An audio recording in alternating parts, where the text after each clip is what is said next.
waldaa keenya waldaa Oromiyaa Toronto nagaa isaanii harkaa fudhadha.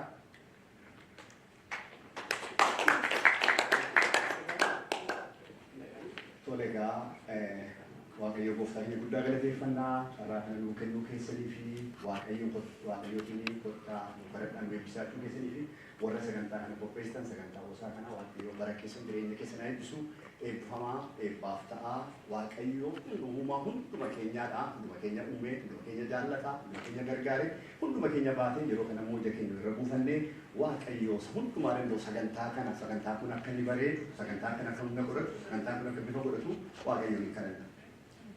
Araara qabeessa hoo qabeessa kan taate abbaa gooftaa keenya Yesuus Kiristoos ganama kana guddaa sitti gammanna guddaa si galateeffanna. Dubbii kee keessatti saba Kuushiif kan waadaa kakuu galche tokko jira. Ariitiidhaan Kuush harka ishee gara kootti hiixatti jedha dubbiin kee. Yeroo kana nuyi sabni Kuush harka keenya gara keetti hiixanna. Eebba keessa dhuma hin qabnedhaan saba kana eebbisi. Hubannaadhaan saba kana eebbisi. Beekumsaan saba kana eebbisi. Jaalalaan saba kana eebbisi. Tokkummaan saba kana eebbisi. Sodaatiin saba kana eebbisi. Fiixaan boonusaan saba kana eebbisi. Saba kana yaa Waaqayyo karaa hundumaa ati eebbisi. Yaa Waaqayyo Waaqa jiraataa dabarsanii filaan yaa Waaqayyo si beekuudhaan saba kana eebbisi. Si jaallachuudhaan saba kana eebbisi. Waan kun hundumaa ulfina keef akka ta'utti yaa Waaqayyo ati nu gargaari. Saba kana hubannaadhaan eebbisi. Saba kana beekumsaan eebbisi. Saba kana ogummaan eebbisi. Saba kana yaa Waaqayyo Waaqa jiraataa eebba fuuraatiin saba kana eebbisi. Wajjin sabaanii yaa Waaqayyo fiixaan boonsa akka qabaatuuf gooftaa walga'ii keenya kana eebbisi. Warra yaa Waaqayyo gooftaa dhiyeessan hundumaa yaa Waaqayyo sodaa kee keessa ta'an yaa Waaqayyo waan saba keenya bu'aa qabu, waan saba keenya gargaaru, waan saba keenya ijaaru, waan yaa Waaqayyo wal deemtonni irraa baratanii gara fuula duraatti argamuu akka isaan danda'aniif harka isaanii qabdee gara eebba keetti, gara yaada keetti, gara fiixaan boonsaatti, gara mo'ichaatti gaggeessuun fedhaaf jaala kennuuf haa ta'u. Kana waan gootuun maqaan kee kan eebbifame haa ta'u. Maqaa isa du'aa mootee kee maqaa Kiristoos Yesuusiin ameen eebbifamaa.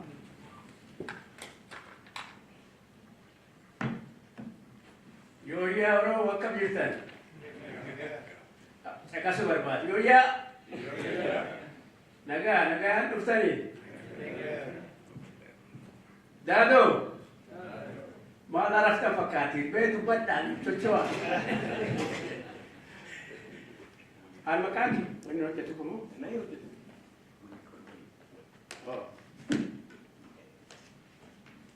Nabi maqaan hambeen maqaan godaana qottoo jedhan qottoo dabbasaa gosa karrayyuu godi warra qaalluut wanni anaarra dhufeefi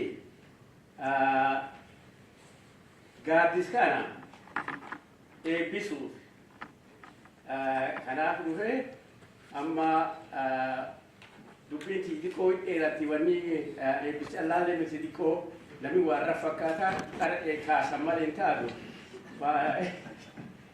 Maali kana waan tokko isanirra barbaada.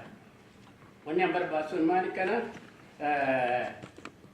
namni fulaa dhufe hagari Ameerikaanii dhufe hagari Otowaa dhufe hagari makiina oofee dhufe hagari hojii lakkisee dhufe hagari ammallee riiban kaane kanaafi Arma dhufaniitiin walii haasa'u gaaddistoo keessa ta'aniitiin waan tokko dubbachuu waan jabdu tokko dubbachuu fi mataan namaa arma ta'uu barbaada. Eegi mataan keenya fudhata akka ta'e arma hin ta'inii waliin odeessu haayyuu gatii hin qabdu jechuudha.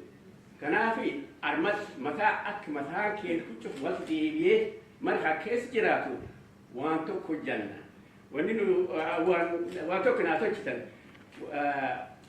Karaan durseni warra jaalleewwan ka teessotan qopheesse gaaddisaan qopheesse garat guddaa deeminaa fi galatooma galatti keessan hin badina. Kaamaan kana Oromooni fulaa dhufti jennee miti isa takkaa akka mataan keenya akka waan takkaa hojjetu barbaadu. Kanaaf wanni ani barbaadu Maasitan, nalala, nagartanii cufti keessan, ufdur laala. Mee gara mirgaa kan jedha laala, gara mirga keessanii laala. laalu tinjitani bik garbi galala garbi talala me warin dadabini ufur gargala dududu bulala aye amma sanalala mana gartan mana gartan bitalaltan birglaltan ufturlaltan dudulaltan mana gartan du mana garre untuk kena garre nama gartani lukuma nama gartan nami sunini Oromo idani nami sana gartan suni Oromo idani garte Oromo tunini bitalaltan dudulaltan Oromo ini gargar jirti gurraacha jira magaalaa jira diimaa jira gabaabaa jira qallaa jira kiristaanaa jira muslimaanii jira gartanii islaamaa jira waaqeffataa jira ijoollee wallaggaa shawaa dhalattee isin shawaa keessa guddattee achi hin jirtu tuulamaan akkas jechuufi macaan dhalatee macaan keessa guddate jirti kanaaf Oromo wani sangat aku Oromo tulama kamaca boran kajen kucuba asi kajen kucuman Oromo itu wani sangat nama nabi sanjit suni Oromo tattan itu berarti kanafi Oromo ni herdo komit status Oromo ni herdo komit wanjirat Kanafi wani aman ak takatanu me nabda tu besanjiru harka balisa harka wal qabada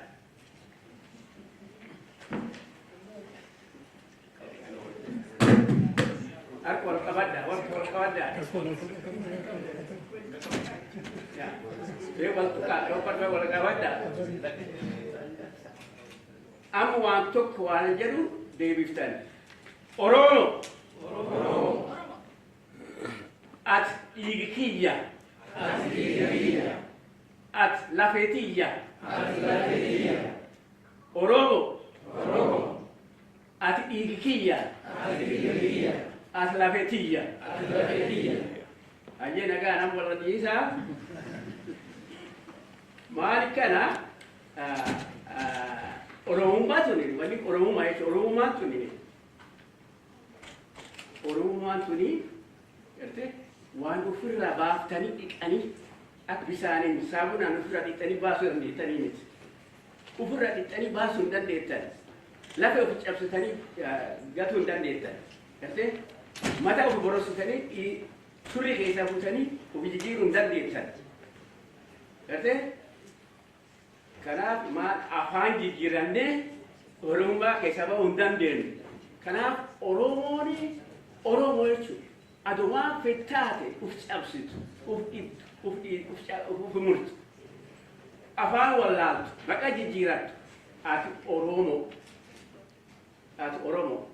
kanaaf Oromo maal kana waaqa qabdi waaqi hende kun waaqa gurraacha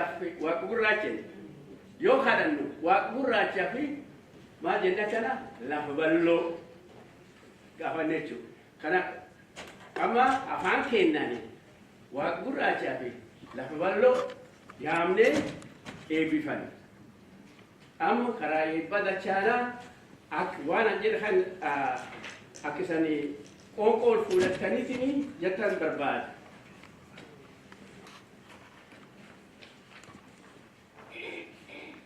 Gadaan nagaa gadaa mojiin nagaa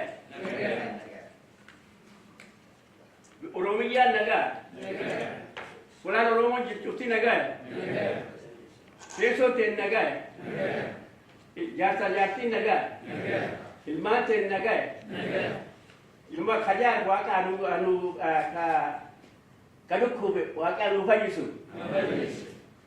kawallaan waaqa anu barsiisu kacap waaqa anu fayyisu amma sana takkataana gargar gorina wal jaaladha wal dhungadha adumaan feettatani ado garwaan gargar fagaatanii le fakkaatanii takkatu laaftullee jabaatullee as takka dhiigi takka hejjitanii beeka kani wallaalina ayyi nagaatti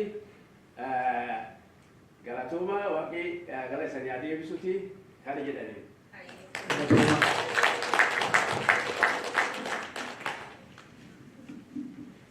Wanti baay'een jedhame akkam jirtu Oromo. Oromo jirtu. Jirra.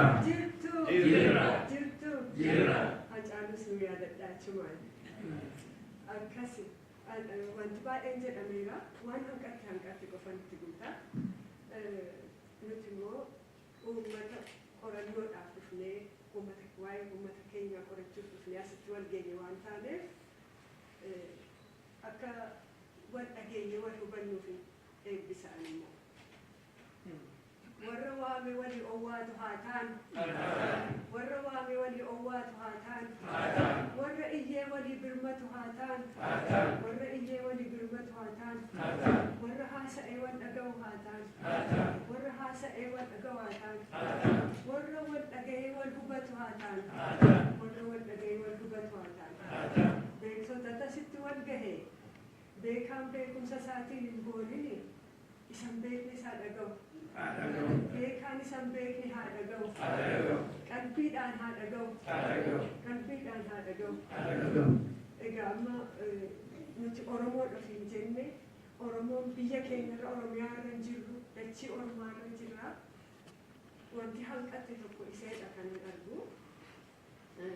Dachiin kuni itti dhufne ittiin dhalanne baay'ee keenya ittiin dhalanne warri itti dhalate sanyiin keenya biyya keenya irraa dhufne as dhufne biyya warri irraa buqqa'ee irraa dhufne biyya warri irra turan itti nu waamin itti dhufne kanaaf amma yoo lafa kana ilaalle lafarratti wal geenye kana lafarratti qorachuudhaaf Oromummaa kana qorachuudhaaf wal geenye kun lafa abbaa qabdu lafti kun kanarraa kan buqqa'an duguuggaa sanyiitii warra lafa kanarraa deemu lafti kun yoo kana xiqqoo se gadi haane lafeef dhiiga warra irraa duguugame argina jala kanatti jala sana lafee isaanii lafa jalatti yaadannoo haa eebbifamu lafa sana keessatti lafti kun kan warra Huron Andaat kan warra Senekaa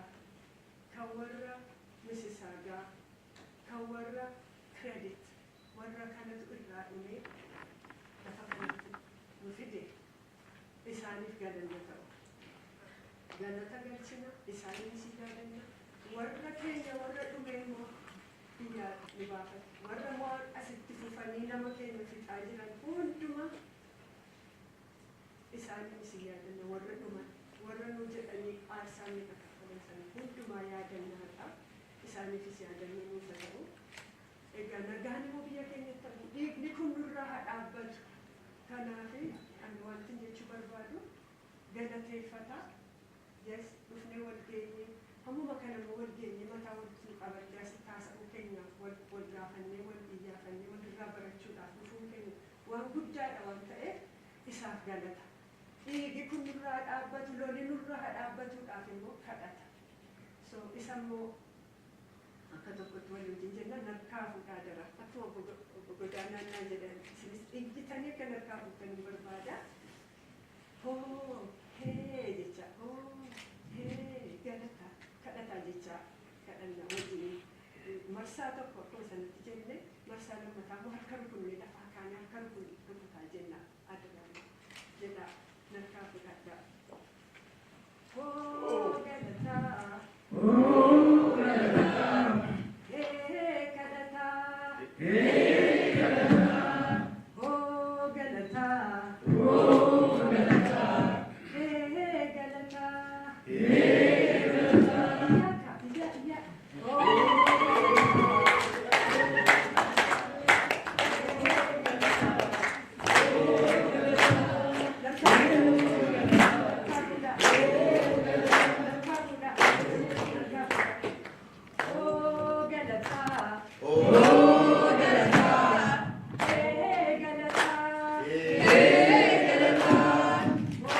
Gadata.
Ya, baik kalau semua warga Ustani, kenamaan katani, dastabdani, dan ortani, hala jiru sunu begitu karena kesadari wani gocum berwadu, kanabi amma jadi kamana tartiban undu masa indesana namon ada jirtani wan saganta kesanilalating opesa warra numinu ilana jiru. Baik galata ma opsa kesani bijetu marwada. Thank you very much, our guests, for your patience.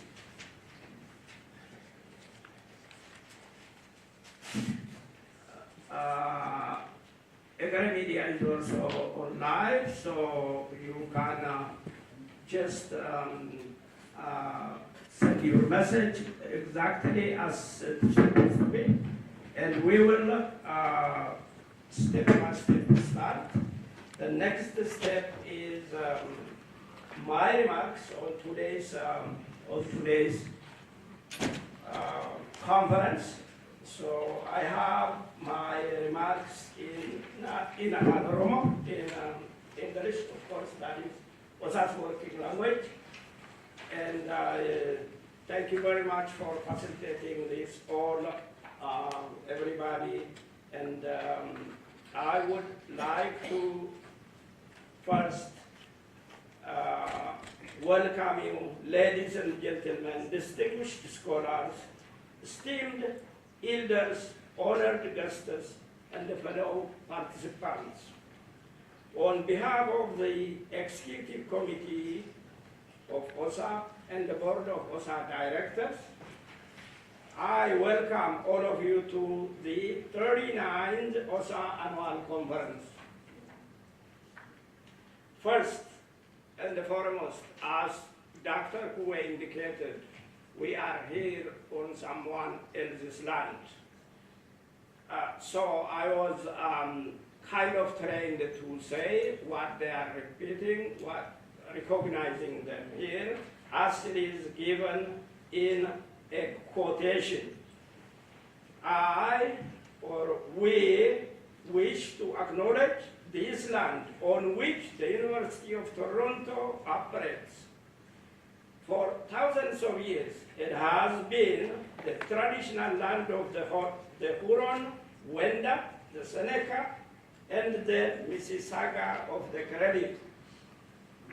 Today, this meeting place is still the home to many indigenous people from across Turtle Island, and we are grateful to have the opportunity to work on this land. End of the quotation. That is my quotation as it is given on their proclamation. I start our own OSA's presentation from now. So I again start with good morning and welcome to this landmark gathering, a conference dedicated to deepening our understanding of one of the most critical and often misunderstood aspects of African history and identity. it is my great honor to open our discussions today under the theme Capacity Building in the Horn of Africa, the Oromo Challenge to Narratives of Power in the Horn. This is not just a title, it is an invitation. An invitation to interrogate dominant historical discourses, to deconstruct colonial and the post-colonial silences, and to re-enter the voices of and agency of the Oromo people in the making of the Horn of Africa. For too long, the historiography of this region has been shaped, some might say shackled, by what we now recognize as the Abyssinian narrative framework. This framework presented itself as ancient, homogeneous, and hegemonic, while eclipsing the plurality, diversity, and the depth of indigenous African civilization, including the Oromo, who are often portrayed as newcomers to the region.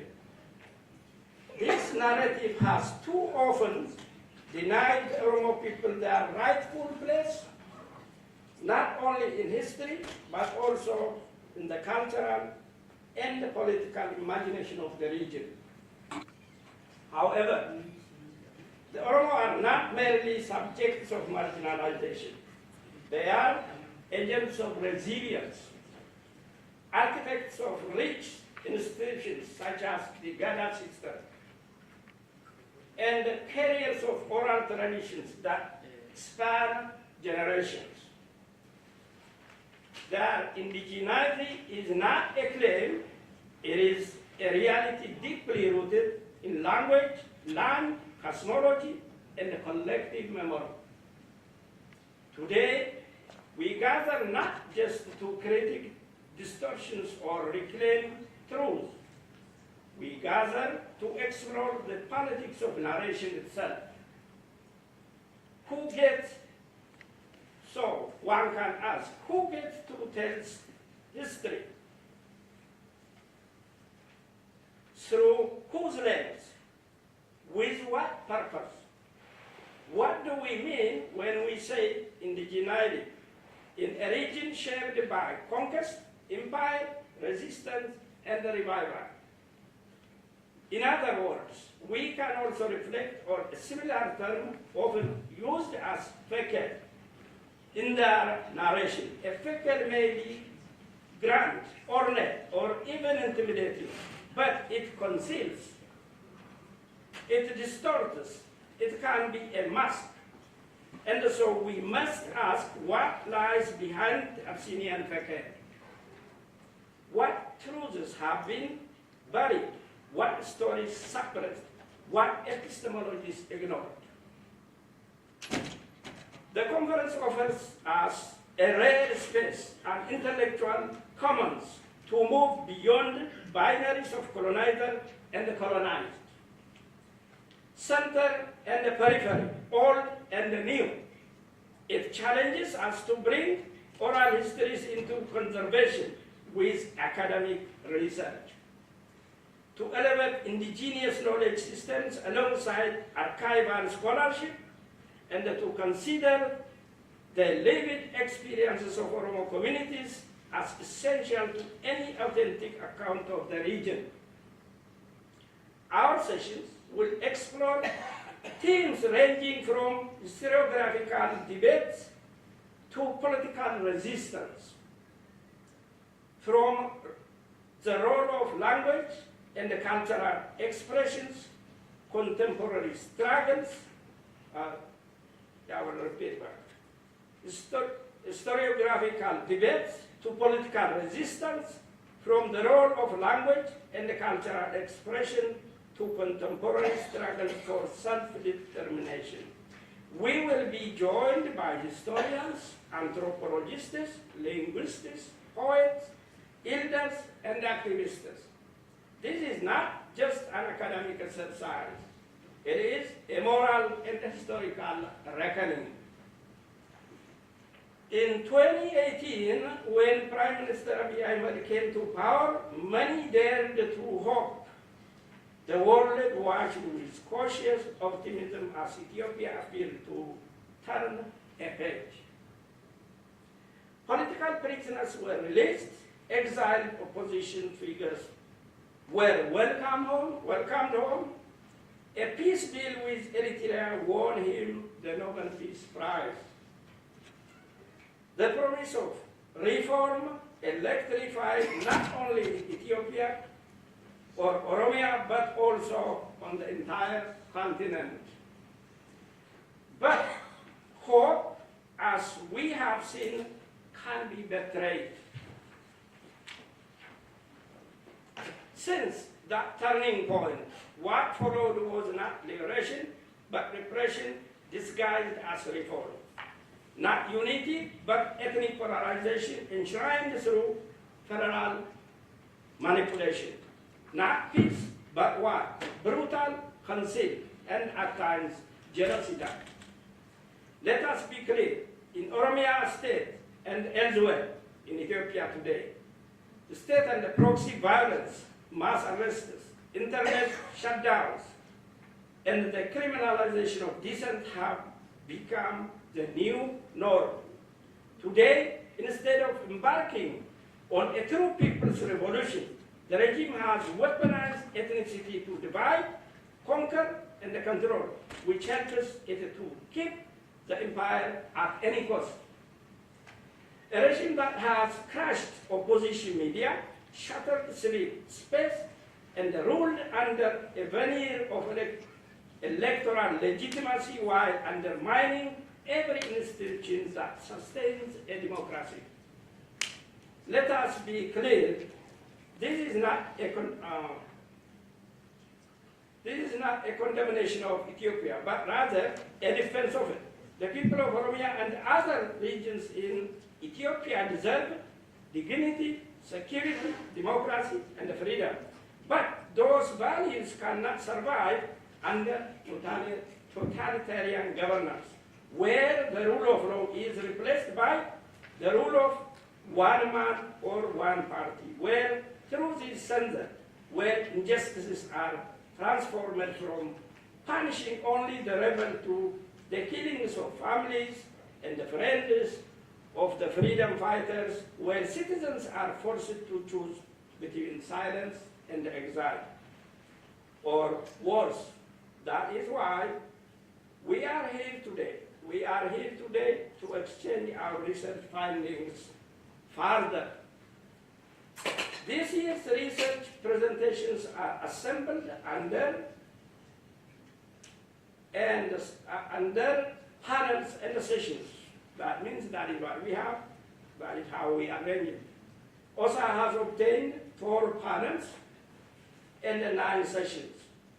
Overall, more than 40 research findings will be presented. Over the next 2-day sessions, we will hear from researchers, survivors, journalists, and human rights advocates. They will document atrocities. They will speak uncomfortable truths, and they will help us together chart the path forward. Let this conference serve as a platform for truth, accountability, and most importantly, solidarity with those whose voices have been silenced. Let it also serve as a warning to the international community. Turning a blind eye to authoritarianism in Ethiopia today endangers the region tomorrow. In closing, I urge all of us to listen not only with our minds, but with our conscience. The stakes are too high, and the silence, as history has shown us, is complicity. So, I encourage each of you to engage boldly, listen deeply, and speak truthfully. Let us create a space where the voices of the past and the present merge to shape a more honest, inclusive, and a just future. in the words of an Oromo proverb, seenaan dhugaa hin qabne yaada dhugaa hin qabu. Boldly translated, a people without true history cannot have true vision and a true future. Let this conference be a step forward toward that truth and toward that vision. Thank you very much, and let us begin.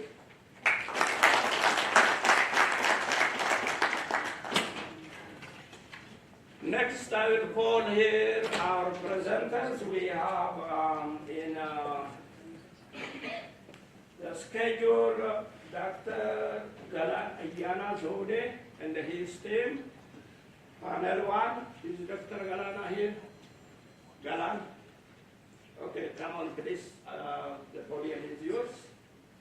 Here I have, of course, I'm sorry, Dr. Nasir Kena will moderate, okay?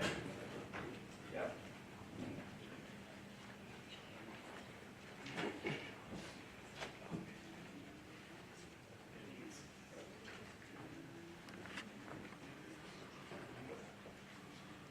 All right.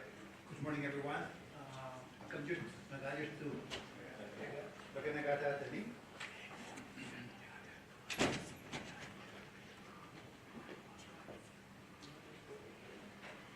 All right. For those of you who don't know me, my name is Nasir Kena. I will be moderating the first session of today's conversation under the theme of decolonizing indigenous Oromo practices.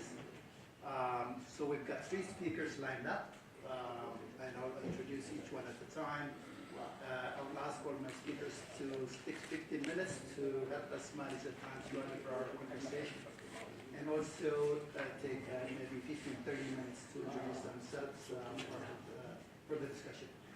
So with that, I'm calling Dr. Galan and his co-authors, who are going to speak on decolonizing indigenous practices of the Oromo in the era of artificial intelligence. With that, Dr. Galan.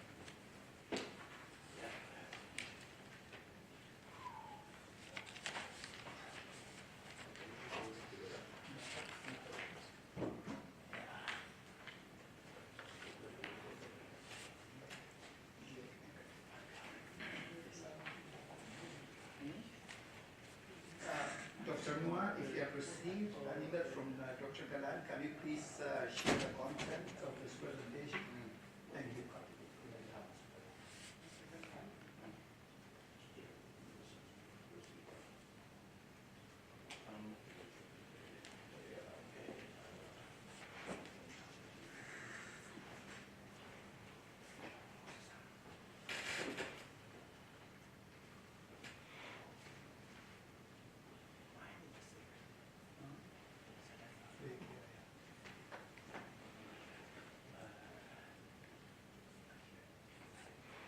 Can you make it a full screen?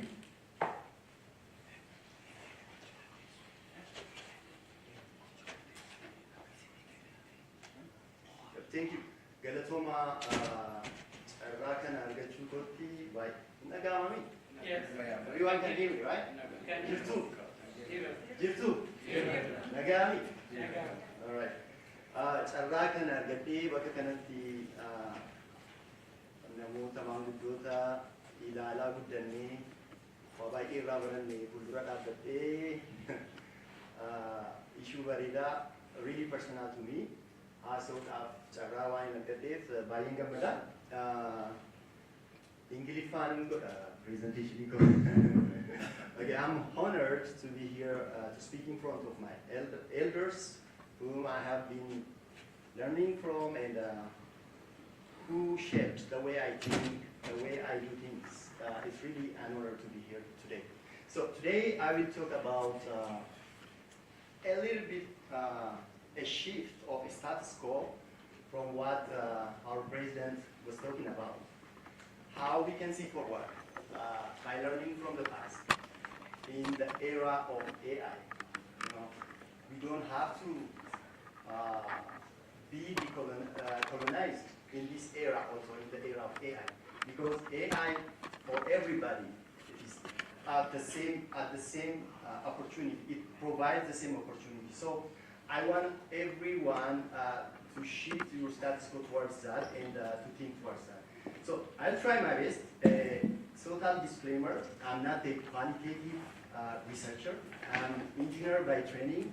So this area is new to me, but I want to bring everyone to think towards how we can use technology, because I don't see many people working in this area. So with that, my name is Galan, and I'm a postdoctoral researcher at University of Toronto in the Department of Public Health Sciences. I'm working on artificial intelligence for health, like the big picture, and I focus on developing artificial intelligence tools for the use by the community, focusing on the global south, especially in Ethiopia. And also at the same time, my research focuses on governance and the policy of AI. So with that, I'll go to my presentation. Thank you. Can you go to the next slide, please? All right, here are the contents of my presentation: introduction, literature review, methodology, result, discussion, and conclusion. So bear with me as I take you through this presentation. Next, please. All right.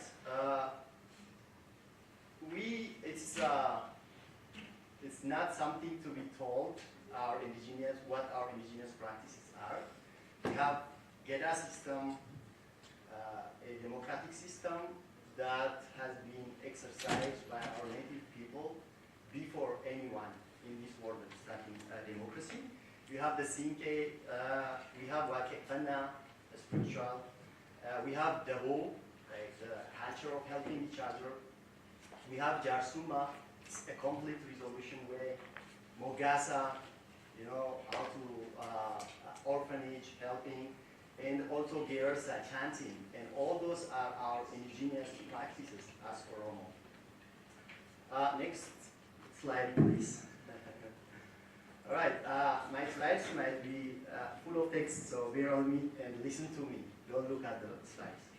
So, however, these indigenous practices have been subjected to systemic colonization and assimilation in the history of Oromo, starting from the Abyssinian Empire led by Menelik II, where the Oromo people, were facing internal colonization that dispossessed all these indigenous practices. And then during Haile Selassie and Derg also, we were subject to state-based policy that assimilates our culture. And this thing continued during EPRDF, even though there were a little bit of improvements. However, in a system that is called managed multiculturalism, indirectly the Oromo has been subject to these assimilations. Even currently, during this era of what is the so-called Balagize time, the Oromo is subject to a unitarist, really excluding Ethiopianism philosophy that is undermining the things that we were supposed to move forward at this era. So these things are underestimating and subjecting our indigenous practices to be colonized, and still we are facing those things. Next slide, please. However, this era is the era of AI. Who knows AI? Can you raise your hand? Heard about it? Or using ChatGPT, right? Everyone is using it, right? So AI is everywhere. AI is in transport. AI is in industry. AI is in education. AI is whatever you see in this world now is the era of AI. But there is a fear that we do the same mistake that happened before in this era. We don't have to do the same mistake. We have to be cautious of how this technology reinforces the past colonization Or the other way, we can use this technology to change the past. All right? We can use AI to replace what has been done, to compensate for what has been done in the past. But we have to be optimistic, and we have to work diligently in a programmed way. This cannot be realized by just sitting and talking about the past. And that is the message that I want to deliver today. Anyway, however, in this era, we face two issues, globally and locally. Globally, we face all these AI tools that we use, including ChatGPT and LLM models and tools that are being used currently. They are English-centered and Western-centered tools that overlook the rich indigenous practices of global South people. Now, this is not the case of only Oromo, but globally we are facing this. For example, one study by David Pratt et al. In 2024, they took one example for Afan Oromo. Do you guys know what word buke mean, which is side, or also can be some sexual organ in other parts of Oromiyaa?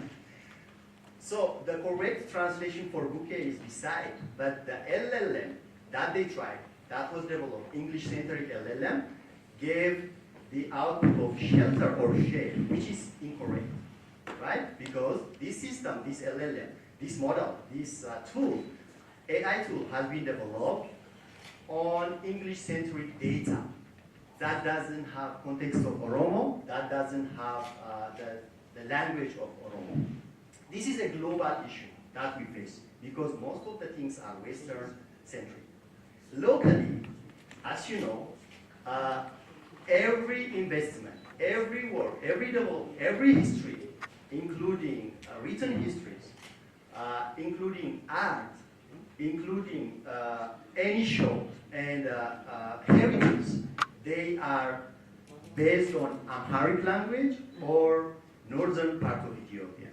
And they outlook the southern part of the country, specifically, sometimes intentionally avoids the Oromo factors. And this continues still now.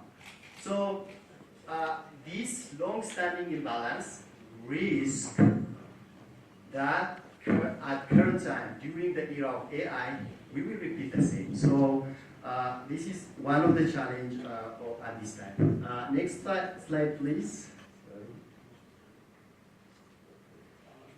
So to overcome this and to show a way how to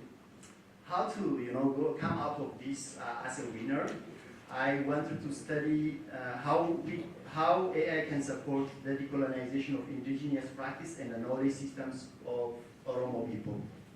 So the general objective is to advance understanding of how AI technologies can be used to decolonize Oromo heritage. I am not going to read the specific objectives, it's too much. However, the contributions, this will add a discourse to AI tool as AI tool for indigenous sovereignty, cultural continuity, and community-led innovation. And I want to focus on the fifth contribution. I want to shift and focus from blame to action by encouraging scholars to use emerging tools to reshape and reclaim historical narratives. This is one of the contributions of this paper, and this should also be my contribution of this talk today. Me standing here, you, the participant listening to me, you have to take this home because you are the scientists, you are the researchers, you are the guiding people. So rather than blaming, let's work and go forward. That's the message of my message. And some literature. Sorry, I'm talking too much. So there have been some literatures in Africa, but we can take some examples from this, how we can decolonize, but they are not Oromo in Oromo context. So for this, we studied we did a quantitative multimeter study, and we collected three types of data. We did literature review, we did case studies comparing with 7 state-of-the-art indigenous knowledge decolonization approach, Canada, New Zealand, Australia, Africa, and other parts of the world. And also we did expert consultation, and we did data analysis, and those other things.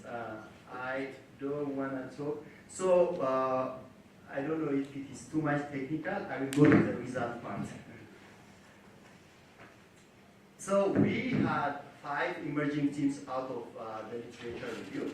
The first one is Afan Oromo's marginalization continues to impact AI accuracy. This is one of the study, the fact that we extracted. We have to decolonize this in order for Afan Oromo to grow in this era of AI, LLM. I will show you one example later. And the second is Gada knowledge is underdocumented and technically inaccessible. For example, if I want to train a large language model about Gada, all those materials that have been written, I cannot find them at one place. I have to create my own repository, my own data to train my AI model. Third, cultural artifacts and oral histories lack AI-ready format. So you know, like AI is trained like a baby. You know, like you have to prepare your data, and even the data that exists, is not AI-ready. So we have to invest on those. And past research practices have fueled deep distrust. People, when some study related to their culture, they don't trust. We have to win that trust by listening to the people, by engaging with the people, and by creating with the people. 3, communities fear repetition of epistemic injustice in AI. That is also another finding, because AI can do can repeat the colonization that was there. Next slide, please. Sorry, I didn't say next. All right, with comparative study, let me just focus on the relevance to Oromo context. So one of the study, Pan-African study, Masakani, NLP, they demonstrate how grassroots natural language processing development without centralized authority. That is like, for example, OSA community can push to work to develop this natural language processing models. And the digital Uganda from Rwanda, it shows participatory data collection at different Oromo cultural events. For example, Iruecha and those events, we have to collect those data. And we have to use those events to collect data. The third one, Maori language revitalization in AI, is from New Zealand, highlight the importance of legal protection and the culturally embedded governance, which is really important, and so on. All right, I don't have time, so let's go through the next slide. And from expert consultation, next slide, please.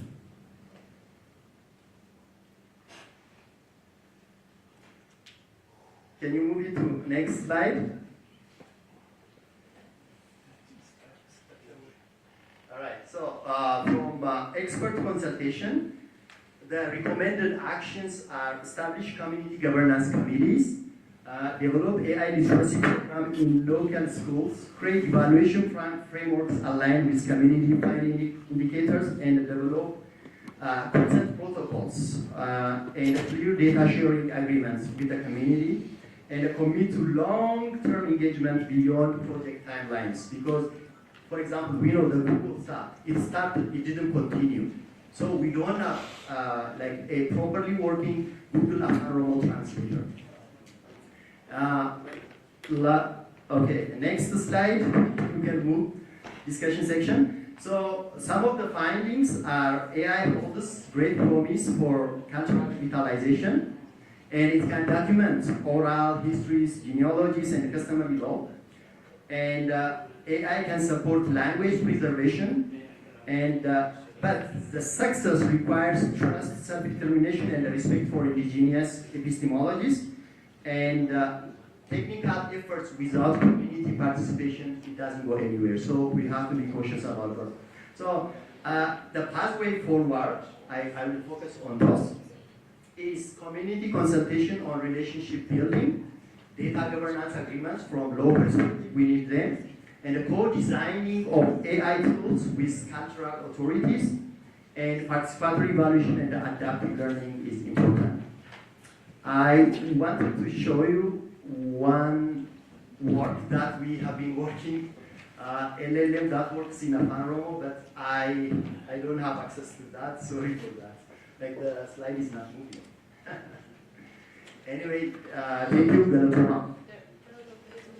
Okay, if it is moving, can you go to the last, next, go next, please, next, yes. Okay, stay here. If you see this, you guys have ChatGPT, right? Open your ChatGPT and write in Oromo, Polion Mali. You can see there, like the question, Polion Mali. Can you write that and tell me what result you get on your ChatGPT?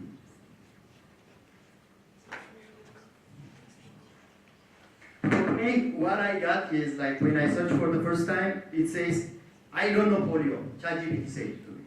I don't know polio. Polio, is it a Oromo? It asked me, all right? I answered, yes, it is a Oromo, but they didn't answer. But we developed something called AFP bot that works in Oromo. And when you ask our bot, you can go to that link. If you guys have time, go to that link on the right side. Yes. Can you open that, please?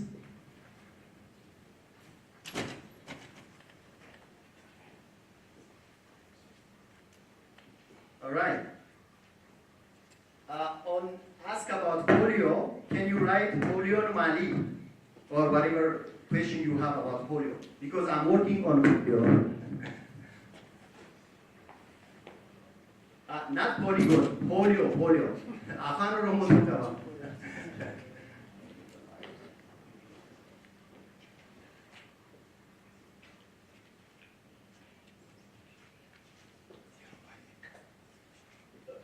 Yeah, so it gives the right answer. So we have to train a system because we train this system with many books that has been translated in Oromo. So we have to work on that, preserve our system, record our data in Oromo, and we have to be able to develop AI tools that work in Oromo that preserve our local indigenous knowledge if we want to survive in this era of AI.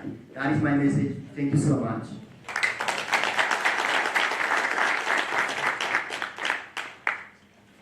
I wish I could let him talk for the next hour. I really appreciate his presentation and how actually somebody works in this space. That's a current frontier, and with other technology advances, that's where we need to be to survive as a society and be relevant to the future.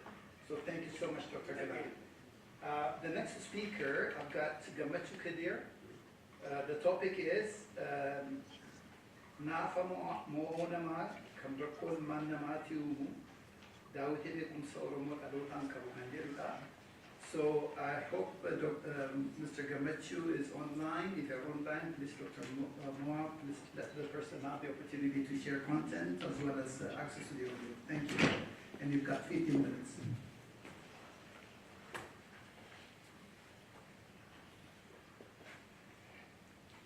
Can we confirm if Mr. Kadir is online?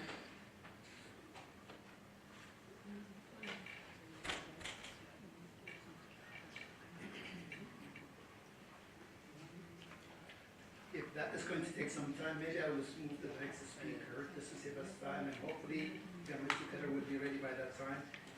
So if it's okay, I will ask. Sorry? Nagamu. You can't hear me? Oh, perfect. Okay. Okay, it looks like I've got Gamechu Kadir online. Am I correct? Yes, gammachuu waanti qalleeyyiidha ani fura.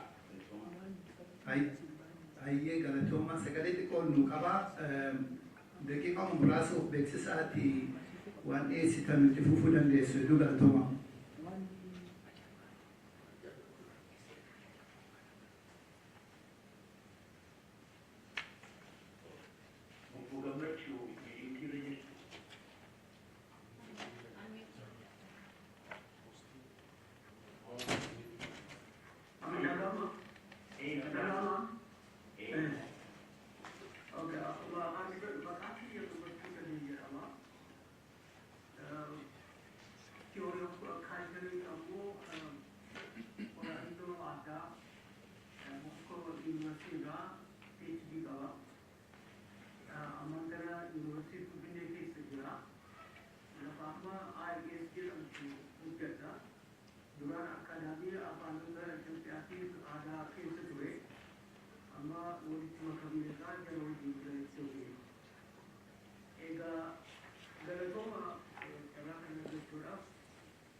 Sagalee keessan ol qabuu dandeessu yookiin maayikii keessan ol qabuu dandeessu maal?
nama kanaa bitan suuraa kuni akkamitti namni keessaa dhufe gaaffii yeroo biraa simulated oliin goota namoonni kana ammoo baay'eedha hunduu kiyyee taa'ee ture inni kun adeemsa namni yoo ta'u duruma kan ta'e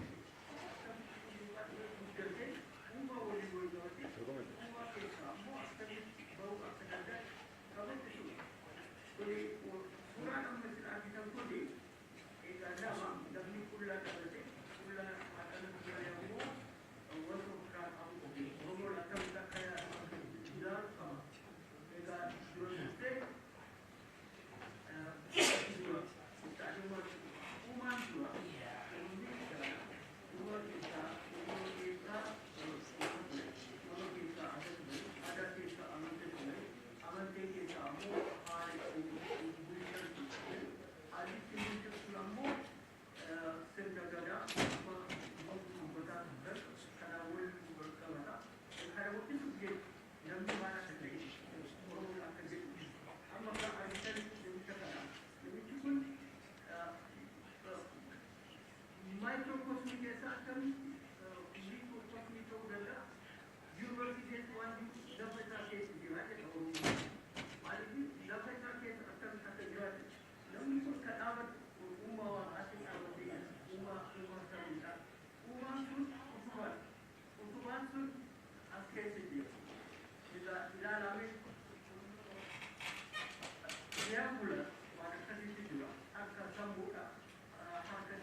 Nutumura ifama, nutumura eronga kapazeti, galatoma.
Nugababsa malo, nugababsa, galatoma.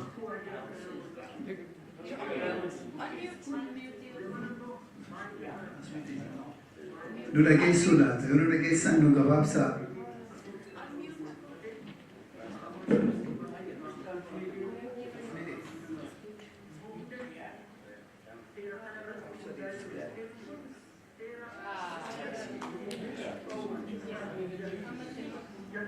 Ifama, nugababsa iron nuradente.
Nutumura Amado, Nutumura.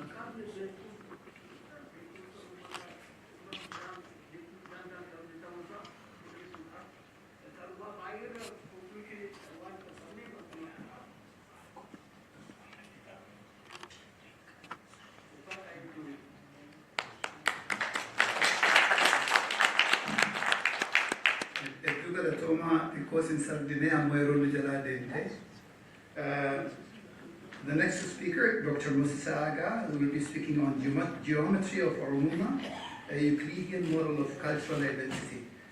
The stage is yours.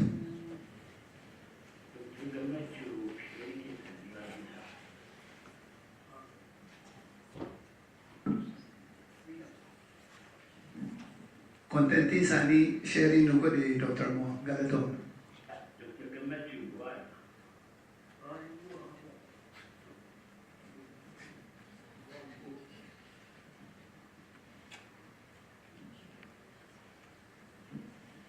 Akkam jirtu.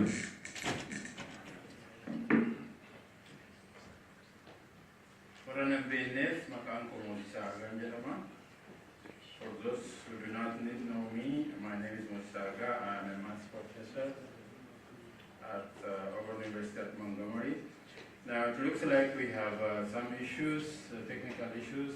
I just learned that I do not have control over these slides. The good news is I came up with plan B. So just listen to me. You can watch that, but just listen to me, and he will also listen to me and move it forward. The title of my speech is Geometry of Oromiyaa. Oromiyaa, I define it as Oromo identity or being Oromo. That's my definition. You may ask, what does geometry have anything to do with Oromiyaa? So in the first part of my presentation, I'm going to try to justify that the principles of Euclidean geometry can be applied to anything, including Oromiyaa. So the outline of my speech, my presentation is I briefly discuss about the background, and then the origin of Euclidean geometry, and then applications of Euclidean geometry in other disciplines, and then the larger part of my speech, I'm going to talk about Euclidean geometry and Oromiyaa. So where does this presentation, Geometry of Oromiyaa, come from? In this presentation, I will reflect and build on the article which I wrote in 1994, 31 years ago, when I was a mathematics teacher at Adama Teachers Training Institute. It is called Geometry Oromiyaa in Afan Oromo. The article was published on the graduation bulletin of Adama TTI, Oromo Student Bulletin of higher institutions, and the Medawala magazines, among others. The purpose of Geometry Oromiyaa was to re-educate those Oromos who have forgotten and neglected their identity, and to strengthen the Oromo unity based on Oromiyaa. So where does the Euclidean geometry originate from? It obviously comes from Euclid, who lived around 300 BC, ancient Greek mathematician. And what did he do? He built the system of Euclidean geometry. How did he do that? He began with definitions of the main concepts.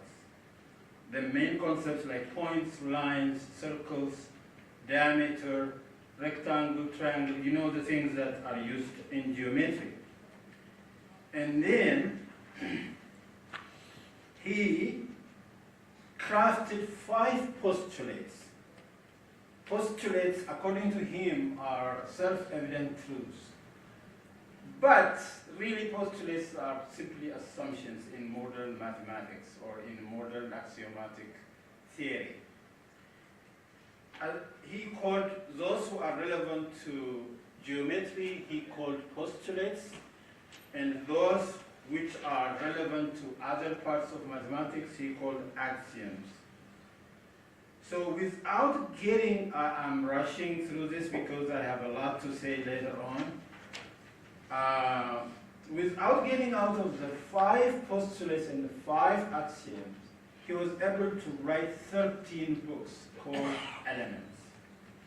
For over 2,000 years, Euclid's Elements have been regarded as the summit and crown of logic, and it studied the best way of developing human mind in exact reasoning. No other work except the Bible has been more widely used, edited, studied. Over 1,000 editions have appeared since the first one was published in 1482. Abraham Lincoln, at the age of 40, while he was struggling lawyer, mastered the first 6 of Euclid's books solely as a training for his mind. Euclid's axiomatic approach is also used in multiple disciplines. I have presented here, well, it is not moved yet, so I have presented a chart. Can you move, please? In law, for example, I have seen 3 models in physics, in political science, in sociology. Just listen to me because if that is not moving. In economics, I found 3 models. So Euclidean geometry can be applied to anything. So let me go a little bit deeper on one model in the legal system, Euclid-like axioms in legal system. So I have, here as you can see, I have defined, just like Euclid, I started by defining, I'm not a lawyer, but I studied this just for the sake of this presentation. So I defined certain terminologies, as you can see, legal norm, legal subjects, institutional actor, constitution, rights, validity. These are legal terminologies. I'm using it in the construction of the legal system, axiomatic system. And then I have crafted 5, they are not my own, I have references. I have crafted 5 axioms, just like Euclid's axioms, right? 5 axioms. Axiom number 1, for example, says constitutional supremacy. Axiom number 2 says rule of recognition. Axiom number 3, normative hierarchy. Axiom number 4, due process. Axiom number 5, fundamental rights. So, based on these axioms, I was able to, I presented, there are many theorems, but I presented 3 theorems and give the proofs here. The first theorem, for example, says invalidity of ultra-virus norm. So unfortunately, I cannot go through these and the proofs, but I trust me, I did deeply, and it is correct. I'm a mathematician. So now let's come to Euclidean geometry and Oromo. What did I do? Okay, you can see that you can begin with any model, right? And then you can suitably define your terminologies that you are using in that model, suitably craft the postulates or the rules of your model, and then all you have to do is anything you do after that has to be based on the definitions and the postulates that you have crafted. So you create your own world and you live in that world. That's it. You don't get out of the world. Okay? So what did I say? Okay, in that case, let me create, this is 31 years ago. Okay, let me create my own world around Oromo. Why not? Right? So what did I do? I gave definitions that are required in this system which I'm trying to build. And then I crafted carefully certain postulates, and then theorems. And I proved theorem. That was the geometry Oromo written 31 years ago in Afan Oromo. So because it is educational, I found out that this is really important to this conference. So and also to present it to English speakers. So I defined with like 16 definitions. I just selected 16. There are more than 16 in the original version. So let me read some of the definitions. Well, I will read most of the definitions to you because they are educational. You will find them relevant even today. So what should I begin with? Oromo. What the heck is Oromo, right? So we have to define it. So here's my definition. In ancient times, there was a person whose name was Oromo. Oromo had two sons. The elder was Borana, and the younger was Barantuma.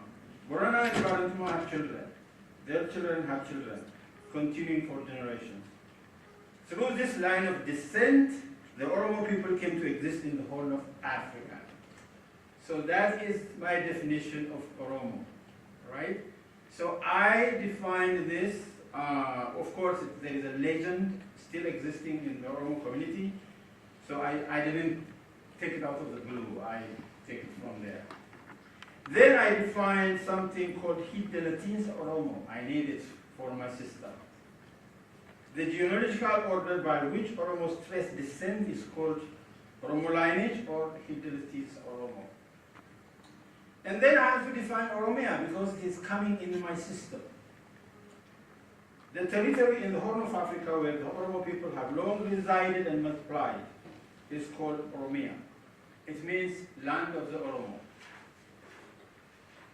And then my goal is to define Oromo Gutu. What does it mean to say a person is Oromo Gutu? Full Oromo. The one which embodies everything what it means to be an Oromo. Then I had to split into elements. What elements constitutes Oromo Gutu? So the first element I found was Oromo Iga, which means biological Oromo. If a person, when you trace back the Oromo lineage, if it's he or she steps through his mother, really? Okay. So he's telling me I have 5 minutes, so I have to rush through this. One is Oromo Iga, being full Oromo, being biological Oromo. The next is Oromo Afani, language Oromo, speaking the Oromo language. The third is Oromo Bilchata, well-versed Oromo, which means knowing the Oromo culture. If a person is not Oromo Bilchata, he's called Oromo AE, no offense. And right. The next one is Oromo Sabona, patriot nationalist Oromo. The one who expresses pride and love to his Oromo identity, Oromo Sabona. If the person is not Oromo Sabona, he is called Oromo Adoda. I'm sorry, if I offended anyone. And then the next one is Oromo Gota. If he or she demonstrates by an act that requires bravery that he or she doesn't have the patience to remain silent when the Oromo rights have, or the rights of the Oromo nation are violated, that person is called Oromo Gota, patriotic Oromo. If not patriotic Oromo, he is called Oromo Korra again. And the other one is Oromo Kara, the person who is knowledgeable, tactful, strategic, and shrewd, Abshal. That person is called Kara. You know, Kara, sharp knife, cuts, right? We want our leaders to be sharp, not just patriotic. They need to be sharp. And if a person is not Oromo Kara, he is Oromo Duda, Oromo Doma, I'm sorry, blunt Oromo. No offense again. So, Oromo Gutu means the person is Oromo Iga, biological Oromo, Oromo Afani, language Oromo, Oromo Bilchata, well-versed Oromo, Oromo Sabona, Oromo Gota, Oromo Kara. All the 6 are satisfied If you have all the 6, you are Oromo group 2. Otherwise, find out what is missing and work on it. The next one is Kesumma. That got me into trouble with the people who are in power. Kesumma, guest of Oromo. A non-biological Oromo who is residing in Oromiyaa is called Kesumma. And I divided Kesumma into 2. Oh, by the way, Oromo Iga, I forgot to mention people who were adopted with Difacha in my original, and in this presentation, he was rushing me, that's why I jumped it. But I included those people who are also adopted. That includes Bonnie, Galeto, and thousands others who have been adopted for generations. I'm sorry. And then I divided Kesumma into 2. Fira Oromo and Dina Oromo. Kesumma. A guest of Oromo who supports the right of the Oromo people over Oromiyaa is called Fira Oromo, or Oromo friend. A guest of Oromo who opposes and tries to obstruct the rights of the Oromo people over Oromiyaa is called Dina Oromo, or enemy of the Oromo. And then I realized that some guests are married to biological Oromo. I have a name for them. If a friend of Oromo, a guest who is a friend, is married to a biological Oromo, he is called Sodda Oromo, or in-law of the Oromo. If an enemy, if a guest who is an enemy is married to a biological Oromo, I call him Silmi Oromo. I'm sorry if I offended anyone. Silmi. So, some people are offended. I tell you this, I tell them this. If you don't want to be called Silmi, then be our friend. We give our sons and our daughters. We put you under here, at a soft place, under our arm, and you are eating us. Stop eating us, then you are Sodda Oromo. You are no more Silmi, okay? I say it then, I say it now. If you don't stop doing that, you are Silmi. And then I have defined those Oromos who collaborate with the enemy. They are called Iga Dinome. I have Opidio in mind. Okay? And it got me into trouble. And another one, I have Dina Lo'a, a guest of Oromo who pretends to be a friend but works against Oromo interest is called Dina Lo'a, sneaky enemy. I have to rush through this. Just give me a couple of minutes. I'll finish, I promise. So, the next one, what do we mean to say Oromiyaa is liberated? That here is my definition. It still works, all right? That's my definition. We say Oromiyaa is liberated if one, just one, of the following is satisfied. A, every biological Oromo is a full Oromo. If this were to satisfy, we say Oromiyaa is liberated. B, every guest of Oromo is a friend of Oromo. If this were also satisfied, we say Oromiyaa is, we could have said Oromiyaa is liberated. If there is no Iga Dinome in the Oromo society, if this were to satisfy, then Oromiyaa would have been liberated. In my book, there is no armed guest of Oromo in Oromiyaa. So none of these are satisfied, and therefore, here's the news, Oromiyaa is not liberated. Okay. And I have postulates, I have theorems. I will stop, but I will make my conclusion this last theorem. Okay? Theorem 3.3. To get liberated Oromiyaa, it is sufficient to satisfy any one of the following. Do any one of the following, then you get Oromiyaa liberated. Convert every biological Oromo to full Oromo. If you could do that, we are free. B, remove every enemy of the Oromo out of Oromiyaa. Deport them, I don't know. If you could do that, we are liberated. Convert every Igadidome to full Oromo. If he or she refuses to be converted, remove out of Oromiyaa. Where to take them? To hell? I don't know. D, disarm every guest of Oromo. This put me in a big trouble. If some of you already remember, I was permanently removed out of my job. They were looking for me to arrest me. Pretty much I was in hiding until I leave the country at the time, until I came to the United States. So, thank you for listening. I have references for those parts of my speech in which I delved into other disciplines. If anybody interested, I will be happy to share. Thank you so much.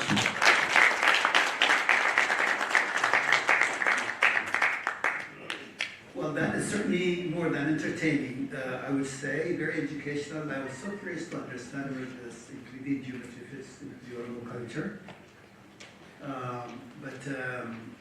Anyway, thank you so much to Dr. Galan for the first sharing about AI and the Oromo context, Dr. Gamecho as well as Dr. Mosisa. Please join me in thanking them for their presentations today. Thank you.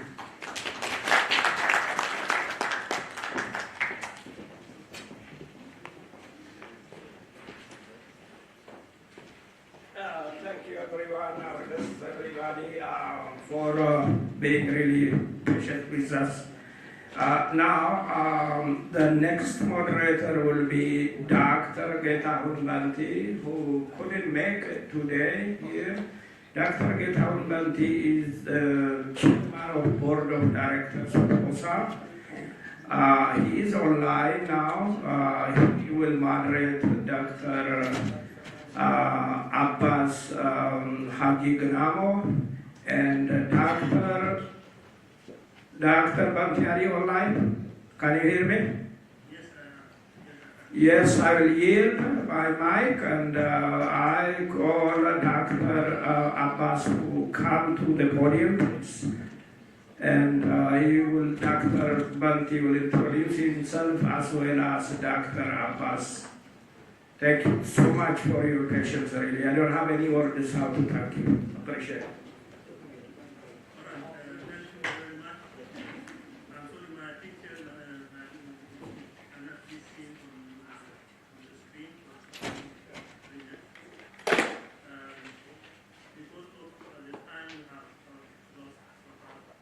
Can you hold the doctor a little bit until we fix? Yeah? You are not very much. Disconnected. Yeah, okay.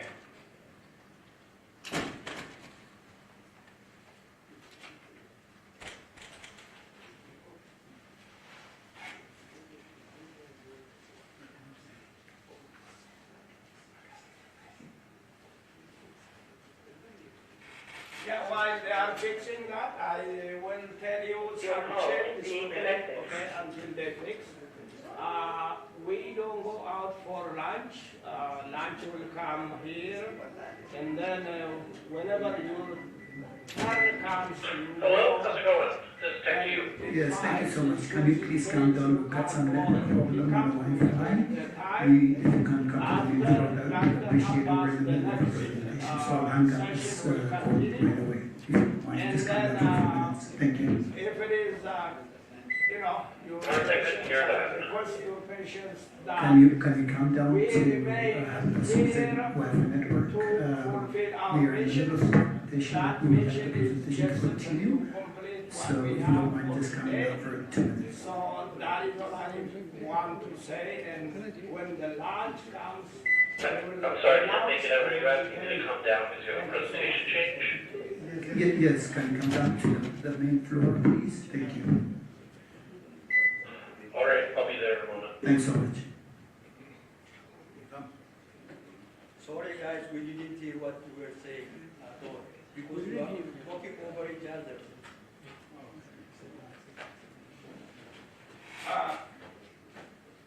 What I said is we don't go for lunch, we are using that for our presentation.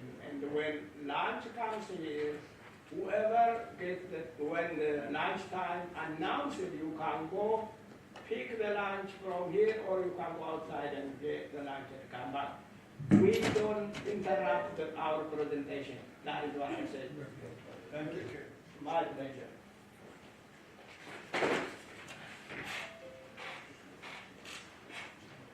Can I continue now? Yes. Yes. All right.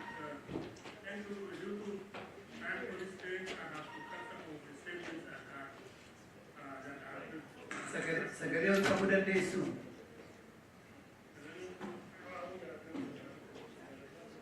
All right. Amo Nagamu. Dhaga'ama yookiin vooliyumii laaptooppii keessanii ol qabuu dandeessan. Hedduu galatooma.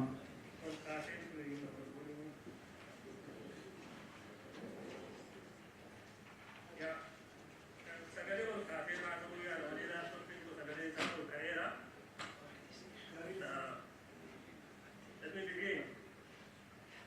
It is with profound honor and personal privilege that I introduce our 2025 keynote speaker, Professor Abbas Haji. As someone who had the fortune of sharing the whole of Asaba University with Abbas during our undergraduate years, I have witnessed firsthand his remarkable intellectual journey from those formative days to his current standing as one of the most distinguished voices in Oromo in the European studies. What makes Professor Abbas' scholarly trajectory particularly distinctive in our field is his educational formation with the French academic tradition. While most Oromo historians have been shaped by either British or American educational systems, Abbas pursued his advanced studies at the University of Paris and Sorbonne, France's equivalent to America's Harvard or Britain's Oxford. This exceptional academic path has profoundly enriched his scholarly perspective and methodology, effectively positioning him with the prestigious honors school tradition founded by the great historian Colonial. This French intellectual heritage brings to Oromo studies a methodological rigor and analytical depth that emphasizes long-term historical structures, social dynamics, and the complex interplay between geography, economy, and culture. Perspectives that have revolutionized our understanding of Oromo history and the resistance movements through Abbas's works. Born in HNN district in the Asi zone of Oromiyaa, Professor Abbas's roots run deep in the very landscape that would later become the focus of his groundbreaking scholarship. From his early education at Itaya Elementary School and Asala Comprehensive Secondary School to his undergraduate studies in history at Asaba University, his academic journey reflects a profound connection between personal experience and scholarly inquiry. His pursuit of master's degree and PhD in anthropology, also along with a diploma and 2 days at London, and that's correct, in political science or in African studies at the Sorbonne, all achieved with great distinctions, represents not just individual achievement but a bridging of worlds. He has brought the sophisticated analytical frameworks of European historiography to bear on the rich but often marginalized narratives of Oromo experience. Currently holding a position at the University of Toronto's Political Science Department and having served at Toronto Metropolitan University and New York University, Professor Abbas has established himself as a leading authority in comparative politics, African studies, and the politics of the Global South. His research encompasses areas including religious revivalism, nationalism, and civil conflict, democratization, and perhaps most significantly for our gathering today, ethno-nationalism and identity politics in the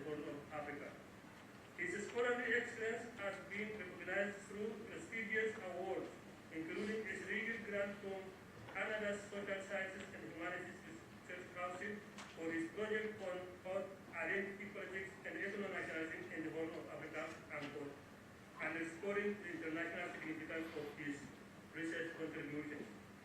Professor Abbai's scholarship represents a paradigm shift in how we understand Oromo history and Ethiopian imperial dynamics. His seminal work, Conquest and Resistance in the Ethiopian Empire, 1880-1974, the case of the Asi Oromo, published by Brave Academic Publishing and selected for review of choice by academic libraries, stands as a monument to rigorous historical scholarship. This work, along with the numerous articles in the chapters, illuminates the philosophical origins of Oromo egalitarian and democratic traditions that the sophisticated Gadagal caste system and the complex dynamics of kinship organization that have sustained Oromo society for centuries.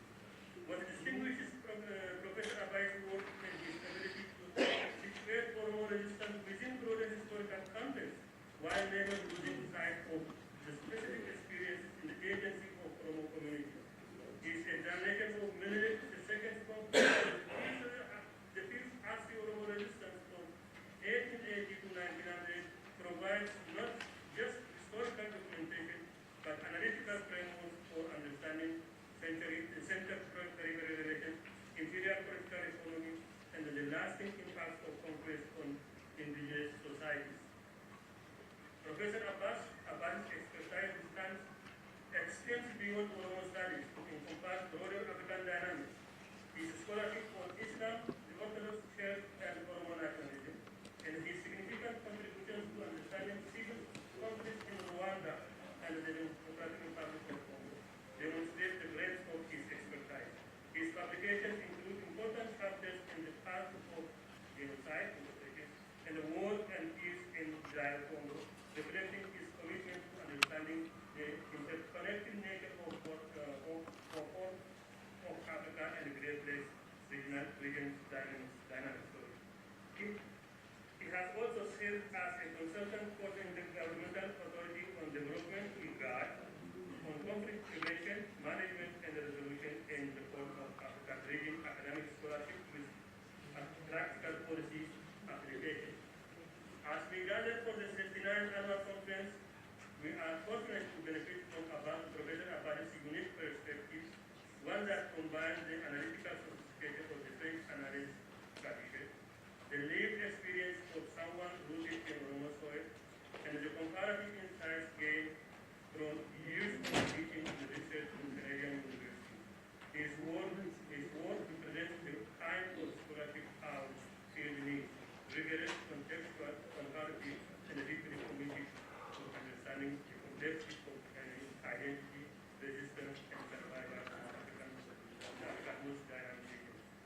It is therefore with great pleasure and satisfaction that I present Professor Abbas, whose keynote address promises to challenge our thinking, deepen our understanding, and inspire new directions in Oromo studies for the year ahead. Welcome, Addunyaa.Adooleeysa.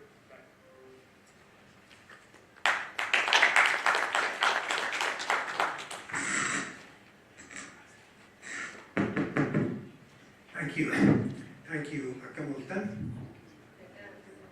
Baga Ftani, Baga Jratani, Sit Argamuki, Kapachu Dana Agama, Dura Professor Bantini, Uparesakia, you coordina, or Kaftamation Ventura, Alchira Kamia, Compresakia Dambani Lenu, is more generous towards me. He piled a lot of things which I didn't do, I didn't achieve. Actually, it's because he's my brother, because he knows me. Thank you very much for this generous introduction. I also thank those people, of course, who naturally gave us the blessing. I think of Professor Koué and also other people who really are here, who are really blessing us in traditional Oromo way. So I thank the University of Toronto for really providing us with this wonderful space. As you can imagine, this is Toronto. This is one of the best universities on earth. This space, as you can see, one of the most I selected. By the way, it happens that I teach from time to time for my larger class in this room. I just asked this one specifically. Unfortunately, people are not all full, but it doesn't matter. What's important is that we are here. We are here, so we appreciate you coming for this event. So I also thank everybody who are in Oromiyaa, who have been trying to work without any resource, without any means, sometimes under pressure, to conduct the research. They are rising stars in Oromiyaa. I know that they do not have the resource we have. They are under pressure from the government. They don't have the businesses. They are producing quality research. So we are really encouraging them. We appreciate what they do. So thank you very much. So for the University of Toronto's thanking, I appreciate the personnel of the Political Science Department, my department, who secured this space. And I also thank Dr. Fantaun, who naturally reached out to me and asked me to present. And then, of course, we agreed to present a topic on Iyasu, the topic which I have been thinking about, because this will have original material. By the way, there are many original material which I have not used, because I lived in Europe, I visited Italy, and with many countries, I have a lot of data archived. So I found a data information which simply aimed at overthrowing Iyasu from outside. And then I went to RC. I saw RCs were involved to support this guy called Iyasu. And I know we'll talk about him. And so I decided to give that topic. And then, of course, he asked me to elaborate a bit more of this because I have some experience on Milik, on the Ethiopian Empire, and Oromo issues. So he asked me to elaborate by giving me more extended time, so that I will be using the time given to me to express my views. By the way, I appreciate the presenters, the two presenters on Oromiyaa. I know I'm learning, it was beautiful. I also something to say about Oromiyaa from anthropological, sociological perspective, when you get mathematical perspective, and then when we get AI perspective, that would be complementary. So thank you very much for wonderful presentation on AI and of course on Oromiyaa mathematical model. Thank you very much, because we are always learning when you come to the conferences. So what I'll be trying to do is mostly to discuss about what is called othering. Othering means you are othered in a society. Why you are othered? Because you belong to minority, because you are of different religion, or different skin, or just simply you are a woman, or you are a migrant. These otherings work in me for the empire, because many people were othered in the Ethiopian empire by rulers. I know there are different ways of othering. One is the bigger one, which is tangible. They simply take your land, they simply arrest you, but there are things to which you are exposed, which is little daily humiliation. They call it Ghana. They call it this, they call it that. So you suffer every single day. This, of course, little daily humiliation, which can imagine a teacher in your class still telling the Ghana every day. I remember a teacher who happened to in my class, he uses this term many, many times, not only once, twice, 3 times. We can't imagine what our people have been going through. So othering is simply mostly from little humiliation to alienation. So I'll be discussing in more details based on Iyasu's story. And then, of course, I'll be discussing about Oromiyaa. And by the way, we are challenging 2 enemies. One is, of course, from inside, the PP government, who are really trying to fight Oromiyaa. And then, of course, our traditional friends, who are also fighting. They are making their fight against Oromiyaa. So I'll be discussing, because sometimes they are even associating Oromiyaa to fascism. They are terrorizing, trying to terrorize. Oromiyaa means fascism, that Nazification. So I'll be trying to respond to this. And then, of course, I'll be trying to also give my insight on different issues. Before I start, let me give you the circumstance under which I made my research. Because my research was basically original. I went to Bali to study the Oromo culture, the Gada system, the Galu system, and I went to Bali, and the governor of the time, Gudana Tuni, he's an Oromo from Borana, asked me to see someone who is dealing with cultural affairs. So it happened to be a Gondare who is responsible for the Ministry of Culture in Bali. So I introduced myself to him, and he heard me. I said, my name is Abbas. He heard me, Abai. He took me an Amhara, so he misheard me. So I asked him, I'm trying to do my research for some weeks. He simply kept quiet for a few minutes. How long will you be staying here? I told him 2 months. Said, min yalamiko, min melamiko, min tatanado, min melamiko, he said, min melam. I was scared, but instead of wasting your time, why I cannot give you what I know and then go return to place, because why waste your time? I asked him if he spoke the language. He said he didn't. Imagine an Oromo being in Gondar, giving an interview about Gondaris or Gojamis without speaking Amharic.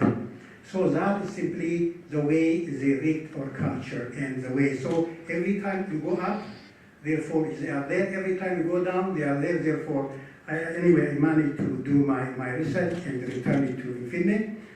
Of course, to tell you the context under which we worked on this one. So the start of the topic, of course, was Iyasu, so I will be saying 10 or 15 minutes about Iyasu. The reason is that Iyasu happened to be the first to be othered. Don't forget, in Ethiopia, there is some kind of intermarriage, intercultural marriage. Of course, let's explain. By the way, he was the grandson of Menelik. His mother was the daughter of Menelik. His father was a Wallo Muslim who was converted to Christianity because Johannes apparently told the Oromos, the people who live there, of course, unless you convert, you have to leave. So that's why he was converted. So Iyasu happened to be the grandson of Menelik, and then when he simply grew up, he found himself in a tragic situation. On the one hand, we have Muslim relatives. On the other side, you have Christian relatives, and some of them Oromos, and therefore he tried to accommodate. So this was seen as he was converted to Islam, and therefore there was a conspiracy from outside, from France, from the United Kingdom, and everybody wanted to overthrow him, and therefore they conspired with Emperor, the future Emperor Tafari, to overthrow him. So the most important point I wanted to do is simply how he was trying to make a reform. He simply accepted Muslims. He gave them mosque. No one recognized Muslims in Ethiopia, and let alone giving them mosque. So he also removed Menelik's governors from Oromo regions. He gave back the land. So many of these eventually led to his overthrow. The most important point I wanted to do was to look at how the RC revolted to overthrow to support him, and eventually they didn't succeed. So the RC naturally were armed, tried to fight with the Naftanyas and of course the people of the region. One important point, I think the Oromos are always helping the Turkiya rulers to succeed.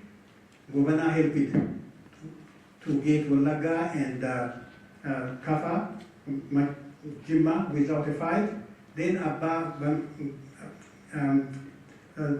the other leader of course, after Gyobit Binagde, saved Haile Selassie. I don't know if you know Haile Selassie was about to escape, but of course he saved him, and of course he eventually became emperor. He was killed under the circumstance which you cannot imagine. He was tortured, he was poisoned, he died in 1935, a year before the colonization of Italy. One thing about, I think some Oromos believe in Chumbu, isn't it? To believe in Chumbu? I think you know the concept of Chumbu, which is very important. Haile Selassie himself died in 1975 under the same circumstances, under the twilight of Mengistu Haile Mariam. Imagine, he poisoned him, he died lonely, and of course in Garamulata prison. Haile Selassie also died without any kind of so imagine what you do. By the way, Chumbu is not about heaven and hell, it's about something which can really happen to you once you commit a crime or a sin. I think that's what happened. So it's a long, so I don't want to spend a lot of time on this one, so I will go to the concept of other. So my major topic is how the Oromos are othered in their own land. That means the Amhara narrative, about Ethiopia, going back to Bahrain, and how that narratives continue until the present. So, to start,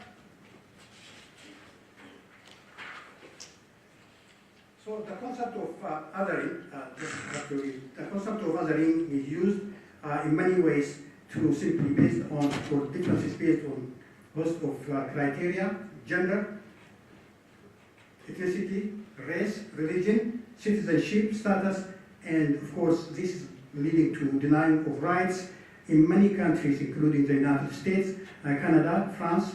Of course, every country has having a different history. So I will really focus on the Ethiopian case, how the Oromo people have been othered in Amhara-dominated society. So I don't know the concept of the othering started to be used initially by French feminist existential anthropologist and philosopher. Othering women is always as a male-dominated society. And then, of course, we are all using the concept, the Oromos are, the other in Amhara, in Habasha-dominated society. So I will be discussing, of course, how the Oromo were dominated. So the Habasha official thought and history was built, however, on two big myths, which is the 3,000 years of history in the lost empire and the consequent claim of historic territory. These legends and the myth were taken for granted as absolute truths and used to deny the long history of indigenous people who are most seen as inflators, newcomers on their own land. Didn't they create Barara narratives to claim that they were the original inhabitants of Efinde? They are trying to say every part of the land in the Horn of Africa belonged to them, and the war writers simply fabricated a history of called Barara in order to deny that the land belonging to Oromo. So they keep fabricating stories as if they were the master of the horn. By the way, in many of their literature, the Oromo appeared only around 15th century or 16th century in Ethiopia. From where they come from? They were there everywhere, in every part of the that country. I have names. I'm not a specialist on Middle Age, because Middle Age Ethiopian history. We have Professor Muhammad Hassan, who did work, and also the Daniel Ayana, who is working on many of these aspects, who simply found many Oromo names in the northern region. For example, if you look at Gasala, there is a Kasala, there are Gosas called Gasala in Aceh. Walkai, there are Oromo names. Everywhere you go, there are Oromo names. Therefore, the idea that Oromo are coming from outside of Kenya, Horn of Africa doesn't hold true. The Oromo everywhere. They may be moving from one place to another, but the Oromo are definitely indigenous people by our account. Whether you look at the United Nations Declaration on Indigenous People or anthropological account, we can certainly say the Oromo are indigenous people for that region. If the Amhara claim to have 3,000 of history, indigenous people have been living here for 40,000 years. That means indigenous people are very ancient people of the land. Therefore, this must be living for thousands of years before the Semitic immigrants arrived in that land. Therefore, but still the Oromo were considered as outsiders because of one writing called by Bahire. Bahire, Zainazagala, and this unfortunately I have to use that term. The chapter was the one which was written by him. So the bigger produced and distorted image of the Oromo society started in the 16th century. Account written under the Zainazagala, the history of Zagala, and it was called it by Alaka Bahire, in which he portrayed the Oromo as aggressive, as bad people. And of course, his bad and partisan view was developed by Professor Maito Daragai, because he's showing the Oromo as very bad, bloody people. And so many of his followers, obviously, followed him as if Oromo were outsiders from unknown land. So I think the most of the biases the Oromo face coming from this, so they keep having this. One of the things about Oromo indigenous association, one of the criteria the Oromo do not fulfill is, in order to become indigenous, you must be minority. But unfortunately for us, We are not minorities. Do you want to follow me? Because we became minority in the Ethiopian empire, because you cannot claim that you are indigenous while you constitute 50% of the population. The historical fate made us minority in our country, but our numerical majority doesn't make us minority. The second thing also now, which has changed the narrative, in many countries, indigenous people do not have power. Now, some people say, actually you have power because Oromos are in power. Why actually this is not a representative of Oromo people. Theoretically, therefore, people who are ruling Ethiopia now, they speak Oromo language perfectly. They have Oromo names. I think the previous professor discussed very well, but still they are Oromos. Now many people can claim that are Oromos governing the country. So if you govern the country as a ruling party, how you can become indigenous? Because Australians do not rule. In New Zealand, indigenous people do not have power. In Canada, they do not. But in Ethiopia, now the Oromos have power, they cannot be. But I think the things are very complex, because this government is maybe the most anti-Oromo of all the regimes we saw earlier. Let me give you the reason why I'm saying this. You see, the two governments we had, the Derg government addressed many people. There are many people who suffered under this regime, including some among us here. We can't complain about this, but that government did many good things. We cannot deny that it did feudal colonialism, it destroyed the land, it made religious equality. So there were many positive things. Also, the Derg was bloody and killed millions. So we have those memories. We keep them and we value them. Secondly, of course, the Wiyane, ethnocratic group, who simply exploit our land and also who made us suffer, introduced very important reform, which is Oromiyaa, the land. We never had that one, Oromiyaa, a country, Oromiyaa, or which we all claim. At least they introduced the basis for our foundation, for our self-determination, and also, actually, also it was not well developed. We started learning our language in school, so no one calls you with those names. So that are progress. Now, with the current government, now we are returning full circle to 1960s.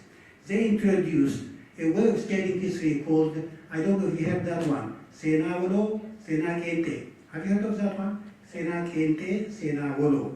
Sena Kente means Oromo's people, history, minority history, people didn't have power, was classified as being Sena Kente, which is not worthy to teach, not worthy to write on, and therefore it must be ignored. Sena Wolo is simply the common history they claim, that imperial history.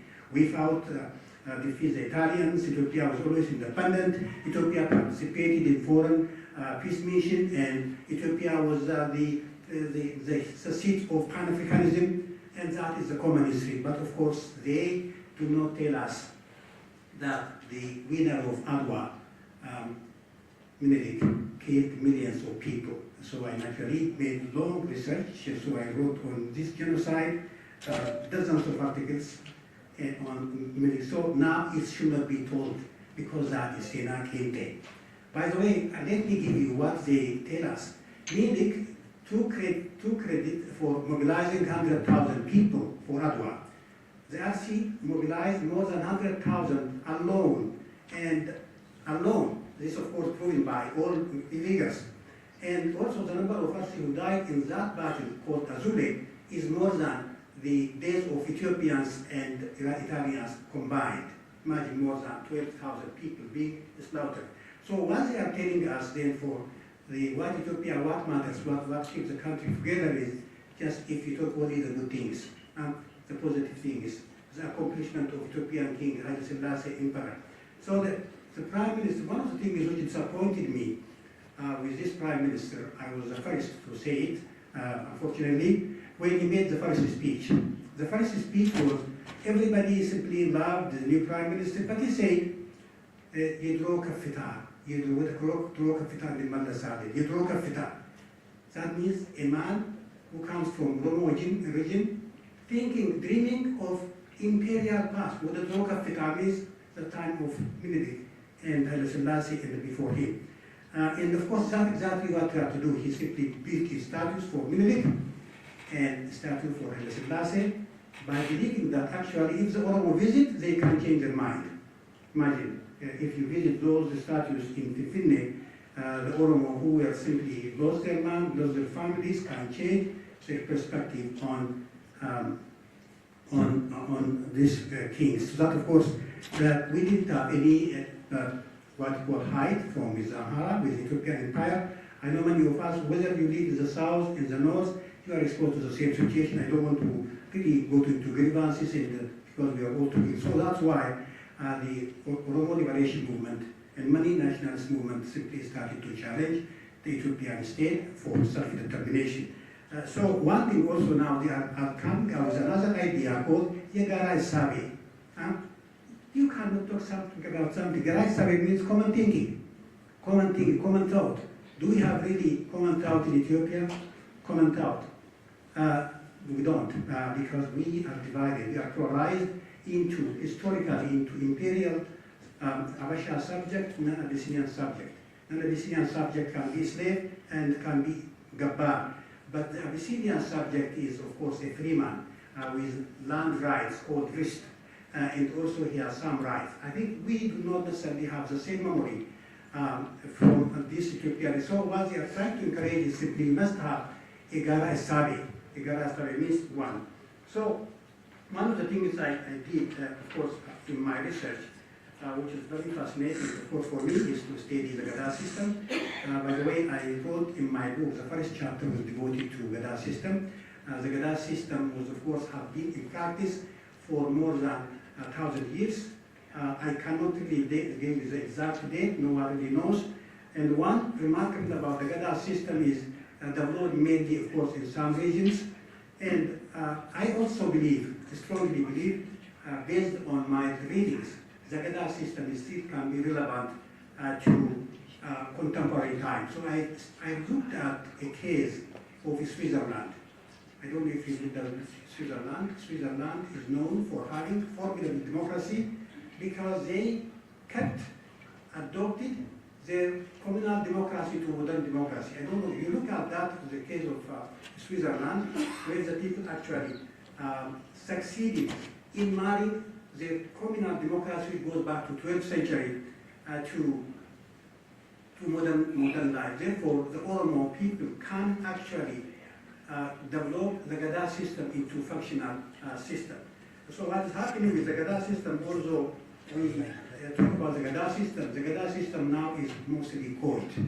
When I say coached, you know the government is controlling it. I think the same thing institution can be revived, but still we have problems with the government coaching and controlling this beautiful women's institution on which Professor Koué wrote a lot. So the problem is now, I think, is not only reviving Gada, but the Gada being used as an instrument of power. I don't know what the Gada are doing. They are clean, they dress well, and they go to hotels, they sleep. This is not the Gada, Bagada or Kareli who have been killed. These are really people without working, without materialism, without compensation, without permanent pipeline. And so that's, of course, the situation we have. The Gada system is alive, it can be rebuilt, it can be reconstructed, it can be adapted. Of course, with careful, we can at least make it work at local and regional level. So that's, of course, the issue. One of the things I'll be talking about now, there is a campaign against Oromiyaa by the Habasha school. So I think this is the social media campaign, sometimes on YouTube, sometimes, of course, on Facebook, sometimes involving doctors and people considered to be serious, educated. So they are really trying to assimilate the Oromiyaa to fascism or to Nazism. So for them, Oromiyaa means they can oppose, they have the right to oppose to the government. I think people have the right to oppose. If they take arms, they can take arms. But considering Oromiyaa as we understand it, to fascism is simply far-fetched and, of course, hatred against the entire nation. So I will be explaining why simply these people are using why these people are trying to use and implement this fascism. So I will be using a theoretical model to explain about Oromo nationalism. I think this gives us an opportunity to discuss some of this, which was discussed earlier. So one is called, there are three levels of nationalism. One is called soft nationalism. The idea of soft nationalism is when people in divided societies claim certain rights or demanding for recognition or a set of cultural practices and other socio-economic concessions from the given state without challenging the legitimacy of the state. You just ask for something. Let us sing, let us dress way, let us do this way, but you accept the legitimacy of the state. So that, of course, does exist. Maybe some Oromos are in this category. Some Oromos, some. I will talk about, of course, more detail. Then the second one is called conventional nationalism, standard nationalism. This, of course, based on the basic principle of the right of people to self-determination, the right enshrined in international law, the United Nations Charter, in colonial and imperial political setting. So here, a colonized and oppressed people or community of people demand and struggle for autonomy, larger autonomy, sometimes autonomies are different kinds. Autonomy, larger means closer to the state. Larger autonomy and the right to self-determination, which can lead to creating their autonomy for their autonomy of their own state and living under their own political roof. That is how all countries in Africa and Asia became free from alien rule and exist as sovereign entities. So conventional nationalism therefore has nothing to do with fascism. And so that's of course the most important one. For example, if someone comes and says, no, I wanted to create an independent state of Oromiyaa, he is not extremist. That is legitimate question. Whether that can be naturalized or not, this is not, cannot be seen. So Oromo nationalists are not extremists. You are not extremists. I think that's very important to have. If you ask, you have the right to ask. Ultimately, the people can decide, if you get the opportunity, whether the Oromo can create their own independent state, which are not related, or whether you create a confederal state which can have some kind of association with the remaining states. So that's of course another one. Then the last one, of course, which is what's called extreme nationalism, which is synonymous with fascism, or ultra-strong nationalism, which includes a superiority of one nation over the other races. I don't know what makes the Oromo people movements asking for the right to self-determination fascist. Do they mean the same as Italian fascist or German Nazi? I don't know what they are thinking, but of course the social media is now every day using the Oromo means Nazification, and actually one political activist was asking to de-Oromize if he wants to join the coalition. You know what it means? That means if you want to be a member of the newly created coalition, you have to accept to de-Oromize. De-Oromize means because Oromo means Nazification, and therefore there was denazification, and therefore if you wanted to support and work with them, you have to de-Oromize means you have to fight against Oromo nationalism. I think that's of course the way it mostly. This is vulgar propaganda. Doesn't hold a great purpose except creating mutual distress and animosity between people and of course neighbors and friends. So one needs to have a modesty and a basic cultural relativist philosophy, which is based on the assumption that no culture is superior to another one. This is what we call in anthropology, is what we call cultural relativism. By the way, we never believe our culture is superior to other people. Other people are telling us their culture is superior to us, isn't it? So this is really ignorance. So, by the way, there is an important declaration by American Anthropological Association in 1947, which says, no culture is superior to another culture. There is no scientific measurement to prove that one culture is superior to another one. So Gada is good for us, Gada working for us. That doesn't necessarily mean Gada can work for other people. And so we cannot claim superiority. So what they are trying to do is mostly to vilify Oromo institution. I don't think when they see the erasure, Oromo being coming together, they are angry because they do not understand the life. Look at what they say about the culture, about the erasure. When the same is posed about the Gada system, security is only based on what they learn from Bahrain. Bahrain wrote in the 16th century. Therefore, what we are trying to do is simply to defend Oromoma against this one. So Oromoma, therefore, for me, Oromoma is of course a bit the same as the one which was explained. My definition of Oromoma is mostly being Oromo or becoming Oromo, whether it is sociological or biological one. So Oromoma doesn't necessarily mean you are nationalist. That doesn't necessarily mean you are left, you are right.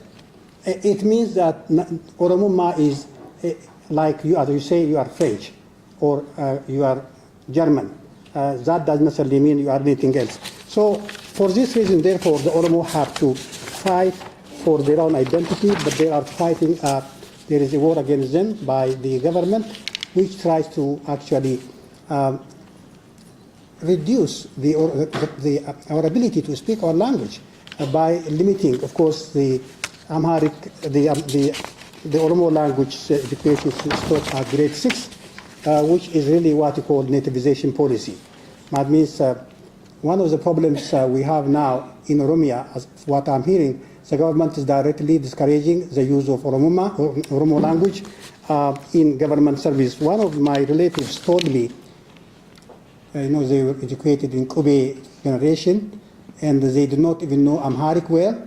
And now the Oromo bosses, PP bosses, are telling them to write reports in Amharic without them going through the school system, which is simply Amharic. No, I speak Amharic because I was educated, but for many people, now they have to learn Amharic to simply survive, to simply get the job. So one of the difficulties we have, of course, the government is basically abandoned Oromoma, and they had never had their roots in Oromo nationalism. They were captives of war.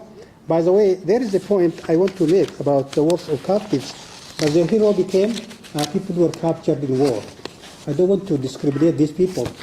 There are 3 people now they believe they were sheep. One is Gobana, the second one is Balcha Banafso, the third one is Abtagurgis Dinagde. Do you know their common history? They were all captured in war. They were socialized, Habashanized, but they turned against their own people. Imagine, Gobana, whose mother is Amhara, it doesn't matter. By the way, that's one of the good things, one of the interesting, because we don't want to naman pampansin Oromo naman pampanso, akasingonomi. Hati sani Oromo mit jara kana sadino. Gobana's mother was an Amhara, Balchanafso's mother was a Gurage, Abtagurgis's mother was a Gurage. But we consider by virtue that their father was Oromos. That, of course, how we consider them. But still, these people were more socialized. This doesn't necessarily mean I'm not discriminating, because that is the reality. The reality is they were from Oromo, the non-Oromo mothers, but Oromo fathers. Now, what they are trying to do is simply the hero of the hero they trust, the hero they are talking about is simply these people. This is what I call subservient nationalism. That means they try to be different from Amharas, because by using the Gobana name to claim that we also created the empire. The empire is ours because Gobana was there. Gobana was to Laga, Gobana was to Maicha. Therefore, if he did, then the empire is not yours, but is also us. Also, don't forget, they are focusing so much on someone called Gabayo. Gabayo died in Adwa, but there were millions of Oromos who were killed and who died. The reason being because we defended the country, and we are also entitled to the same rights like you. So you see, it is a funny story. This is simply, they are coaching, they are trying to develop narratives that the empire was not actually yours, the empire is also us. So the 3 names I mentioned are generally played a negative role for information if Iyyasu lost the war, if Haile Selassie access to power is thanks to Dinagde. You know what he did? He simply defeated. Haile Selassie packed, from what I read, to leave the country. He transferred his money. But someone with this wisdom defeated the father of Iyyasu. That's why Haile Selassie would have been a refugee if Dr. Georgis Dinagde didn't save him. So these people played an important role. What is very important now, these people do not want to Oromo nationalists. They are looking for governor. They are looking for people like him who were generally serving the empire against their own people. That, of course, what I call subservient nationalism, which is different. But they claim to be nationalists, but their nationalism is different from Habasha nationalism, which refers to Menelik. Now they are trying to avoid Menelik a bit, because if they go to Menelik, then the empire of Menelik is simply an Amhara, and therefore this is a funny story they are talking about. So let me, I don't know how many minutes I'm left with. Let me give them some of my thoughts about the point I would like to give to the talk. So one thing I thought I would like to, before I conclude, one important factor I think which we have to work on is simply our commitment to the development of our language, and the Oromo language must be our common cause. That is simply the minimum we can work on, because we have to defend Oromo language. So that is the only way that you can keep our Oromumma. Without Oromo language, you are no longer Oromos. Therefore, whether you think leftist, right-wing, Muslim, Christian, it doesn't matter. Our differences can be accepted. You can be an Oromo with all diversities. The language is our common bond. Therefore, we have to really make sure that the government, by the way, one of the things is we have to have in mind, do you know Quebecers? Quebec, they are small numbers. Some of them are nationalists, want to separate. Some of them wanted to be within Canada, federalist. But they all agree on one thing, which is Quebec cultural heritage and the language. How they defend this language, beautiful, they call Quebecois culture. So the Oromo, 50 million people, we couldn't even defend our culture. So why we cannot defend our culture? 50 million, we say we're 50 million, but of course we always naturally ignore our culture. If we cannot defend make-live language for 50 million people, we are not worthy of becoming a nation, because we have to defend our language. The second is also an important one, which is the government apparently is planning to unmake Oromiyaa. There is, I know many of you heard, I think many of you follow very closely. The Prime Minister wanted to become a president, therefore they wanted to change the constitution.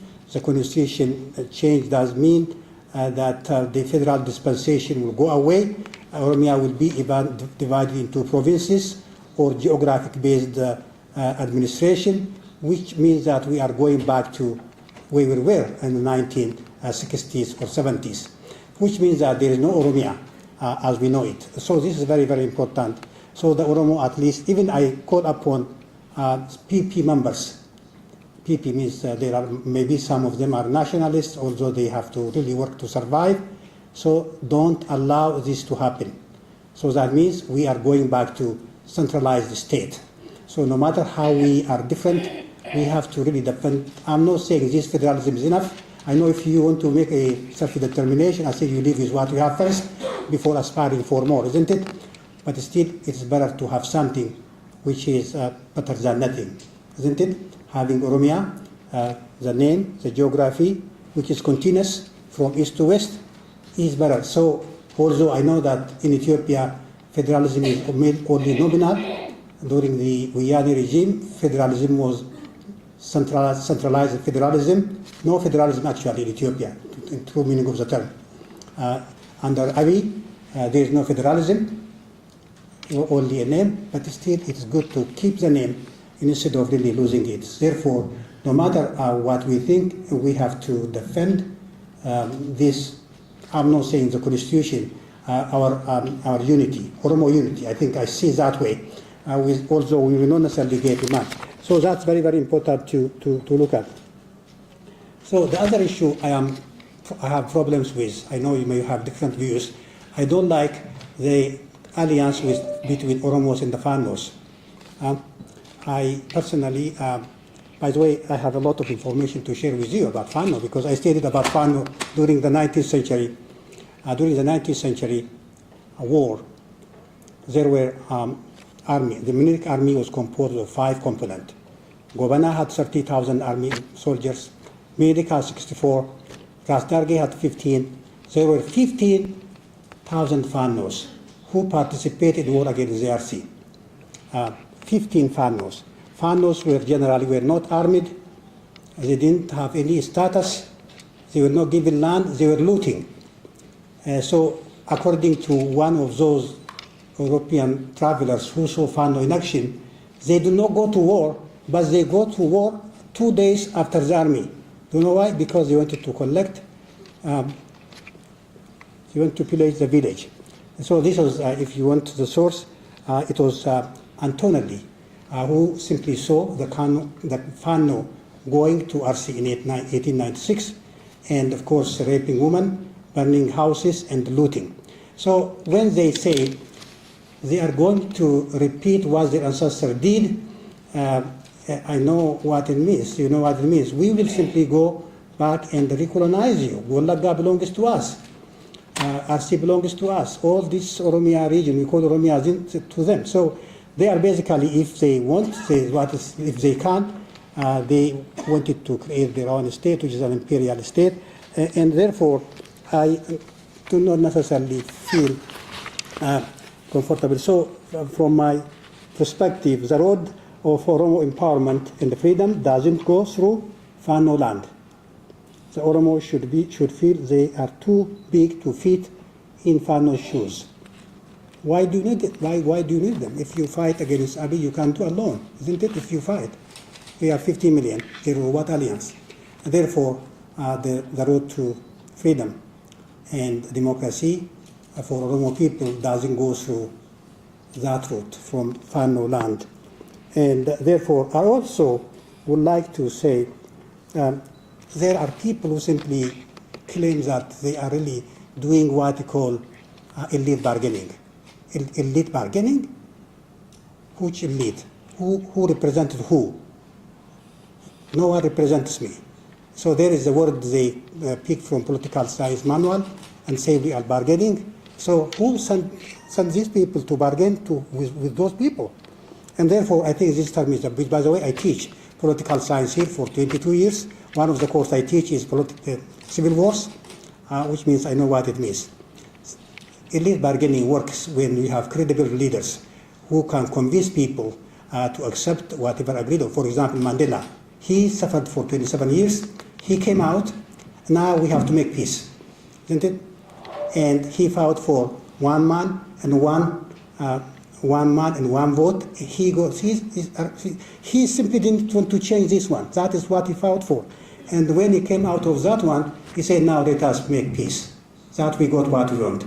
And so elite bargaining means people with credibility who really represent the aspiration of their people, who simply can be trusted by all individuals. So I don't think that people should be abusing the concept of elite bargaining.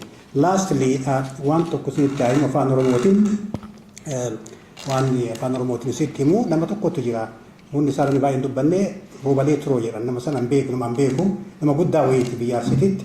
One of the main speaker at Machala rally in 1966. Qabameeti mana Haile Sillaasee bira geessan. Nama guddaa namni achi kun baay'ee dubbatee jira beektan baay'ee dubbatuu danda'u. Lola kana waa godhanii lola kana dubbatu kana hin danda'anii dubbii danda'a jaarsa suni macaa tuulamaatitti ka macaa godhe isaan. The speakers, not the head. But this guy was arrested and Haile Sillaasee bira geessaniit jaarsi dheeraa Karim Abdul Jabbar fakkaata. Very tall. Ofillee namni umriin isaatis guddaa waan ta'eef dhaqee jennaan Haile Sillaaseen nutti shaffatteeniidhaan shiftaa taateedhaan. Because the Machaatulama readers were accused of being shifters, isn't it, against the emperor. He said, he mocked the emperor. Namni umri keetif kiyyaa kuni shiftaa ta'uu hin danda'a jedhaan. Namni umri you are too old, jaarsi diqqaatee jira, gabaabbatee, dulloome, agana kun taa'u, amma immoo agana dheerata. Namni akka naafsii shiftaa ta'uu hin danda'a jedhaan jarfaan itti manii jennaan maal gootanii jedheen.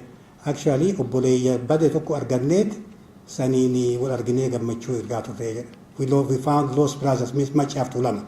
Arsiin Machaaf Tuulamni dhufee wal geennee obboleessa bade argannee gammachuu wal goone malee maal balleessine. That's really a beautiful one, which simply shows the Oromo obboleessa bade arganne. Wal jaddu dhufee wal dhungatee gaafsanii yoo beektanii albee irraafatan. The taboo of knife.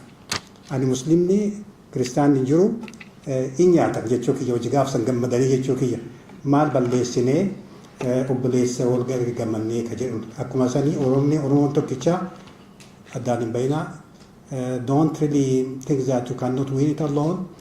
So unless you stand together, I think you cannot win. By the way, the RC fought too much to the best of their ability, but they couldn't win. They couldn't get any support from anyone else alone, and therefore. Unity, no matter where we go, where the journey takes us, still we have to work toward this unity. But of course, be firm, you are a great nation. The great nation is not invented by me, this was the Salviak saying it. We built institutions, our people didn't know how to build houses and monuments, but they built an institution like Gada, which is one of the marvelous institutions you can be proud of. And the legacy, you can talk proudly.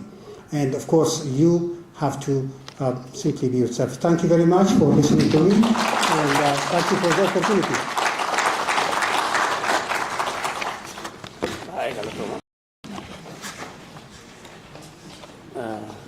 Dr. Banti, are you there? Can you say the last word? I just want to say thank you, Dr. Abbas, for sharing your knowledge over the years.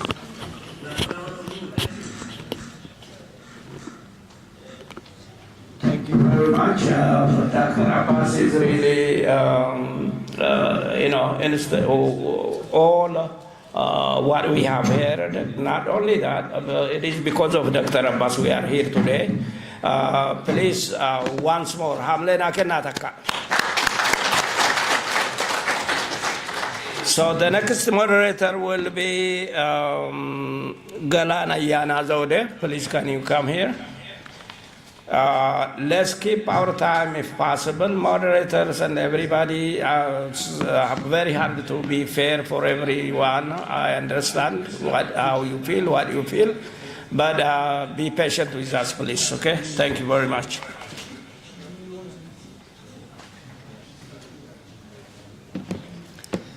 Hello again. How's everyone doing? Doing good? Yes? Can I hear your response? Yes. Awesome.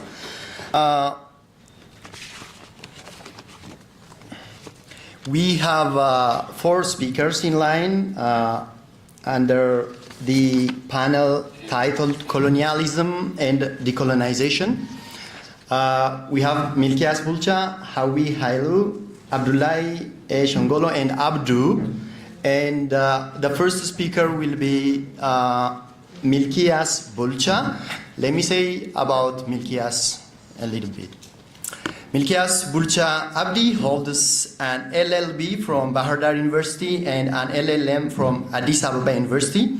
He is currently pursuing a PhD in law at Bule Hora University, Ethiopia, where he resides.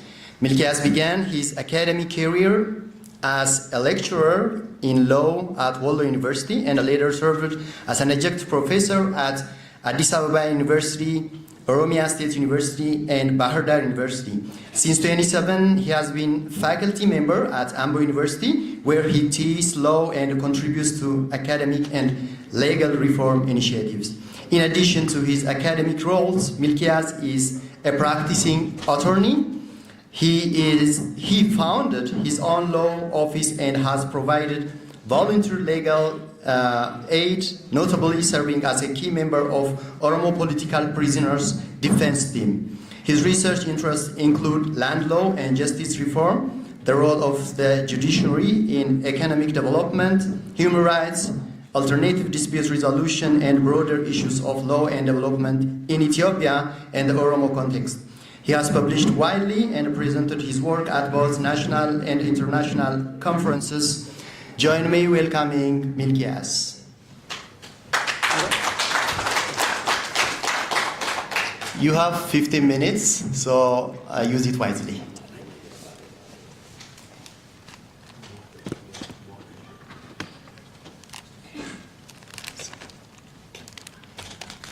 Dr. Moa, share your nugotani slide isa.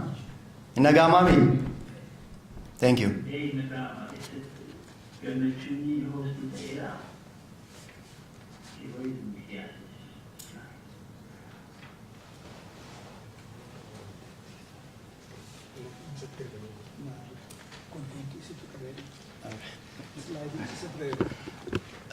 Dr. Moa, sliding simbratu anirgamif, isinum tutu share nugotani.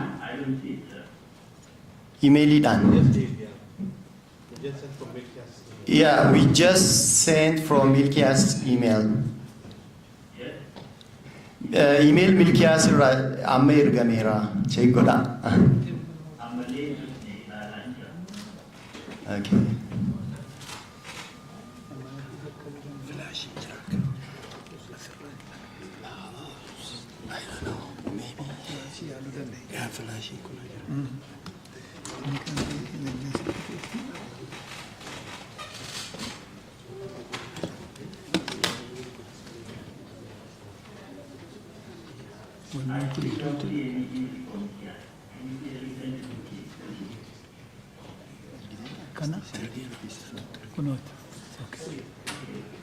Zoom share screen Zoom just zoom. Share screen. One non Host share. One non the browser which Windows and Argita. It's open. Milkias meet here. Okay. I think on the screen.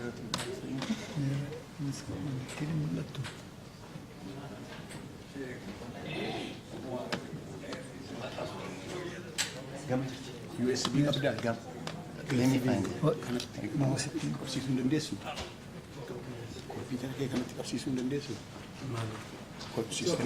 It's okay. Now it's working, I guess. Warri Zoomira imulata. Slide in imulata mi. Awesome. Yeah.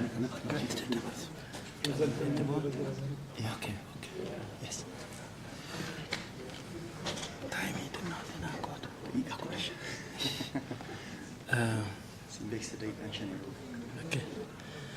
Baay'ee galatooma nagaama gammachuu guddaan natti dhaga'amaa dhufee qorannoo kanaaf jedhee as biyya kana dhufee pireezenti gochuu danda'u kootiif namoota gurguddaa hayyoota durii ijaan arga jedhee yaadne waan an argee fi carra qabeessa. So just for the interest of time, let me go directly to my presentation.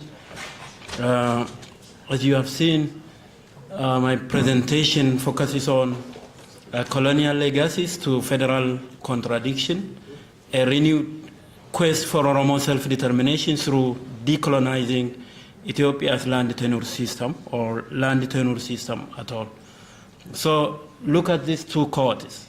Whenever you are an Ethiopian, whenever you are an Ethiopian. Whenever you die, you become Ethiopian.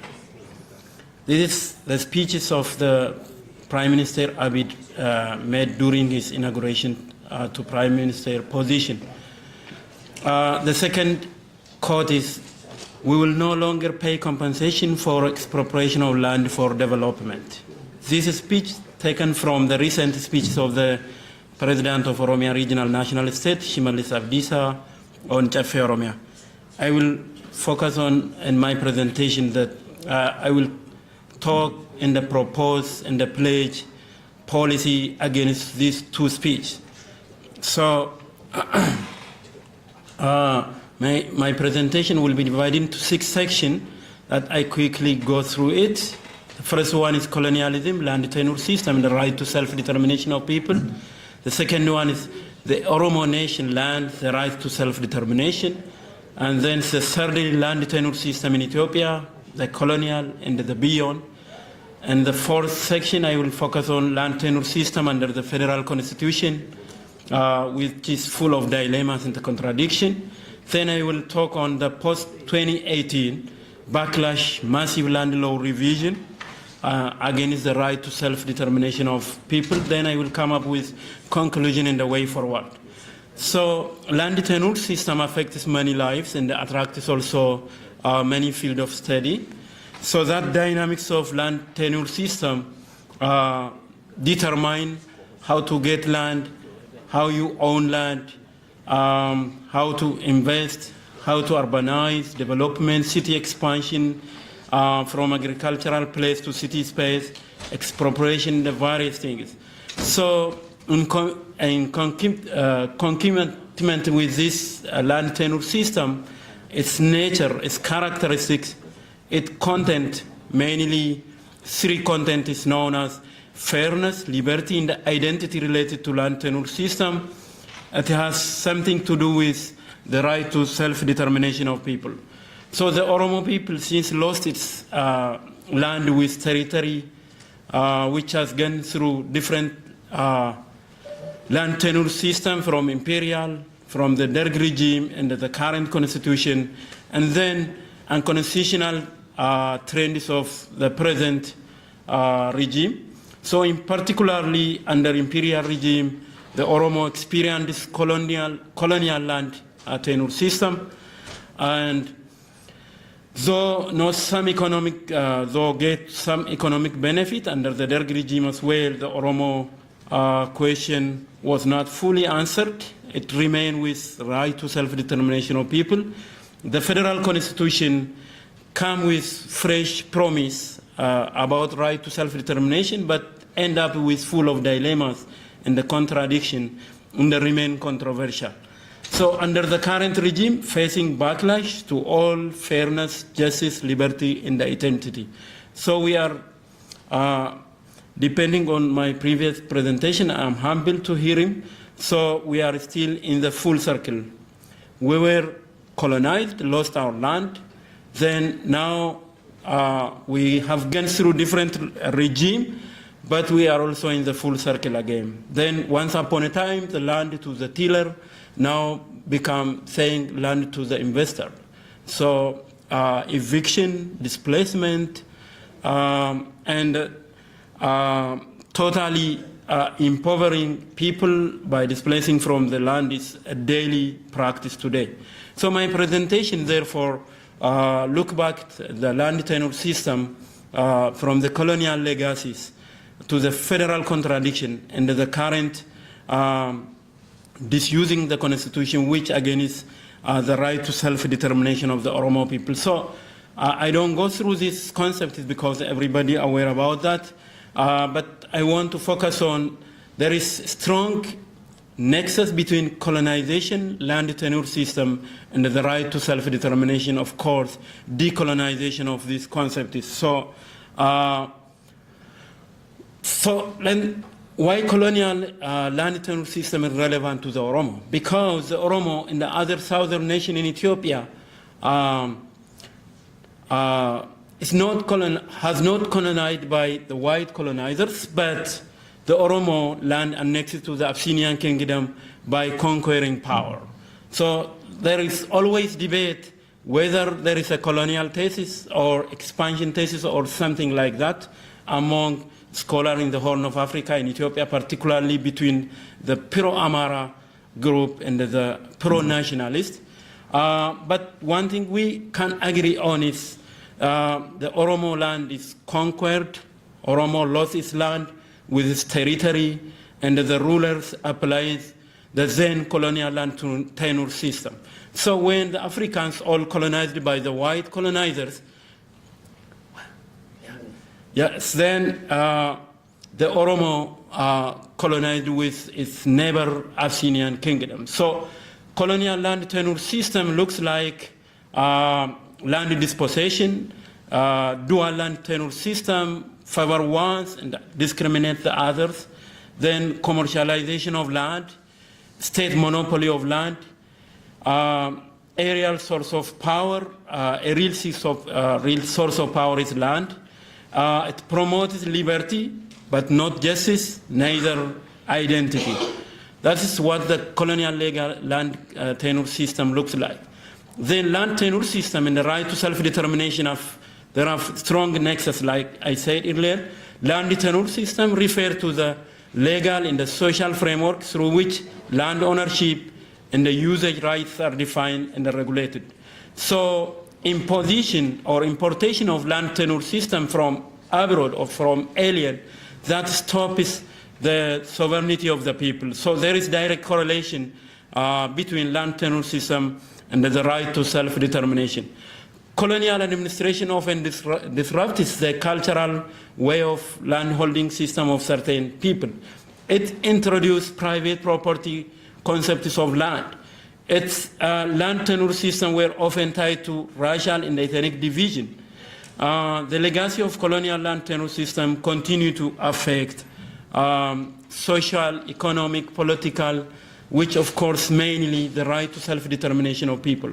When we say the right to self-determination of people, it is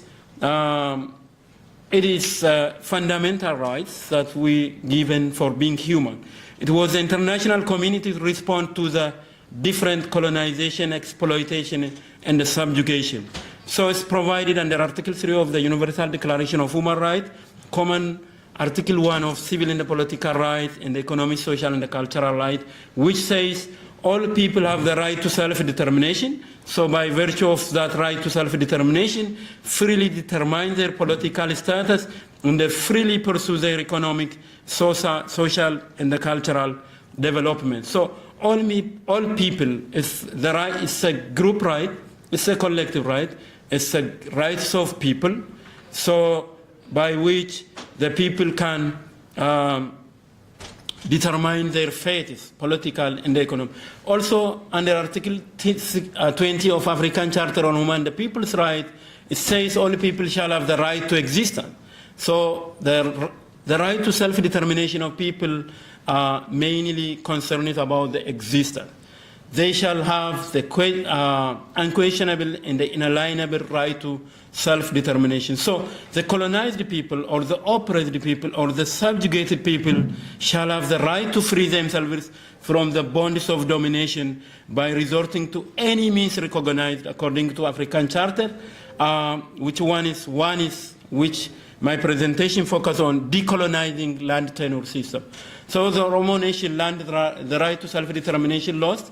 According to the Oromo epistemology of land ownership, land is communal, sacred, and deeply embedded in social, spiritual, and ecological values, not only for economy. Okay. Oh, my God. I'm not making this time. The time is going fast. Yes? Maybe go to the main points. Okay. So land tenure system in Ethiopia, like I said, it's mostly colonial.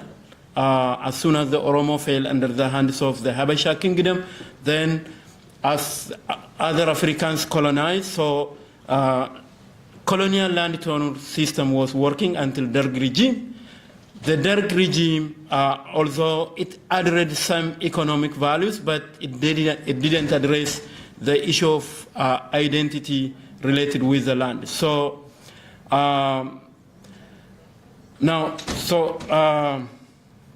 let me quickly go to under the current constitution. So under the federal constitution, there is a promise that every nation, nationality, and the people of Ethiopia have right to self-determination. So all sovereign empire resides in the nation, nationality, and the people of Ethiopia. The constitution is supreme law.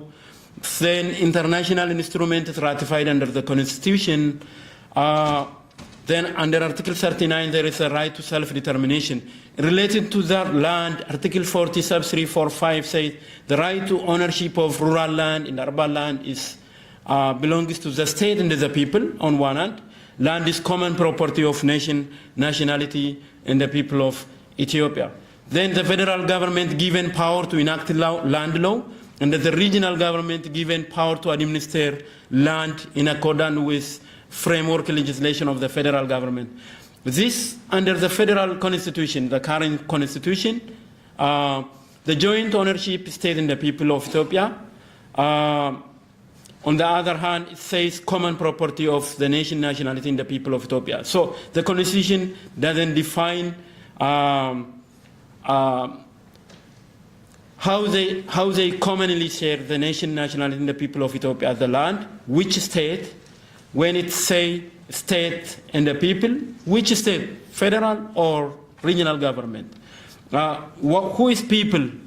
The nation, nationality in the people of Ethiopia, how they jointly share land is. So where is the right to self-determination if they jointly own land? So if you have joint property or common property, you cannot determine on the fate of the property lonely. So there is a full of contradiction. There is serious birth defect in the constitution from the very beginning. Then it affects the sovereignty of the people, the nation, nationality, and the people of Ethiopia. Not only that, as far as concerning the Oromo, Addis Ababa city self-governing autonomy was established. On the other hand, the special interest of Oromiyaa is provided in the constitution. Then Addis Ababa city residents will never have separate right to self-determination from the Oromo nation. So there is open for debate between the ethno-nationalist narrative and the pan-Ethiopianist narrative. So under the current, since 2018, you know what happened in Ethiopia. So the reshuffle of government took place, neither reform nor transition, but the EPDRF itself changes the leaders. Then later on, without waiting to the next election, they killed the legal personality of the elected party. So that is what took place, neither reform nor transition. So it's a reshuffle of cabinet. Then that is what happened in 2018. Then from that time on, there is a massive land law revision. So all the land, I would like to go through all each point is in the what happened since 2018, but all of them indicated that all in all revised in the newly enacted legislation is all about backlash and against the right to self-determination of people. It's all about eroding the federal idea. So liberalization of land is promoted. Increased land transaction, mortgage sale against the constitution under which they took an oath to rule with it. So we are in full circle of land tailor to land investor now. But the efficiency of land productivity has been remained poor. So my conclusion is that land as collective right is the Oromo epistemology of land, how we approach land, public ownership of land. Individual right is usufruct right. We can use, we can share. That is based on three concepts: equality, liberty, and identity. Land will never separate from these three concepts. Land as an identity inseparable to the right to self-determination. Development, investment must meet minimum Oromo worldview land tenure system. When we say this, we don't close our doors to the world investment and the trade, but everybody who wants to invest in the make development on Oromo land should integrate it in. Like you integrated in the Western, you have to learn English in order to integrate into the Western system. So anybody who wants to invest in Oromiyaa should learn Afaan Oromo. Anybody who wants to make any development on Oromo land should do according to the Oromo worldview. Then finally, there need to be land restoration. So many lands, so many territories taken away from the Oromo. So land restoration must become. So that displacement and the eviction must stop. If the Oromo remain in the federation, that's my proposal is to, if the Oromo fully establish its own country, then the recommendation may be otherwise. But if the Oromo remain in the federation, the Oromo should not share ownership of land with any nation national in the people of Ethiopia. The Oromo land should be for Oromo land. The federal constitution should eliminate duality of land ownership system that is state and the people, which is plural concept. It must be made clear that the state does not own any land, as there is no single state in Ethiopia. Ethiopia's whom federation is a union of nation national in the people of Ethiopia. There is no single state. So the right to self-determination must be restored for the Oromo. The policy, laws, administration, the governance related to Oromo land must be fully vested in the Oromo government, which is elected by the Oromo people. So regain the lost territory.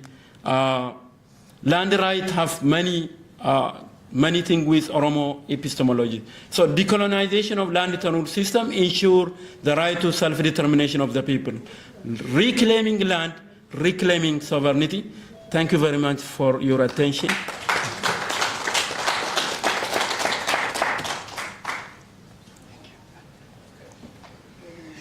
We thank Milkias for a very amazing presentation related to land tenure. Our next speaker in line will be Hawi Hailu. Hawi Hailu is lecturer at Walaga University. Hawi will be talking on extractive economies as forms of settler colonialism in Oromiyaa. I don't have Hawi's bio, so Hawi, you can introduce yourself while presenting. Thank you. Hawi is online. Where is Hawi?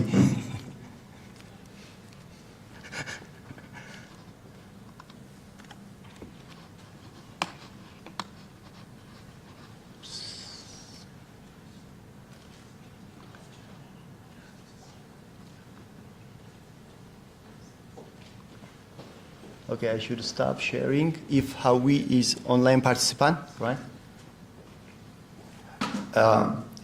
Can you hear me? Is Hawi here?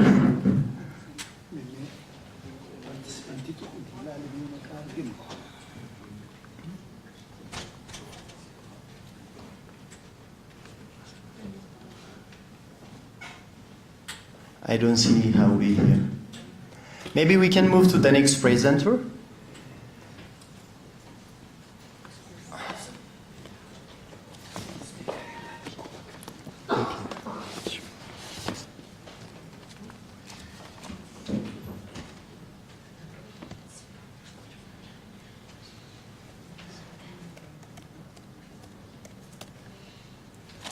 Sorry for the inconvenience.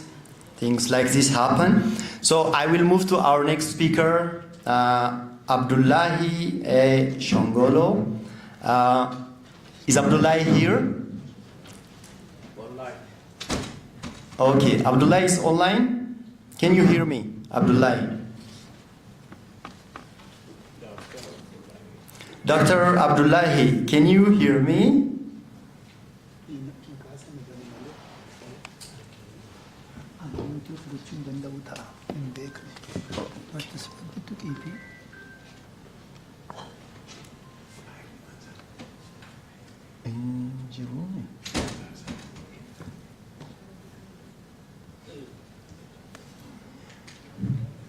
Is Dr. Abdullahi around?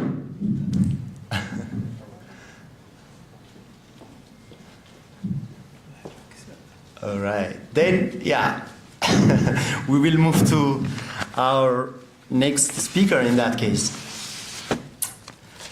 Our next speaker will be Dr. Abdullah.Adooleeysa. Dr. Abdullah.Adooleeysa is an associate professor in the Department of Economics at Brandon University.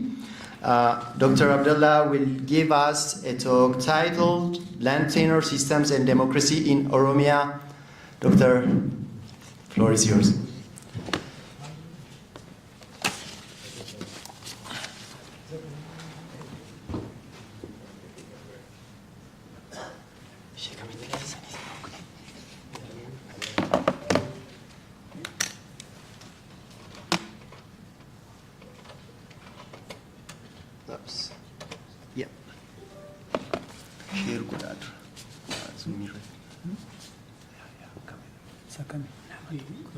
PPT. Yeah. Where is it?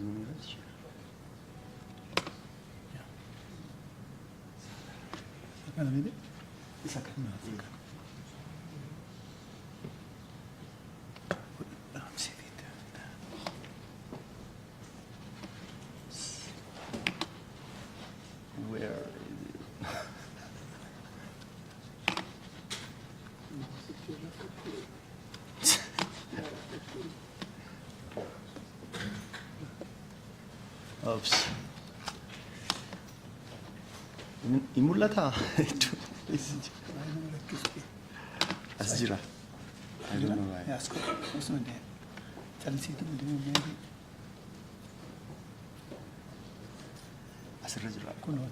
Okay.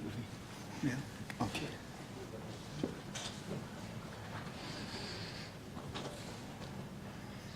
Yeah, when online and offline events happen, these glitches are normal, okay? Bear with us. Doctor, the floor is yours. Next there. Okay. Yeah, like this. Yeah, this one. Next, yes. Go ahead.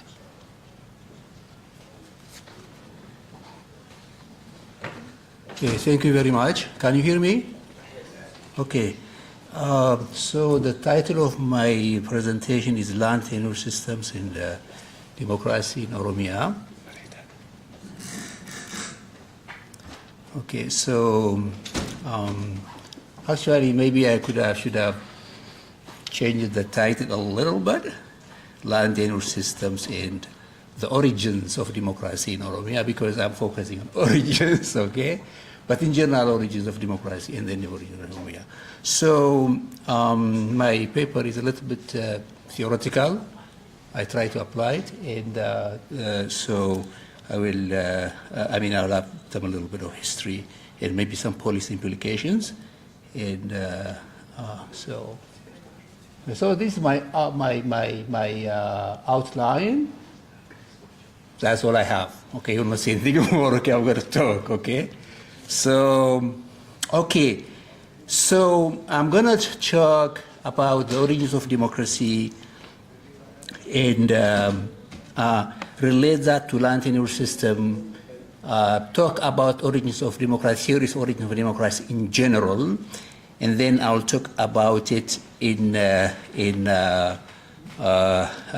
case of Oromiyaa or Ethiopia, and then I'll talk about the land reform of 1975, what that might have meant for democracy, and then in the concluding remarks, I'll talk about a little bit about the Ethiopian revolution, and then I will suggest some compromise solutions for the current political problem in Ethiopia. So it's just an option, okay, a compromise solution which follows from some of my discussion, okay? Okay, so because the idea of democracy is a little bit broad, there might be many definitions, so I will go with the following definitions because it's good for what I'm going to do, okay? So I'll define democracy in 3 stages or 3 things, 3 components. The first definition of democracy for my discussion is government by discussion. Okay, that definition was given initially by John Mill. Also, Amriyat Hassan uses that definition, government by discussion. Then the next one is the Schumpeterian definition of democracy, which is free and fair election. That is more modern version of democracy, definition of democracy. And the third element I want to add here is it's a minus, okay? Minus imperialism. So a country cannot be democratic if it is told who to elect by an imperial power, okay? But you can apply that also within a country. For example, in a federal system, we can say there is democracy in Oromiyaa if the federal government does not put pressure on the Oromos about who to elect. Okay? So I need those three things. And also I want to say another thing here about democracy, which will help me to discuss in the conclusion, that there is no society that's completely democratic or completely non-democratic, completely dictatorial. I think all societies, I would say just all of them, okay, have some democracy and some non-democracy, okay? The term non-democracy is used by Acemoglu and Robinson, who won Nobel Prize in Economics last year. They wrote about democracy, you know, one of their books on democracy, main article on democracy. So non-democracy can include, you know, monarchy or one-party state or any other form of non-democracy. You can say dictatorship, but they use non-democracy because it's sort of more broad, okay? So all societies are partly democratic, partly non-democratic. But only on balance that we can say this country is democratic, this country is not democratic. Otherwise, every country has some element of democracy and some element of non-democracy, okay? So for example, in the United States, you know, the leading democratic state, maybe they're not democratic when it comes to foreign policy, okay? Just the leader decides what foreign policy should be. The population doesn't have much say on it. Okay, so now let's go to the next one. I'll go to the next one, origins, assessment of democracy. So here, if you look at the literature on this, there are many people who write about the origins of democracy. What determines democracy? How do democracy come about? And almost all of them are about capitalist societies, about modern societies. For example, sociologist Moore, in his book, The Social Origins of Democracy and Dictatorship, he says that, summarizes his ideas in the following statement: no bourgeois, no democracy. So it's a class issue. There are many classes. The bourgeois leads to democracy. Other writers emphasize the workers movement. Others say it's a middle class. You need a middle class for democracy.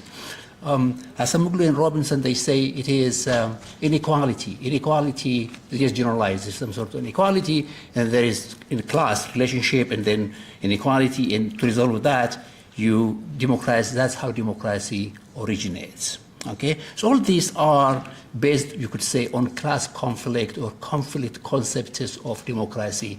Democracy arises from conflict. Okay, now the second one, which I did not see a lot, but maybe there are people who wrote on this one, but about indigenous democracies and all other democracies, maybe, where they arose from. Nowadays, there are a lot of writings on indigenous democracies. Where did indigenous democracies come from? Because there is no capitalism. You cannot say the Geda arose because of a bourgeois class, okay, or a working class, right? So Geda is an indigenous democracy. So where did that come from? For that, I use Elinor Ostrom. Elinor Ostrom, in her 1990 book called Governing the Commons, she won Nobel Prize in Economics in about 15 years ago, and she she actually in that book, in many of her leading articles, doesn't say much about democracy. She doesn't talk about democracy. But you can glean from what she's talking about democracy. So what she's talking about actually is, her main concern is about how to govern the commons. Commons means like fisheries, grazing land, things like that. How do people manage it? How do you use that efficiently? So traditionally, economists say there are only two solutions. One is you privatize it or you nationalize it, state ownership or privatization. She came up with a third idea. She said, no, we have a third idea, and that is the community can come together, talk about it, make rules, and govern their common property. Okay? So what does that mean? If they come together and talk, you remember the first definition of democracy is government by discussion. So it fills the condition of democracy. So the existence of this common property generates democracy. So instead of classes clashing to produce democracy, we have people facing natural resources in the process producing democracy. And so she actually talks about how that type of thing may work. And she have eight conditions, okay? And two of the conditions imply democracy. One condition says most individuals affected by the operational rules can participate in modifying the operational rules. So the rules are made by them, they talk about it, they make rules, okay? That's democracy. And then the other one, the other condition is the right of appropriators to devise their own institutions are not challenged by external government authorities. So that's my third definition of democracy. There's no external force that tells you what to do. So the communities come together, make rules, and there is no pressure from outside. They can manage the resource efficiently. She's concerned about efficiency. But I'm saying, well, you are talking about democracy really, because here we have democracy arising in the community. Okay? So I applied that to the case of Gada. So we're going to number 4, the origins of indigenous democracy, the case of Gada. So how did the Gada arose? So I know two theories, okay? Now I know two theories. Maybe there are more. The first one is the Addunyaa theory. The other one is the Addunyaa theory, okay? So when I was growing up, Addunyaa was sort of titles given to only few people who get some respectability in society informally. Now it has become, title we use for adults, right? So it's respectful to say Addunyaa strong, okay? And but it goes also rhymes with Addunyaa. So probably most of you know what the Addunyaa story is, a myth, I think. Okay, I believe some a myth that the Oromo tried kings, and the kings didn't work. They tried queens. The last queen was Manoye, but they found all of them wanting. Okay, so they said, okay, we're going to create a system. They sat and invented the Gada system. Okay, so that actually is a reasonable myth, because what it says is people tried different things and then they invented Gada. So it's possible, it could be true. It could be true, but as far as I know, there is no written evidence that Addunyaa existed. I think it's a myth. Okay, so the other one is Addunya's theory is that, it's from my discussion about the second theory about how democracy may have arose. So the Oromo invented the Gada system as a result of dealing with their common property and how to manage that. Now, I'm not saying that's the only reason. Okay, I have seen an article recently about determinants of democracy. It has 42 variables. There are many variables that can determine democracy. And depending on society, some of those variables will be more important for this society, other variables, some of them will be, subset of them could be for another society. So, but for the Gada system, I think the common property was important. So the land tenure system, it was commonly used, there was no feudalism. By the way, I didn't talk about land tenure system. I will just mention that in general, feudal land tenure system is not good for democracy, and a capitalist system where land is distributed equally, association with land that is distributed, commercial society can be good for democracy, but unequally distributed is not good for democracy. State ownership, less likely. Okay, so this is a general statement. So the fact that we have a communal land system originally under the Gada system may have given may have helped the democratic system to arise. Okay, and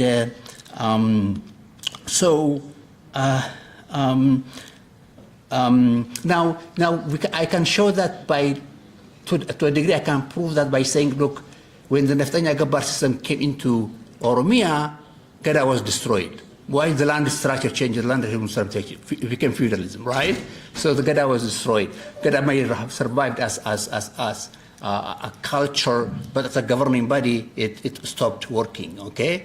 And also, when the feudal system arose internally, like in Jimma in the Gibe region, or perhaps in Wallo too, the Gada system stopped, okay? So it's very much related to land structure. That's my theory.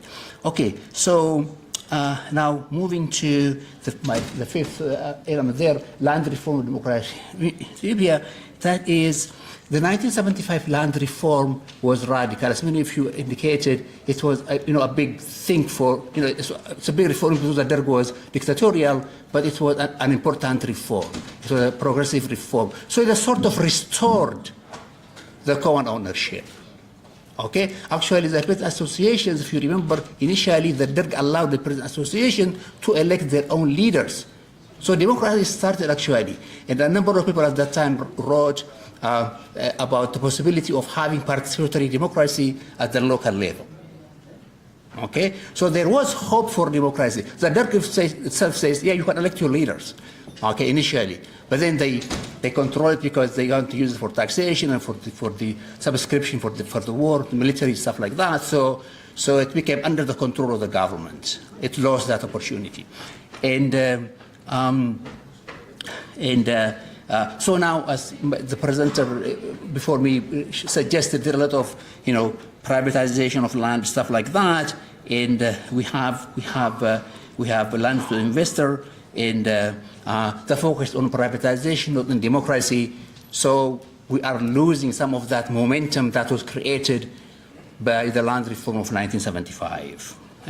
Okay, now I just go to the last one, some concluding remarks. I want to say two things, okay? The first one is, I think the Ethiopian Revolution in 1974 was very important because it set the parameters within which the discussion are taking place. And most of the time we talk about three things: land, self-determination, and democracy. Okay, I think all three of them are about democracy in a way, because when farmers got their land, they are allowed to elect people. So it's also a democracy. It's an economic democracy, but also electing their leaders. So it's a local democracy. Okay, so the land reform was associated to a degree with democracy. Self-determination is a democratic issue, right? If that reform was done correctly, okay, it could have restored at least democracy at the regional level. You remember in 1992, the 1992 election, the OLF was pushed out of the country for local election. It was a local election, if you remember, it's a regional election. It was not a federal election, okay? But the TPLF stopped it, okay? But you can see that self-determination is a democratic thing. That's why the OLF participated in it, okay? But it's not fulfilled, but it has that imbued within it. And so the way the Ethiopian Revolution went, I think we were still in that type of environment, even though a lot of changes happened at the same time. Yes, some revolutions take a very long time to consummate, they say.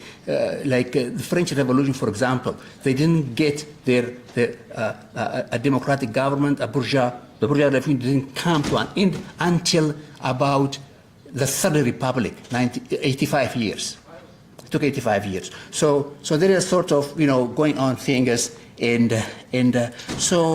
so why that? I think the reason for that is when the Derg came to power, they wanted power.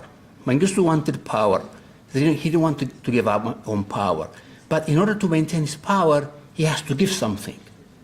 He gave land reform. And he got a lot of support, if you remember. President supported Mengistu, initially. He got a lot of support. And so that lasted him for 17 years.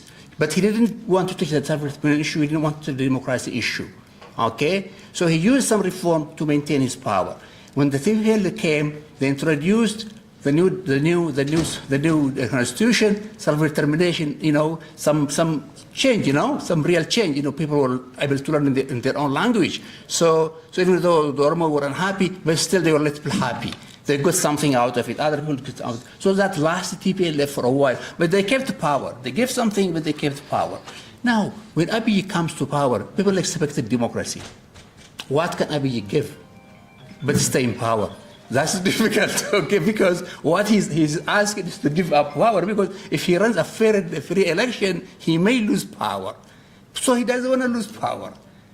He's the least lucky of the three, you could say, in terms of power and reform dynamics. You see, Mengistu was lucky, to stay in power. He gave land, he stayed in power.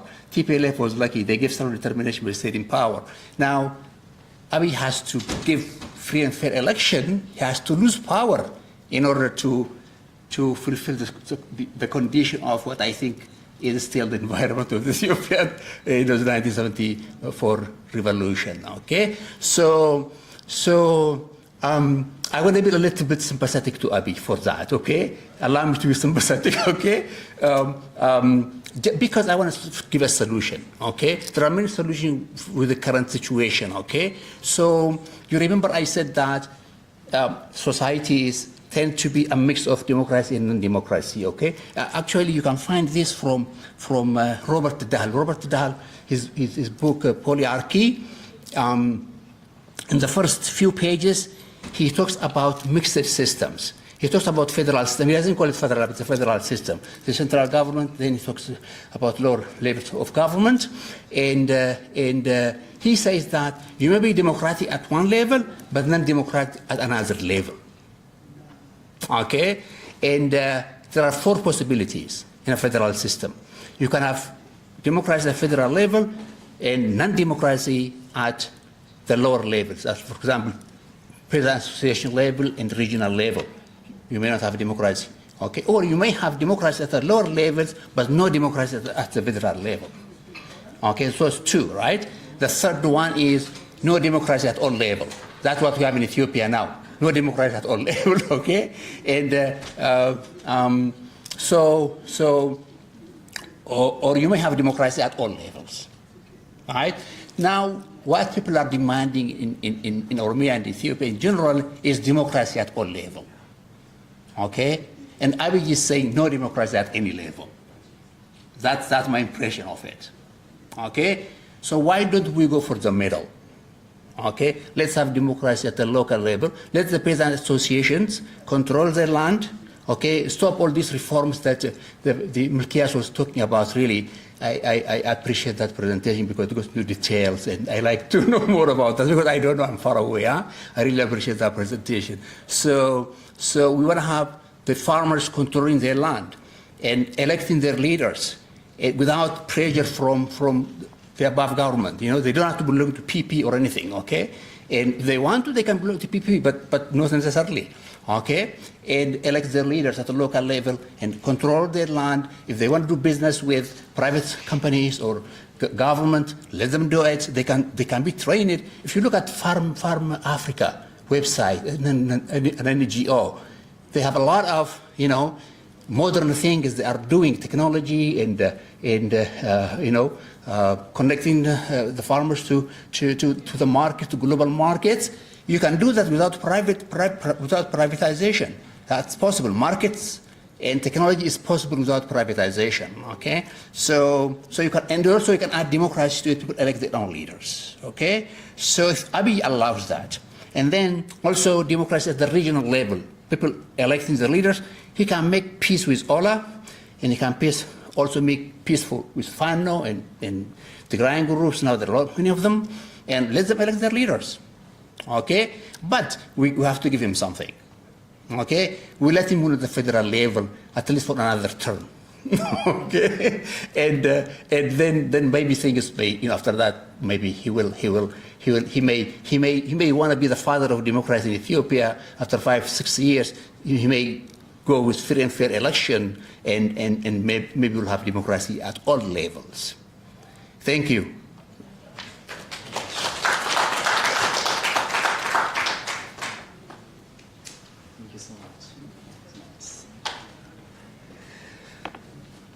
Wow.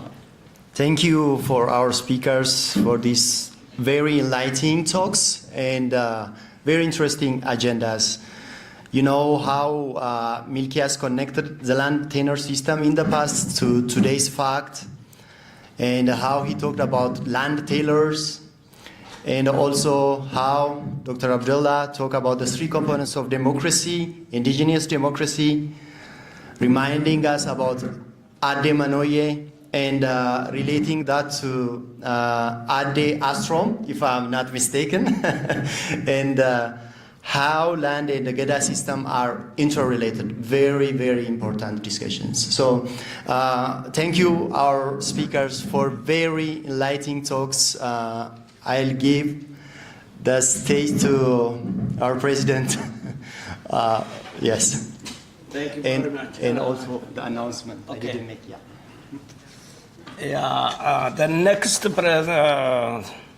The next moderator is Dr. Addunyaa.Adooleeysa, but we will wait for some minutes. We will have some event.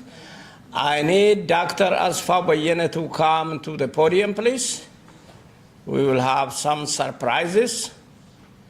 And the chairman of Oromo Studies Association, the chairman of board of Oromo Studies Association, sent his message that Dr. Asfa will represent him today here. So we will have a mini award session. Usually that's supposed to be really big event. And I will leave that podium to Dr. Asfa, and I will need also Dr. Gamachu to come here.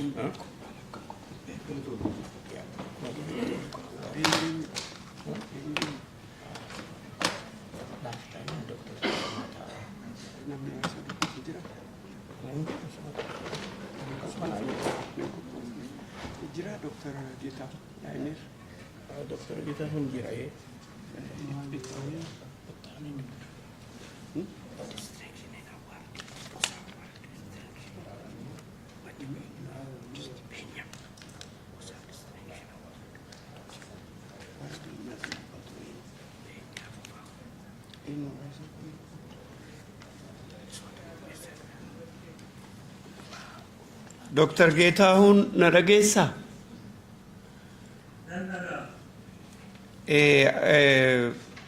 Jalqaba kan lifetime award irra akka jalqabnuuf introduce nu goota. Hayye.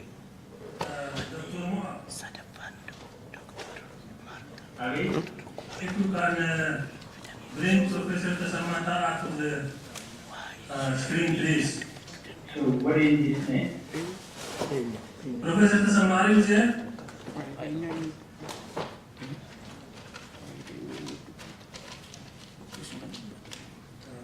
I don't know what.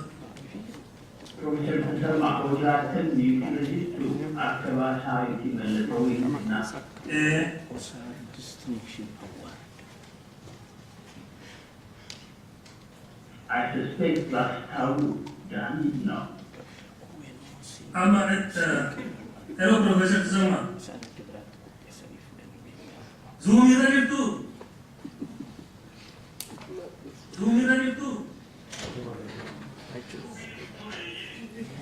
I'm not going to marry this in this. Akasmati yes is one. Atau. All right. Thank you, everybody. The Oromo Studies Association is honored to announce Professor Tasamata as the recipient of the 2025 Lifetime Achievement Award in recognition of his extraordinary and transformative contribution to the Oromo scholarship and historical education. Professor Tasama, a distinguished professor of history at Addunyaa University and a former dean of the Social Science College, has fundamentally reshaped our understanding of Oromo history and society while establishing himself as one of the most significant scholars in the field of Oromo studies and Ethiopian historiography. Professor Tasama's scholarly work represents a paradigm shift in Ethiopian historical studies. His rigorous methodology combines written documents in Ethiopian languages, oral traditions, and ethnographical materials, setting new standards for historical research. This multi-source approach has enabled him to present comprehensive and nuanced understandings of Oromo history that were previously unavailable to the scholarly community. His major publications stand as monuments to scholarly excellence. Quote, The Oromo of Wallaga, a historical survey to 1910, and quote, provides an unparalleled examination of pre-colonial Oromo society and the impact of imperial expansion on Oromo communities. The political economy of an African society in transformation, the case of Macha Oromo Ethiopia, published in 2012, has become indispensable reading for scholars of Ethiopian history, African political economy, and Oromo studies, offering groundbreaking insights into how communities navigate social change while maintaining cultural integrity.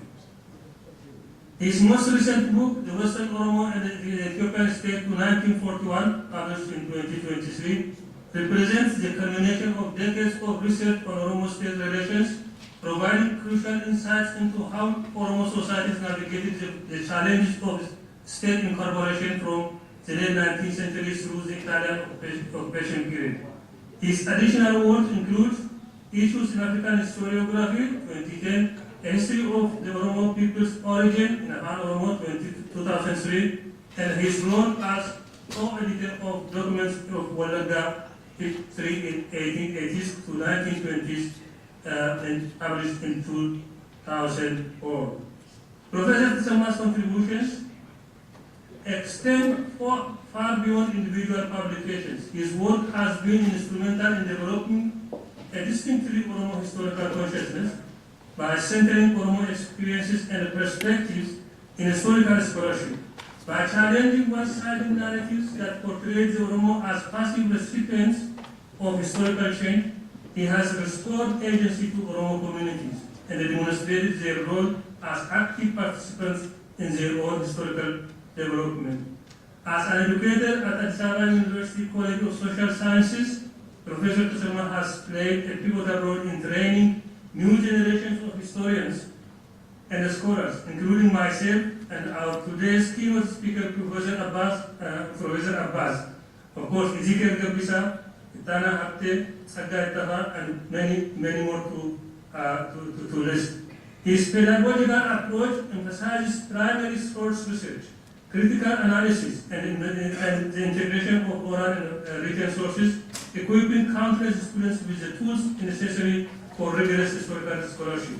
All history students who pass through Addunyaa University, both as undergraduates and graduates, were touched by Professor Tasama's teaching and mentorship. The impact of his educational legacy is evident in the careers of his former students. Most of his students, both Oromos and non-Oromos, followed his scholarly pursuit and are now professors teaching at universities worldwide and in several universities and colleges in Ethiopia.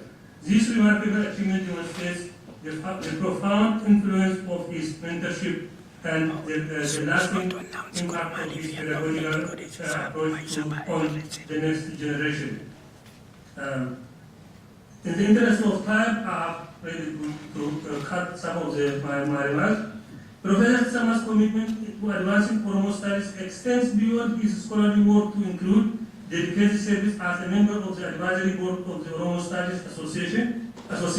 His expertise in the guidance have been instrumental in shaping the direction of the organization and supporting its mission to promote scholarship worldwide.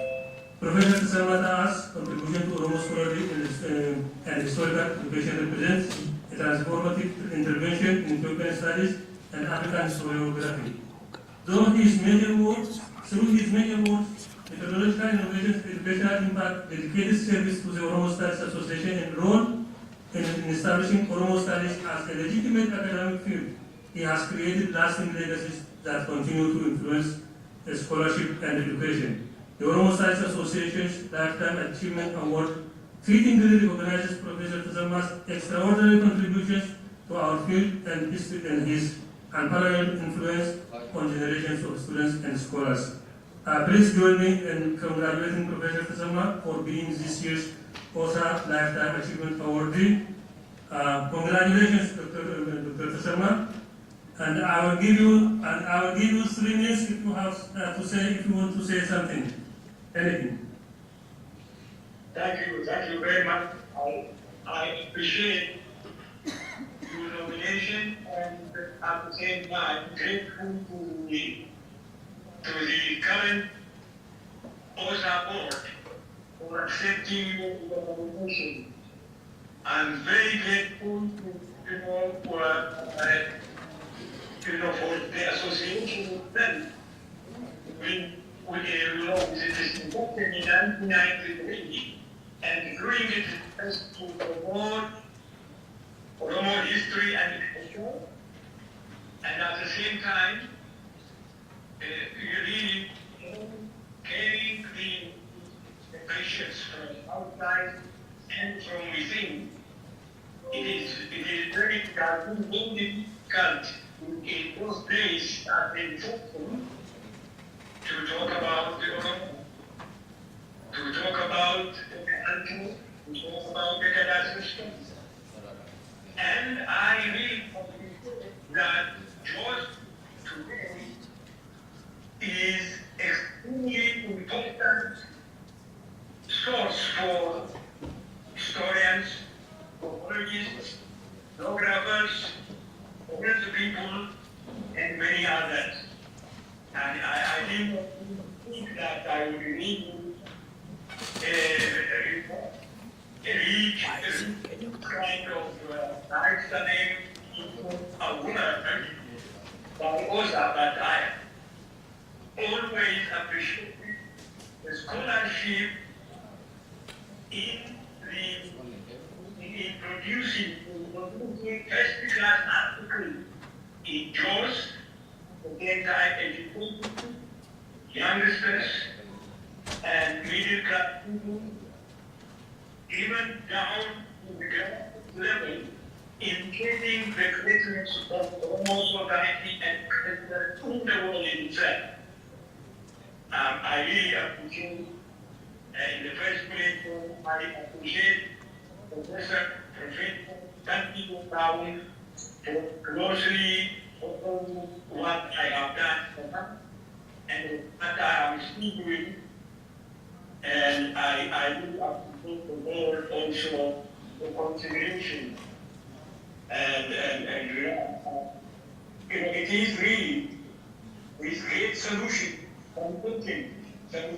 that I stand before the OSA presenters, conference participants who will carry on research and teach those who did not get the real original material concerning Oromo facts and the other societies in this country. Thank you, Dr. Tsamata. Thank you. We love you. You deserve better. And just a short reminder, this award comes with a $500 honorarium and a plaque, free lifelong membership to OSA, free registration if you want to attend, and also free access to OSA's publications, those in print or online, Please let me know how we can deliver the $500 and the plaque to you. You can send me message and personally letter. And thank you very much and congratulations, Dr. Tasamma. Thank you. And I salute you all. And because Professor Tasamma is not in the audience, on behalf of OSA Board Chair Dr. Geetahun and OSA Board, I would like to handle this to another senior OSA member, Bonnie Holcomb, to accept it on behalf of Professor Tasamma, and we will worry about the delivery later on.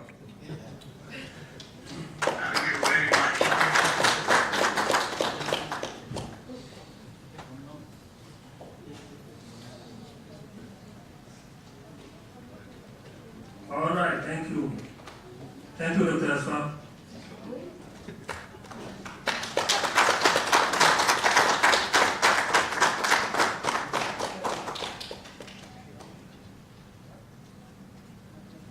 I look forward to being in touch with Dr. Tasamma.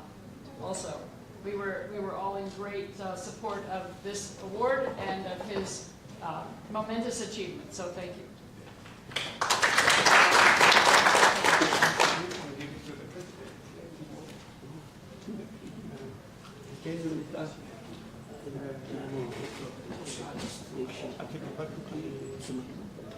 Okay. Dr. Geetahun, do you want to say or introduce our distinguished OSA award? I defer that to Dr. Moses Aga.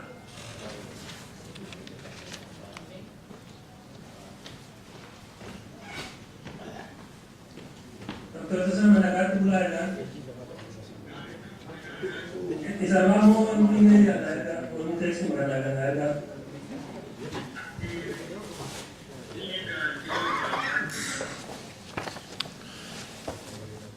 Okay, good afternoon.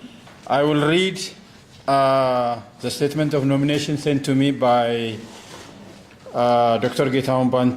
So, here is a statement. The Oromo Studies Association is honored to present the 2025 Award of Distinction to Dr. Addunyaa.Adooleeysa, a scholar whose unwavering loyalty and exceptional service to our association exemplifies the very best of what OSA represents. Over the course of 33 years, Dr. Addunyaa has not merely been a member of our organization, he has been its steadfast champion, visionary leader, and devout servant, embodying the spirit of dedication that defines our scholarly community. Dr. Addunya's relationship with OSA began in 1992, marking the beginning of an uninterrupted 32-year membership that stands as a testament to his enduring commitment to our association's mission. Throughout these decades, his loyalty has been unwavering, his service uncompromising, and his availability unconditional. In a whole where institutional allegiance often, in a world where institutional allegiance often shift with changing circumstances, Dr. Addunyaa has remained a constant presence, never declining a request for assistance and consistently prioritizing the collective good of over personal conveniences. This remarkable consistency has provided OSA with the kind of institutional stability which enables long-term growth and sustained impact. The depth of OSA's trust in Dr. Addunya's leadership is perhaps best demonstrated by his unprecedented election to serve as association president on two separate occasions, the first from 2010 to 2011 and again 2019 to 2020. This distinction places him among an elite group of only 3 individuals in OSA's history to be entrusted with this responsibility multiple times, a recognition that speaks volumes about both his exceptional leadership capability and the profound respect he commands among our membership. During these trusts, during these tenures, he navigated the association through challenging periods with wisdom, integrity, and unwavering focus on advancing OSA's goal while remaining the unity essential for effective governance. Beyond his formal leadership roles, Dr. Benya's service to OSA has been characterized by selfless dedication that forms the very foundation of successful scholarly association, whether mentoring young scholars, contributing his expertise to association initiatives, or representing OSA's interest in various forums. He has consistently demonstrated the kind of institutional loyalty that ensures our organization's long-term stability and success. His leadership style combines visionary thinking with practical problem solving, enabling him to advance progressive goals while building consensus, maintaining organizational cohesion. Dr. Benya's contribution to OSA extends beyond administrative service to encompass groundbreaking scholarly work that has elevated our association's profile in international academic circles. As a pioneering researcher examining the intersection of human rights violations and public health outcomes in Oromiyaa, he has created an entirely new area of Oromo studies. His unique focus on documenting how political oppression and social marginalization translate into measurable health disparities has provided the international scholar community with unprecedented insights into Oromo experience, consistently ensuring that our voices are heard in global academic conversations. His remarkable academic productivity, including 29 peer-reviewed journal articles, 8 non-referred publications, and 40 conference presentations, has brought international attention to Oromo scholarship while advancing our understanding of critical challenges facing our communities.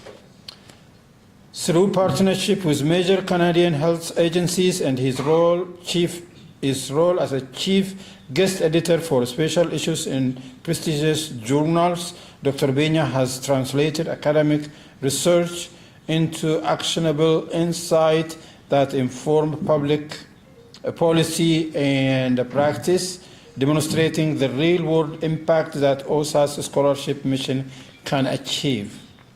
The breadth of Dr. Benya's educational foundation, spanning degree from Moscow Veterinary Academy, multiple advanced degrees from the University of Toronto, and specialized certificates in public health leadership, reflects the kind of comprehensive preparation that enabled transformative leadership.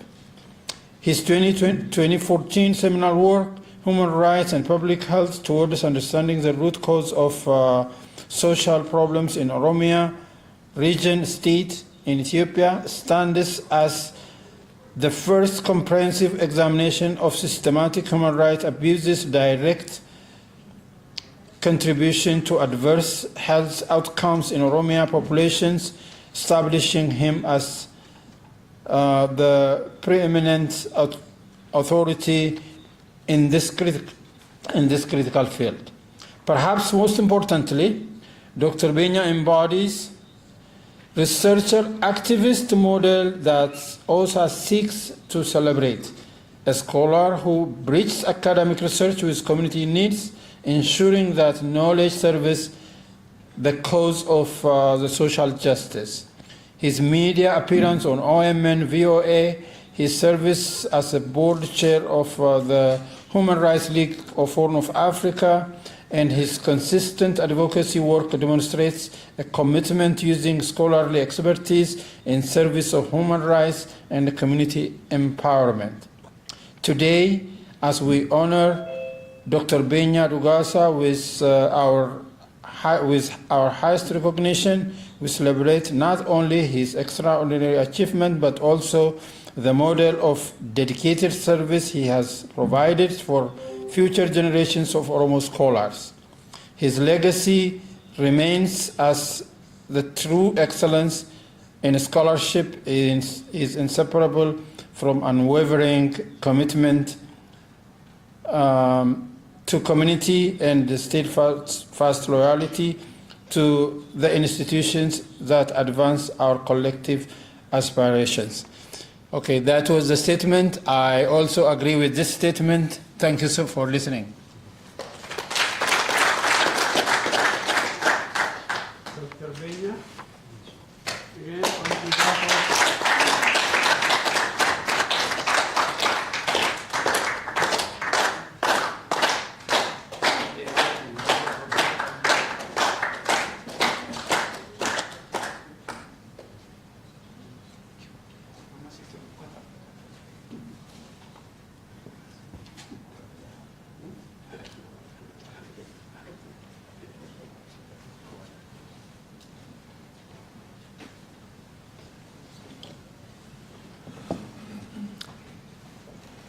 Can you hear me?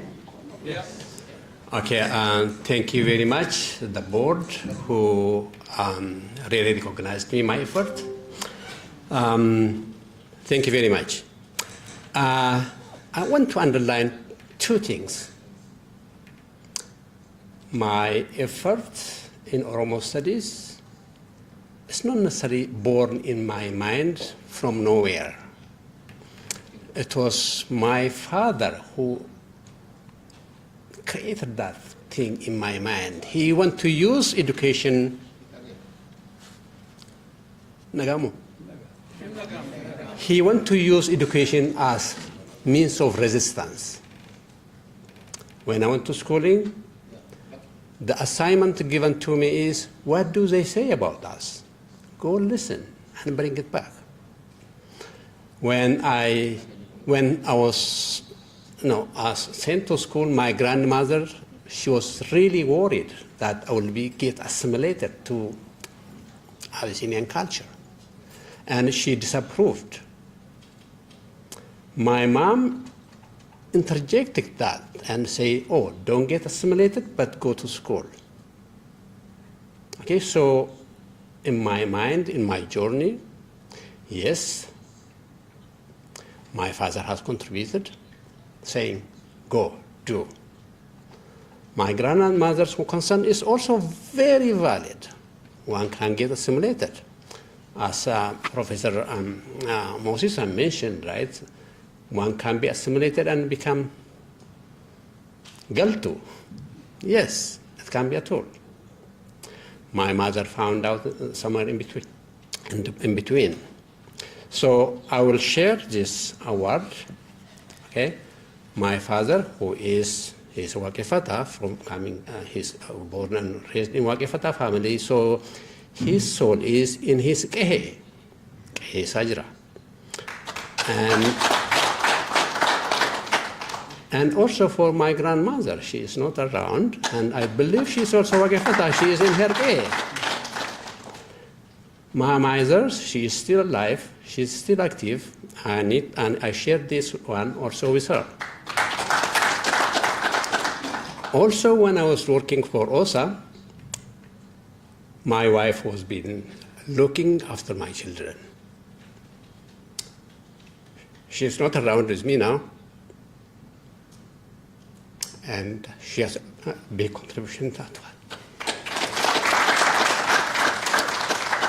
So, yes, it's also one thing I need to underline. it's not really I did much. Okay? What I can understand is not many people are doing small things that what I have done. So if you do more, okay, OSA is willing to recognize you. OSA is willing to appreciate you. Thank you.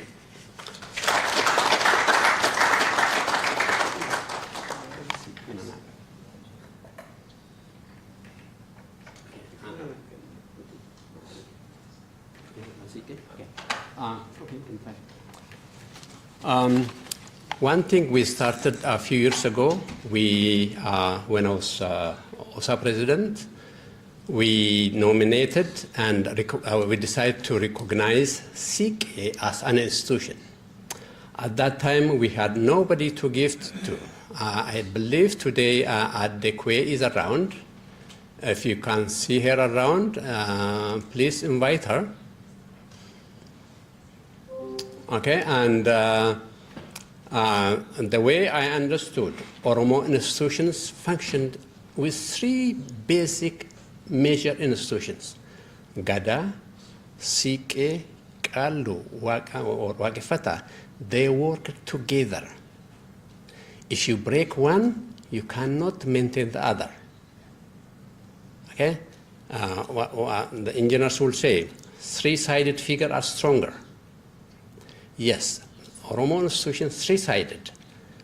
Gada, Sike, and Kalu. We need to work so that they flourish. And so as that effort, we decided to recognize CK as an institution, and we want to hand that award to Addunyaa. To let you know, this award is not from this term, maybe a few years back. Thank you. And the Queen Group, Professor Kue.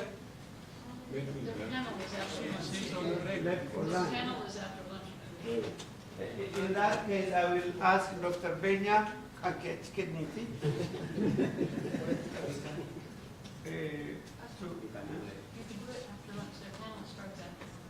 Yeah, you can. Okay. Sorry to disappoint you.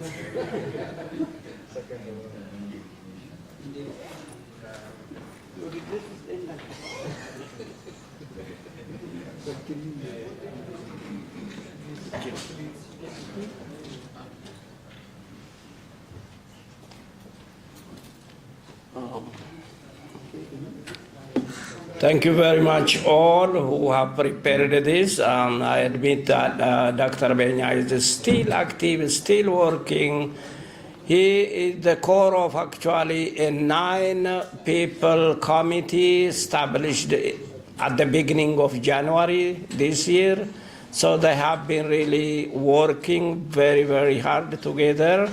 Led by Dr. Addooleeysa, who will be the next moderator.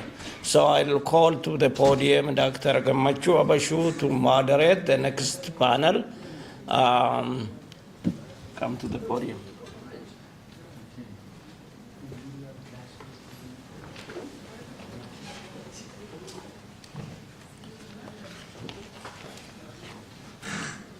Thank you very much, Dr. Fanta, and congratulations to all, Dr. Benya, Professor Mata'a. I will be, am I the unlucky moderator here? We have too many people outside looking for lunch, I suppose. This panel will speak to the theme of Oromo knowledge, and we have 4 panelists lined up. I will ask if they are in the room or on the Zoom, but I will read the titles of their papers. The first paper will be given by Hassan Hussein Mohammed, and the title of his lecture will be Reclaiming Knowledge, Epistemic Injustice, Indigenous Resistance, and the Revival of Oromo Epistemologies. The second lecture will be by Chaltu Merarafana. The title of her lecture will be Repoliticizing Empowerment, Seeing it as a feminist framework for women empowerment and resistance to patriarchal power in Ethiopia. The third lecture will be given by Yantuti Beso. Her lecture will be on knowledge sovereignty, the urgency of the Oromo community archiving. And the last will be by Robson Wadi. His lecture will be on documenting the indigenous culture of the Oromo people. With that, I would like to ask first, with all the apologies, if any of the presenters are in the room, just check.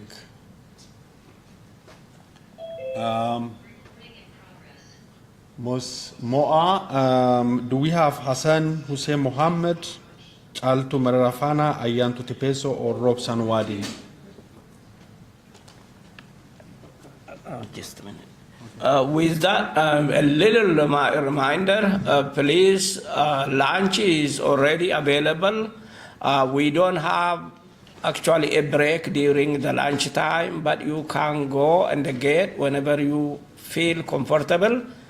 And officially that was canceled. We apologize for the inconvenience this may cause, but that is how it is. Then don't starve yourself, go outside, get whatever, water, lunch, and come back. Thank you very much. Thank you, Dr. Falka. I'm not sure we have any of the four presenters. Oh, yeah. Ayantu, yes, please. Do you need me there? Yes, if you want to. So I will invite you to introduce yourself. Take a minute to introduce yourself. And do you have it on a sticker or? Am I the only one here? Yes, in the panel, but we're still searching for the other ones. Do you want me to start here? Yes, I have. What do you have it? I don't have a slide. I'm just going to read it. Excellent.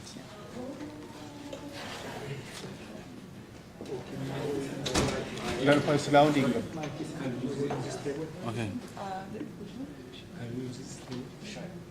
No, there is time.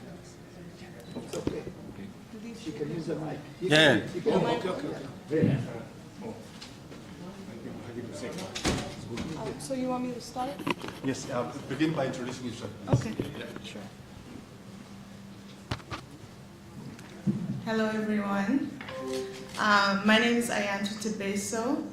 I just finished my PhD at UCLA in Information Studies, and part of what I will be talking about is based on my dissertation. The title of my talk today is Building Our Archive Together, a Community Conversation. And that's really what I have intended this to be, a conversation. I do have just 10 minutes, so I want to keep an eye on the time as well. I will be generous. All right. The assassination of Addunyaa.Adooleeysa in 2020 wasn't simply the silencing of an artist or the killing of a man whose very existence threatened the state. I understand it as an attempt to suppress indigenous knowledge itself. Through his music, Addunyaa transformed Oromo oral traditions into a powerful form of contemporary resistance. In short, he made historical memory dangerously present for new generations. Addunya's songs about Tufamuna's resistance and his challenges to the founding myths of Ethiopia's capital weren't just musical performances. They were acts of maintaining a sovereign way of knowing, ways of knowing that threatened the very foundations of Ethiopian state legitimacy. The Ethiopian state's violent response to Oromo knowledge-making frames the central questions of my dissertation. What does it mean to make knowledge under conditions of ongoing colonial violence? How do indigenous people preserve, create, and transmit knowledge when state archives actively work to erase them? When official state and archival institutions claim the power to define what counts as knowledge, how do indigenous communities maintain their own ways of knowing across time and space? In studying how colonized people maintain knowledge despite ongoing colonial violence, I was reminded that we have always been creating knowledge, archiving memory, and sharing and passing on our historical memories and worldviews. Otherwise, we wouldn't be here. Addunya's life and work reminds us that this work is not new for us. What is different is the complexity of our lives across geographic boundaries and in the context of a state that erases our histories while also claiming to exist because of us. Western academic institutions have had a monopoly in framing cultural and historical preservation to look like documents in old archival repositories, static documents locked away in institutions where you need special privilege to access them. But what if preservation for us looks completely different? What if we saw it as the music that resonates from Oromiyaa to Toronto, passing down family stories across continents, the way language and culture are passed on far away from Oromiyaa, and the ways women come together to share the songs, foods, and practices and cultural knowledge around birth and postpartum recovery. To understand why this matters, I want to share a quick concept that has helped me make sense of what I've been seeing in my research. Scholar Mark Rifkin talks about temporal sovereignty, indigenous peoples' ability to live within and uphold their own temporal frameworks, often fundamentally different from Western conceptions of time. Our temporalities are often cyclical rather than linear, rooted in natural rhythms, seasonal changes, and ceremonial cycles connected to landscapes, ancestral relationships, and future generations. To me, what this means is that we get to define historical continuity on our own terms, rejecting colonial narratives that depict us as stuck in the past, while maintaining traditional practices without them being dismissed as outdated. Most importantly, temporal sovereignty challenges the very legitimacy of colonial occupation by asserting our right to determine our own relationship to time and modernity. And here's what I've been learning from my research. We've been developing sophisticated preservation strategies this whole time. Oromo history is full of the brilliance of our ways of passing on knowledge and culture and governance systems from one generation to the next.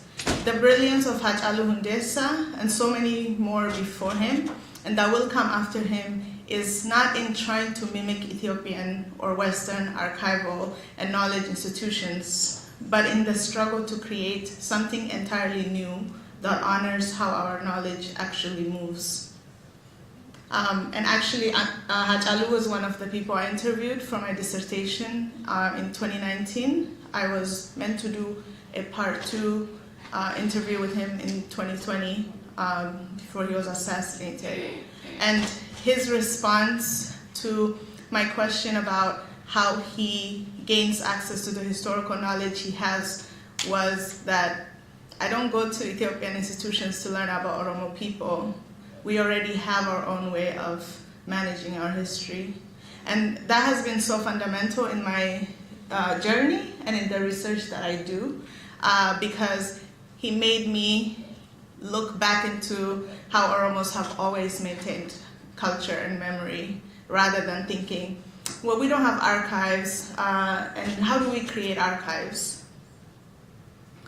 Across all my conversations for this research, I found people developing what I can only call sovereign preservation practices, ways of keeping knowledge alive that refuses colonial logic about what counts as a legitimate way of maintaining one's culture.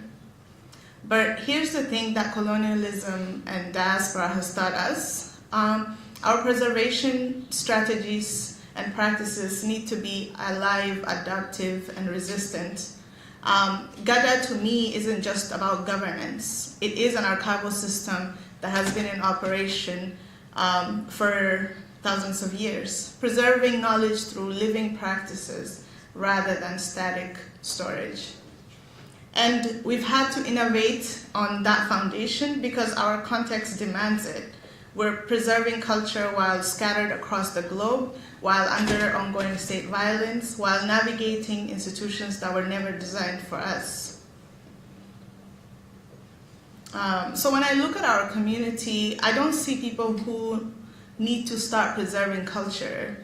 I see people who are already doing preservation work that institutions can't even recognize as preservation. The question to me isn't whether we should preserve our culture. We're already doing it brilliantly. The question is, how do we get more intentional about these practices? How do we recognize the genius of what we're already doing? How do we support each other in this work instead of doing it in isolation as so many people are? How am I doing on time? You have more minutes. Go ahead. Okay. What would it look like if we acknowledged that the way grandmothers teach their granddaughters how to make traditional coffee in Toronto or in Minneapolis is preservation work? That the way we gather for cultural events and pass down stories is archival practice? That the way we maintain networks of relationships across borders is also knowledge transmission? These aren't just nice cultural activities. To me, they're sophisticated preservation strategies developed by people who understand that our survival depends on keeping our culture, our knowledge alive. So I guess I'm not here with a blueprint for what community preservation should look like. I'm here because I've spent years studying what we already do, and I think we're ready for a different conversation. Not how do we start preserving, but how do we honor and strengthen the preservation work we're already doing? Not what should our archives look like, but what does sovereignty in preservation actually mean for us? And not how do we save our culture, but how do we keep creating culture that speaks to our present struggles while honoring what came before? This is the kind of generative thinking about cultural preservation that I think we need.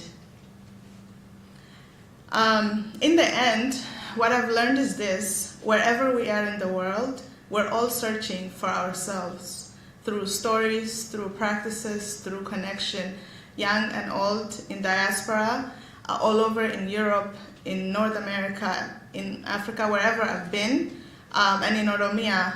I see that we're already doing the work of cultural preservation and creation, and we don't need permission from institutions that were built to erase us, but we do need each other. Thank you.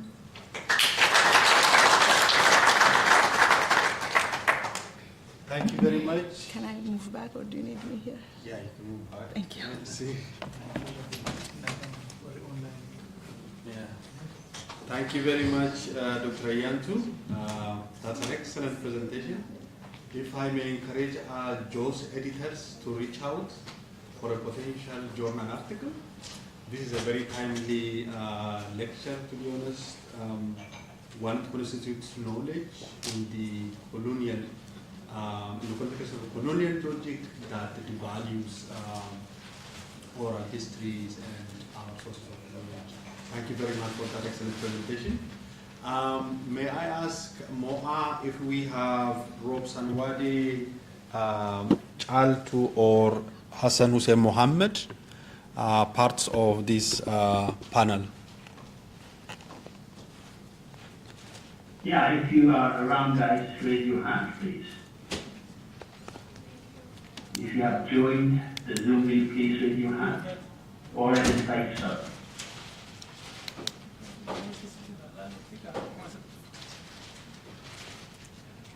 Okay.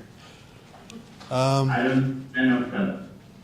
Okay, thank you, Dr. Moa. Unfortunately, it seems we missed the three of the panelists. I will give the remaining time back to Dr. Panta. Thank you very much. Thank you very much, Dr. Gamachu Abashu, and I appreciate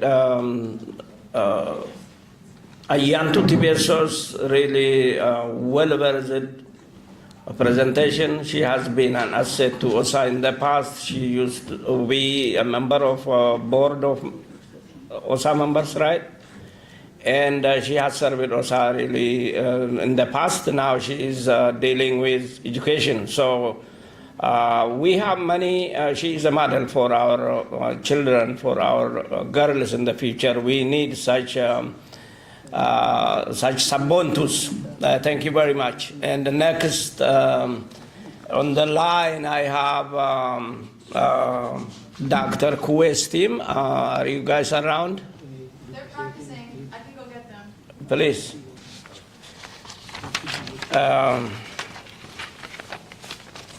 Yeah, because of the fact that our online, our time moved, back home they are unable to stay for a long time. I think it is now night, they are maybe sleeping, so that is why they are not online. Otherwise, this schedule has been for a long time on the OSA website. They are following with me most of the time. Those guys, we communicate, you know. So we are lucky to announce if they come. We need to have patience again. The moderator, yes? Restau, are you one of the speakers, please? And also Milkesa. Dr. Ma, I didn't understand. Are you calling on... Yeah, on the screen. Someone just joined and I'm wondering if he... Okay, what is the name? I see Peter with Restau then. Then we have also Milkesa. I heard this name called before. Let me see. I don't think Milkesa. Okay, maybe. Oh, okay. No, no Milkesa. I think Milkesa is not in feature at this time. In feature are Dr. Kuwe's team. There are about, not about, there are exactly 6 people. They will, for that, a moderator is Dr. Kuwe. Yeah, they are. They will lecture on 3 generations of decolonial practice, centering Oromo womanhood, the one that we have just heard about Sike.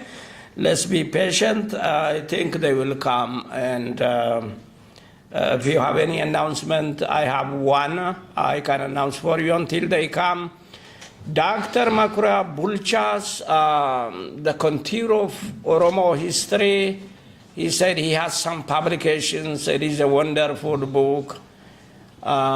You can order from him by emailing him. He informed me, so please do so. It is a wonderful book.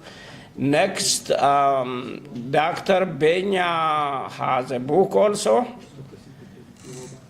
For that, Dr. Benya can announce later. Unfortunately, we didn't bring journal or JAWS or Oromo Studies Association like before, because I have of course at home sitting 6 boxes, but because of tariff, we were prevented from bringing. We apologize for that, but it is not caused by us. So pardon us. Things are really didn't work this year our own way, but we are resilient and we can overcome this all. I appreciate your patience.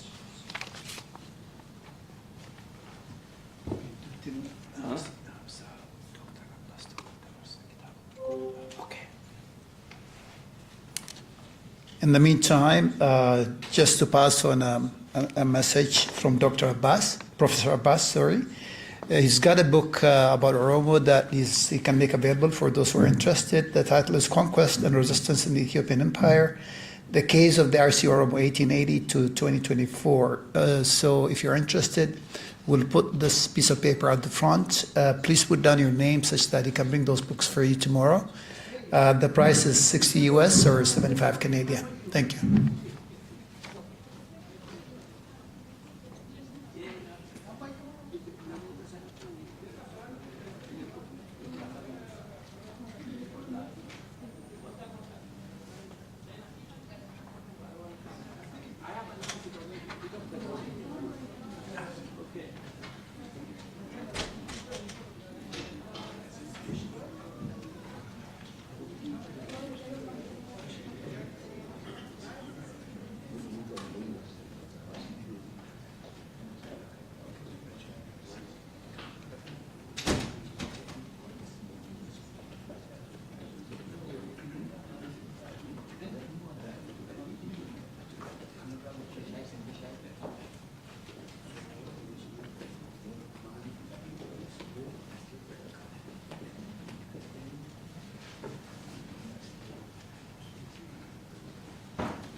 Dr. Nasser, is he around?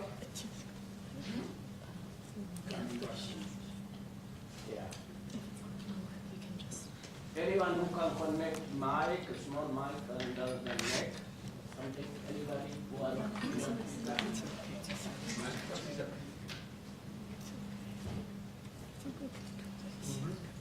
Hello? She got it. She got it. I got it. Yeah, I got it. Yeah.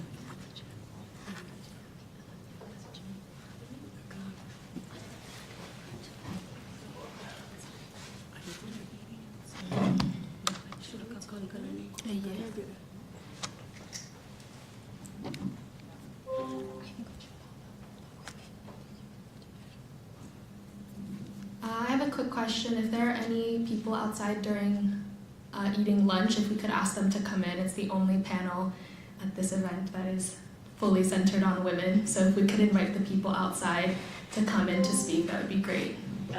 Thank you.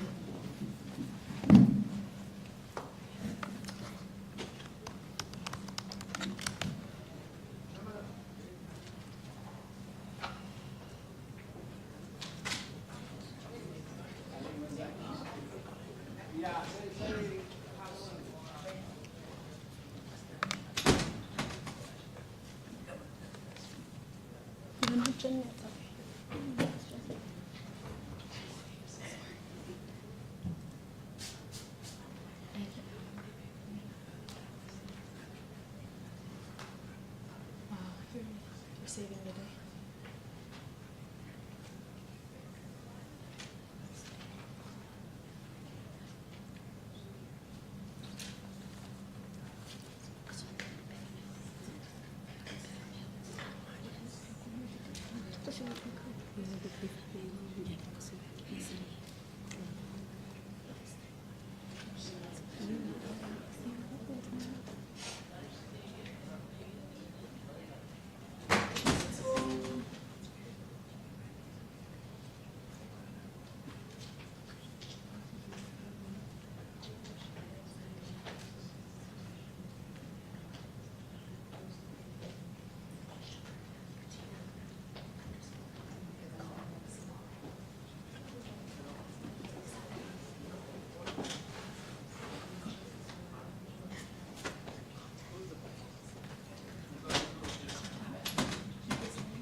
Wanti bareedaan qaalii itti dhufa eeggadha. Obsa eeggadha. Wanti bareedaan hundi gatii kaffalchiisa eegaa.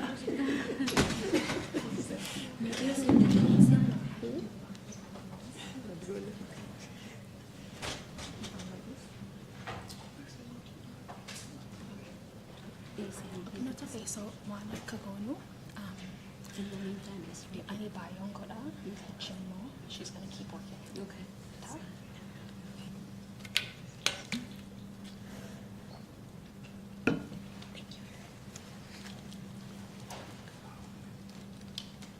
Hello, hello. Now go to Nisso? Okay. Now, just 1 second.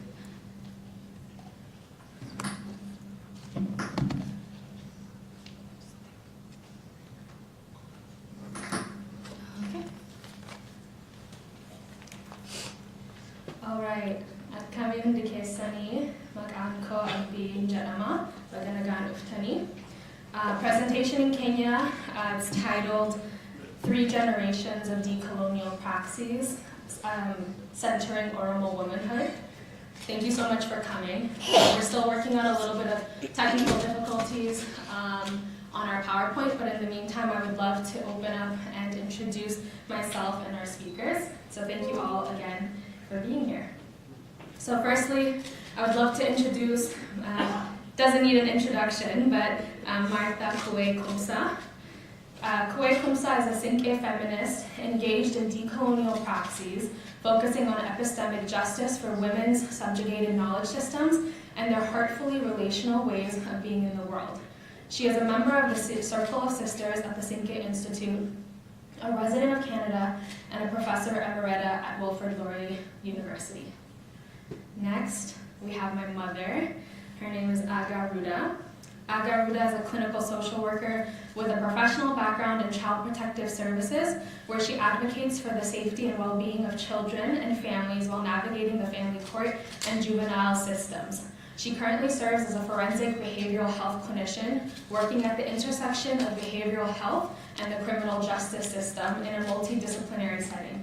In addition to her professional work, Aga is actively involved in various immigrant and refugee communities and volunteers within her local Oromo community. Next, we have Hawi Wako. Hawi Wako is a counseling psychologist committed to the decolonizing mental health for Black, African, and Oromo communities.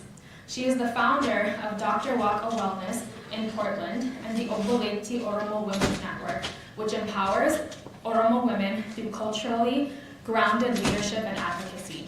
Her work bridges clinical care and scholarship centering immigrant resilience and community-led healing. Next, we have Makia Ahmed. Makia is an Oromo clinical social worker. She works with individuals and families in their healing journeys through a decolonized and person and environment lens. She is the owner of the Whole You Wellness Center in St. Louis, Missouri.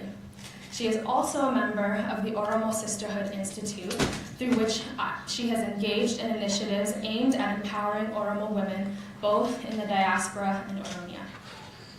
Finally, we have myself, Addunyaa.Adooleeysa.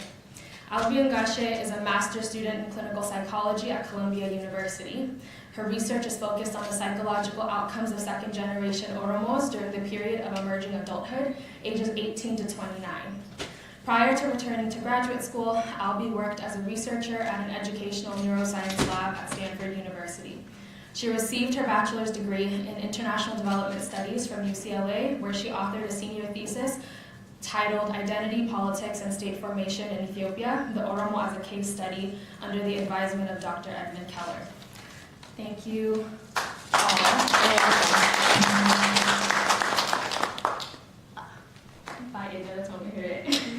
Thank you so much.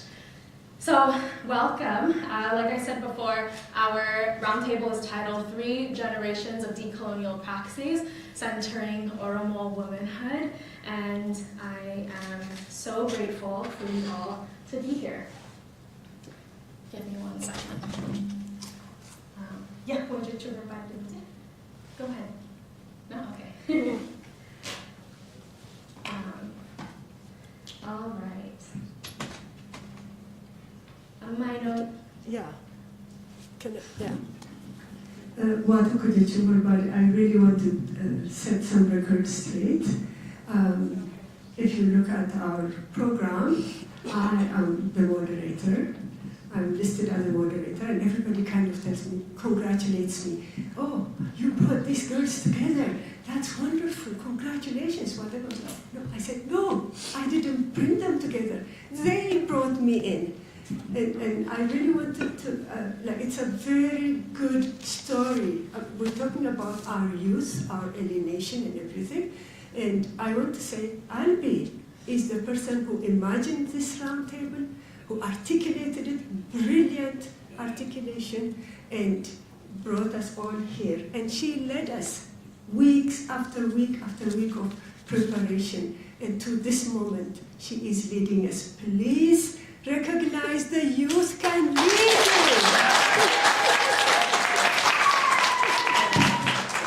I think ultimately, Addunyaa has been such a trailblazer in empowering Oromo youth in general, but particularly the young Oromo women. And so it's a blessing to be on this panel with other women that I've been so inspired by. And this truly was a collective effort, and it was in knowing your work and being able to read it growing up and have you close in life that gave us the courage to be here when otherwise we don't see our representation. So, we have quite a lot to do, so we'll try to be efficient, but I really believe that this is an important moment for our women and our youth as well. So I'll open up by presenting our kind of opening framework. So this roundtable brings together Oromo women across the generations to reflect on the lasting impacts of colonization, displacement, and patriarchy on Oromo identity, culture, and womanhood. Grounded in the framework of liminality, a space in betweenness shaped by survival, silence, and resilience, we explore how Oromo women have carried cultural memory, navigated fragmentation, and reclaimed and reimagined indigenous practices. We center Oromo women as cultural stewards and builders of our futures. Oromo women not only preserve language and tradition, but also nurture belonging for the next generation in the face of assimilation, trauma, and loss. Through personal stories, critical dialogue, and intergenerational exchange, we will examine the burdens and possibilities that come with sustaining culture in our diaspora. Framing decolonization as a generational praxis rooted in care, this conversation aims to uplift the embodied wisdom of Oromo women and reimagines womanhood not just as a site of survival, but as a foundation for cultural regeneration, healing, and future making across homelands and diasporas. So I want to open up again with our theoretical framework that really is the inspiration and the framework under which we will be continuing our conversation. So there are two main theories in which we will operate under, and the first one is the concept of liminality. Coined by Victor Turner, liminality refers to the in-between spaces, moments of transition where people exist outside of our fixed identities or social norms. For colonized and displaced peoples, it becomes a lasting condition between homeland and diaspora, tradition and modernity, and silence and resistance. Colonization, displacement, and indigenous erasure placed Oromo communities, especially our women, in a generational limbo. Decolonial praxis is the ongoing work of dismantling colonial systems while building life-affirming alternatives rooted in indigenous knowledge, care, and collective power. For the Oromo, this means reviving indigenous knowledge, centering community care, storytelling, and embodied memory, rebuilding culture in the diaspora through intentional transmission and transformation, and building liberatory futures for our youth. Lastly, I just want to give us a quick overview of our conversation today. We will first open up by talking about the historical loss of culture that has impacted our current state, and then we will discuss the marginalization of our Oromo women, and then we will transition into discussing how the loss of culture and the marginalization of the Oromo is directly tied to the current youth alienation that we see in our diaspora. So with that being said, I thank you all, and we can open up our conversation. So, as we prepare to discuss these issues regarding the marginalization of Oromo women and our Oromo youth alienation, it's important for us to really clearly outline how colonization of our people, the loss of cultural identity by force, and the subsequent trauma have continued to experience, that we've experienced for generations, directly impacts our current state in the diaspora, both of women and our youth today. Adekwe, I want to invite you to speak to this conversation and really open up our talk by helping us understand how do these experiences, how are they interconnected, and how do they contribute to our state of liminality, and how does it inform our understanding of finding new paths forward? Thank you, Albi. It's a very important question, very generic, very big, but I think it sets the context, and the context in which women are marginalized and youth are alienated is the global and local context of forces coalescing in the global and the local order. In the global and the local, colonialism, capitalism, patriarchy, heteropatriarchy, white supremacy, racism, all of these coalesce to suppress our people back home and in the diaspora. And that is a very important piece to look at, because we run away from our country, we come here, we face a different face, but still colonialism. We are in a settler colonial countries. So those forces actually keep our people down. And for us, like back home, the Abyssinian colonialism and European colonialism coalesced and together. They worked together, collaborated in colonizing our people. And that colonization supported a little bit of the male to rise up, but the women were forgotten, women were left behind, and women and children and youth are forgotten. They are marginalized. When we come here, the same thing follows us, and I actually think colonization, whether it's in the Americas, in the Middle East right now, settler colonialism that's raging in the Middle East right now, in Africa and Asia, they're all different phases of colonialism.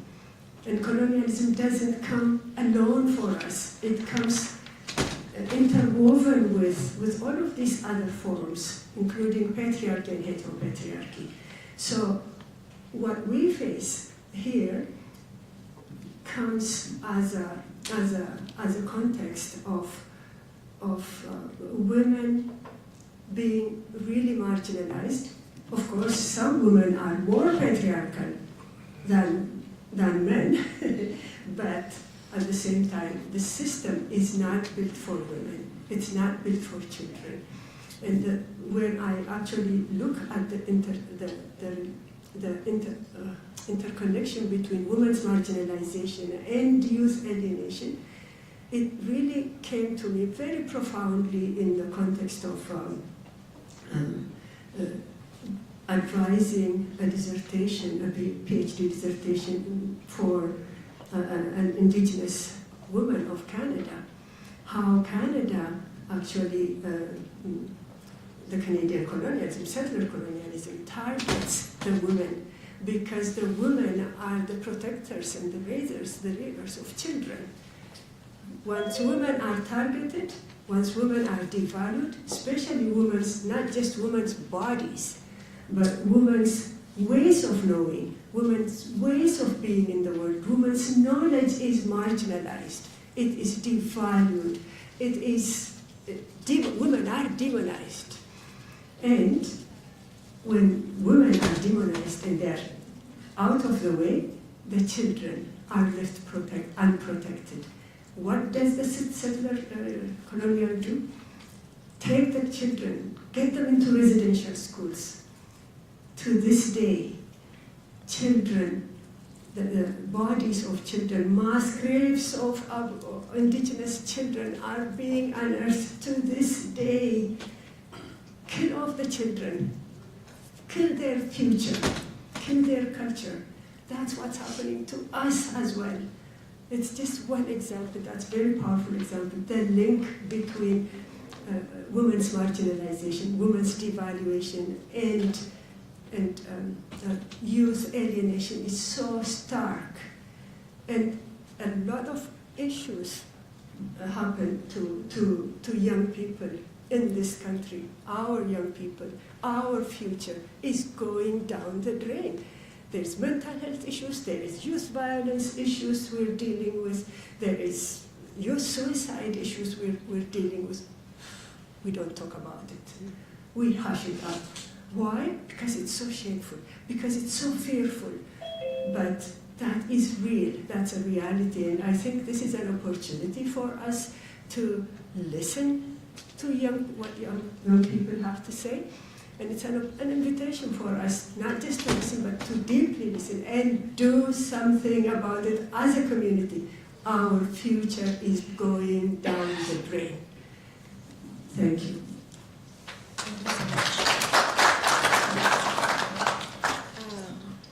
Thank you, Addunyaa.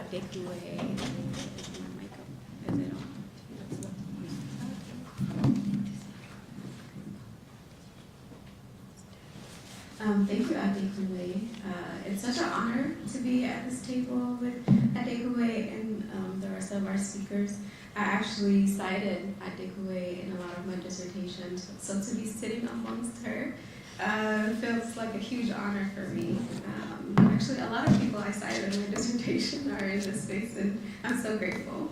But Addunyaa talked a lot about the marginalization of Oromo women, and I think we, as a roundtable group, talked a lot about the marginalization of Oromo women, but felt that it would be wrong of us to ignore what has been happening in our community, specifically what has been happening around domestic violence, especially to our sister, Addunyaa, who recently died or was killed and was a victim of domestic violence in our community. And the reason why we know about Addunyaa's story is because she is well known. However, even though she is well known, it is still an issue that is not covered. It is not a story that has been really researched or investigated to figure out what has happened. We hear snippets in the media here and there. However, we don't know the full story. And that is the story of most Oromo women, where our pain, our violence that is done against us is often left unknown. It is not spoken of. It is not something that we are speaking to. So we felt that as a group here today, that it is something that we address and we acknowledge, not only for attention, but to acknowledge that this is an important issue that needs to be addressed, as it is something that we are impacted by every single year. We hear about women in our community who are victims of domestic violence and are murdered as a consequence. Thank you so much, Hawi. And I think just picking off of what Adekwe opened up with, and really understanding that we can't really truly do decolonial work without understanding how the ramifications of colonization are impacting our mothers, our children, and the diaspora specifically. This is not a homeland only issue if we want to talk about decolonial work. And going back to what you were saying, it's so important that we may hear her story, but she's not the only one. And in our discussions as we've been leading up to this, we talked about this sense of self-censorship and imposed silence among us as Oromo women. And this concept of it's not my place to speak up, or afaan Oromotti, bakka komiti, bakka kiyyamiti, that permeates Oromo women. And I want to just take it back to you, and could you just speak to us a little bit about the ways that this concept of bakka komiti has shown up in your personal life, or how it has shown up in the things that you've observed in our community? I think before I talk about bakka kiyyamiti, I wanted to share a personal story. Most of you might not know, but I was married for a little bit of time. And I went through the divorce process, and went through it the Oromo way, as most Oromo women do when they're going through that process. And I went through what one of the scholars talked about earlier, which was Jarsumma. I went through Jarsumma, and in that conversation, something that happened was they talked to me about their women, the men that were present. They talked to me about their women and how their women have continued to live with them. Specifically, one of them talked about how his wife, when he first married her, there was some abuse that happened. I think he beat her. I can't remember the exact details, but there was an abuse that happened to her. And she attempted to return back to her family, seeking refuge, seeking help, seeking support. But instead of taking her in, they sent her back to live with him. And that is not a story that is unique only to her, as it is something that we are, at least Oromo women, are very well versed in. She ended up having to go back to her. The point of him sharing that information with me, I wasn't physically assaulted by my ex-husband. However, he was trying to say, even in scenarios like these, even in spaces like this, when I had abused my wife, my current wife, she continued to remain. She continued to stay in the marriage despite the abuse that has occurred. And to me, that is normalizing the behavior and also drawing attention to what has happened time and time again within our societies. For me, that wasn't okay, and I was like, this is not a conversation that I should be having, where you are normalizing abuse and perpetuating what has happened with what I talked about earlier with Kanani, where I'm sure she went to somebody and consulted, and also went through a Jarsumma process, but instead of protecting her, instead of taking her out of those environments, we're being sent back into those relationships, into those environments that are not healthy and that are harmful, not only to our physical well-being, but also our mental well-being as well. And also, while I was going through that Jarsumma process, my Adada was there, my auntie was there, and she said nothing. She said nothing about the things that they were saying to me, and it wasn't because she didn't want to protect me or she didn't care about me. She felt like it wasn't her place, to stand up, to say something, to object to the information that they were sharing with me, even though she might have felt it strongly. Matter of fact, she did, because we did discuss it. But there is a place for her to speak, and in that space, it wasn't it. As Oromo women in Jarsumma, in my experience, and I'm sure in the experience of this panel here, Oromo women typically are not present in Jarsumma in resolving issues, especially that are pertinent to us as women. Thank you so much for sharing this. I also just want to highlight how important our vulnerable stories are. So often we experience these things and we don't talk about it and we think we're the only ones. And so to be able to speak about this at a place like OSA is so important. So I really am grateful for your willingness to share that. And Addunyaa, I would love for you to kind of jump in on that. And I know we've discussed there is research a little bit within the Oromo community regarding this. Could you speak to some of that research? Yes, there is research. I see bases with whom we did that research in Ontario, the health and wellness of Oromo women and girls. And one of the significant themes that came up was about this Manguddo trying to force women who are being abused, the violence against women. They're experiencing that and they are forcing these women back into abusive relationships.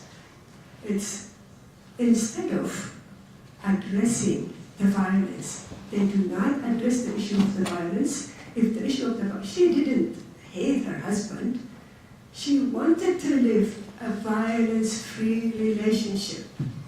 She did not hate him, she loved him, but she didn't love the violence. So they pushed them back, like not one, not two, across the board. They were pushing them back because they said, for the sake of your children, for the sake of your family, go back. The children will be, whatever. So that is, if they address the violence, she would love to go back for her children. She would love to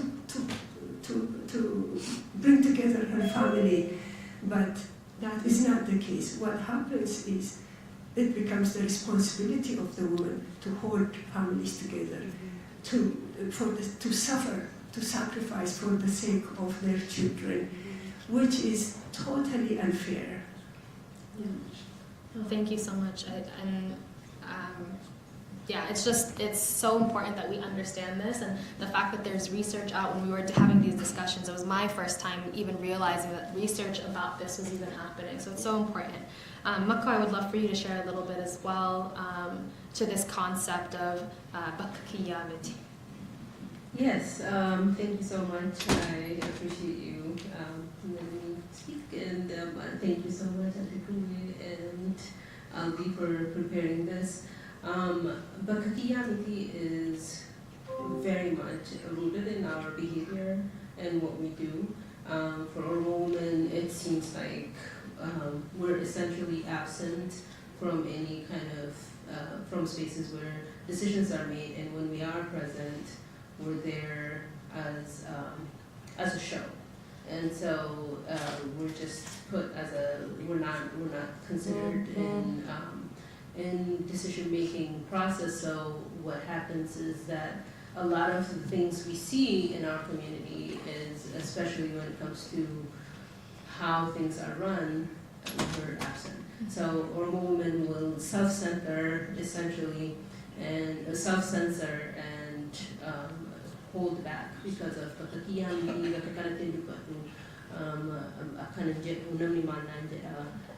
so all of that shame and guilt keeps us from talking, and that has to change. Yeah. Thank you. Oh, okay. Thank you. I think our panelists all addressed it really beautifully. I don't have much to add. But when we think of women's marginalization, for me, even the term marginal is a little below the standard, right? But the state of our women is really much below the standard, a lot marginalized. So I usually think like we conspicuously miss from our history records. Women's image is missing. Women's names, women's voice is really missing. When I think about the Black Lives Matter slogan, what they say is like what they do is they call the name out, Breonna Taylor, call out her name, call out their names. That's really to ingrain in the collective memory. It's important that we remember our women. There are thousands of women that are really tortured, suffered in prisons, women whose son was killed and she was forced on the dead body of her son. Do we know her name? And so many others. Kulani, I guess, the women who was killed in Shoa area. Kuli, yeah. And maybe for a week we talk about it and she is nowhere. So it's important that we remember women's by their name, their voices. We want to see them in the history, in research.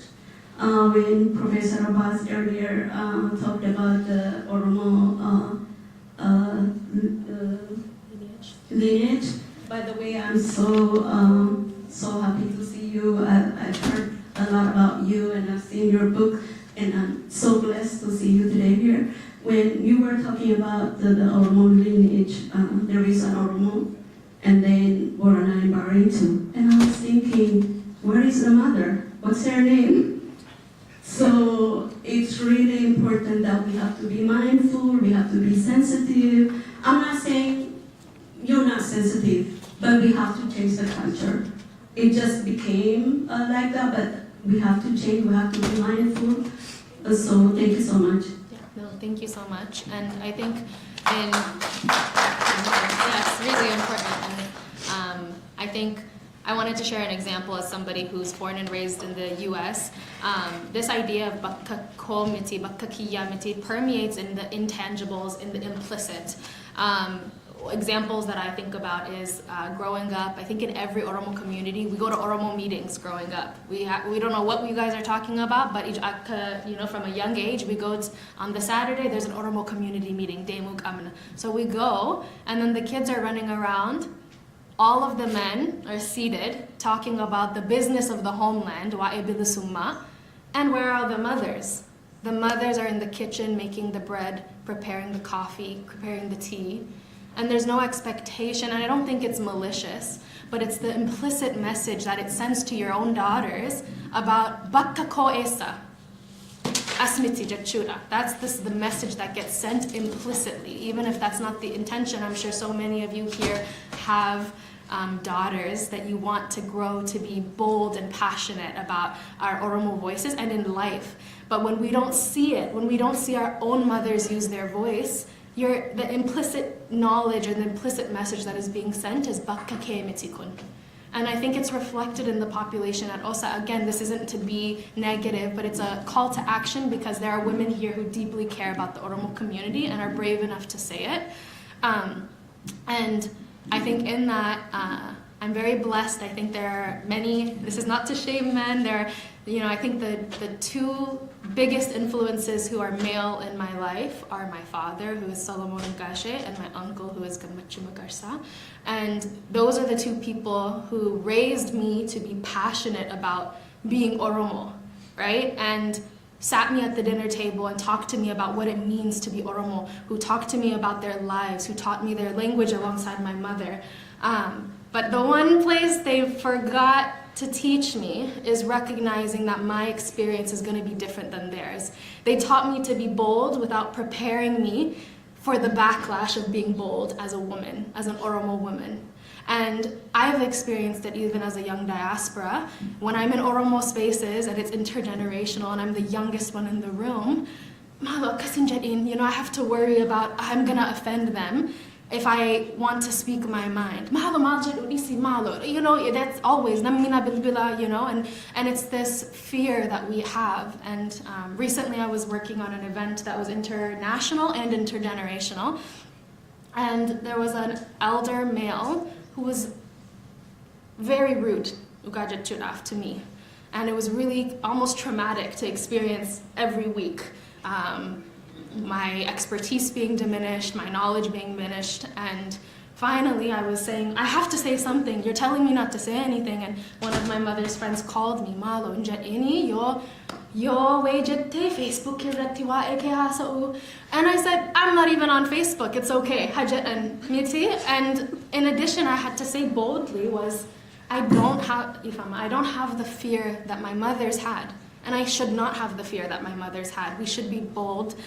You want us to lead the future, and so I don't want to rant, but I think that this idea of bakka committee is not just in violence, it's also in the seemingly benign moments, in the everyday moment of the community.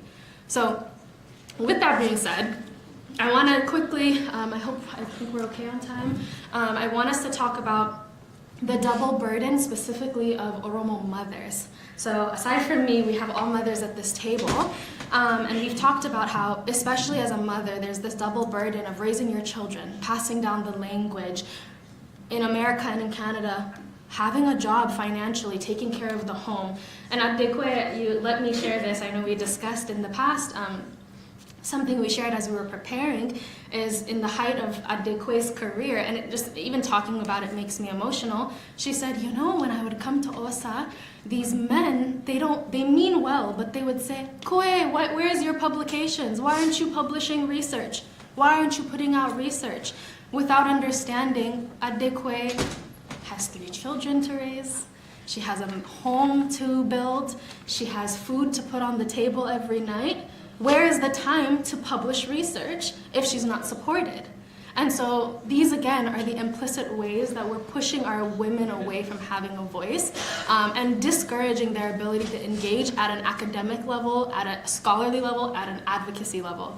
And so with that being said, I'll stop talking for here, but I would love to hear you all as mothers.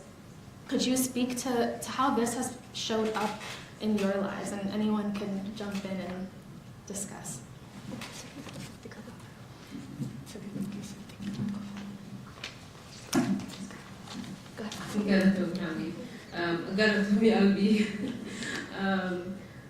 I think we talked about the concept of dreams deferred when it comes to mothers in general, but for Oromo mothers, it's coming to, in diaspora, it's coming to this country, and I'm sure back home there's a set of issues that Oromo women face. I'm not gonna pretend to know, but for here, it's, I'll give you an example. When I was younger, I really wanted to study Borana culture. And so I'm RC, but I wanted to study Borana culture a lot growing up. And so I wanted to pursue that, but then I had children. When I had children, I had to do something that makes sense and go to social work and reframe that. And so for Oromo women, a lot of that happens. So when you have children, you pause your education, you pause your business, you pause, everything becomes secondary to that. And then the pressure to serve the community, also to be a good mother, to show up, know the doctors, know the teachers' names, what your kids are doing. All of that is, it creates a mental load for a woman. So we're not achieving what we can achieve. For those in diaspora, we don't have support system either, which makes it a lot harder to be on the same level. And it feeds into that silencing of Bakakia, Saniku. It's its own challenge. So I'll add to that. Thank you. Thank you so much. I just would like to say this is not really a main bashing. Please don't take it that way. Because this is a very tender, very delicate, it can be emotionally triggering for some of us. So, but please don't personally, the pain we have, unless we talk. It's very important to talk about it. Because we have to admit there are so many families breaking apart. It's not the male's issue, it's not the women. Like sometimes it's a communication issue, it's an understanding issue. How can we work together? What can I do? So this is to start a conversation, a mutual conversation, a mutual understanding. So I really cannot say enough. Please don't take it personally. Don't take it as a male bashing. It's to start to be an example for the next generation. The stress is really both sides, both men and women. This is a very stressful place. We are outside of our country. You know, we don't know the language. We don't know. Still, I speak English seemingly, right? But sometimes when I talk with my kids, there are some nuances that I don't understand, and they expect me to understand. What do you say? We struggle. We struggle. So it's to start conversation, so don't take it as harmful. Thank you, and I hope we continue to dialogue. Thank you. I really appreciate it. And as we kind of slowly wrap up this first part of this conversation, I think it's clear that as Oromo women, when we continue to experience situations that send these messages that our voice, our presence, and our well-being are not the priority, it will inevitably impact the well-being of the present community and its future. In a lot of ways, something we've discussed is like, what's happening to our women and what's happening to our children, it's literally a public health epidemic. You could really categorize it in that way, and it goes all the way back to our trauma and colonization. And so in understanding that this trauma is passed intergenerationally and from generation to generation, I would love how if you could speak to this research on, the scientific basis of the transmission of intergenerational trauma. Yeah, thank you. Oh, thank you. So I wanted to, Albie, thank you for saying that for me. I'm done. Like mute it,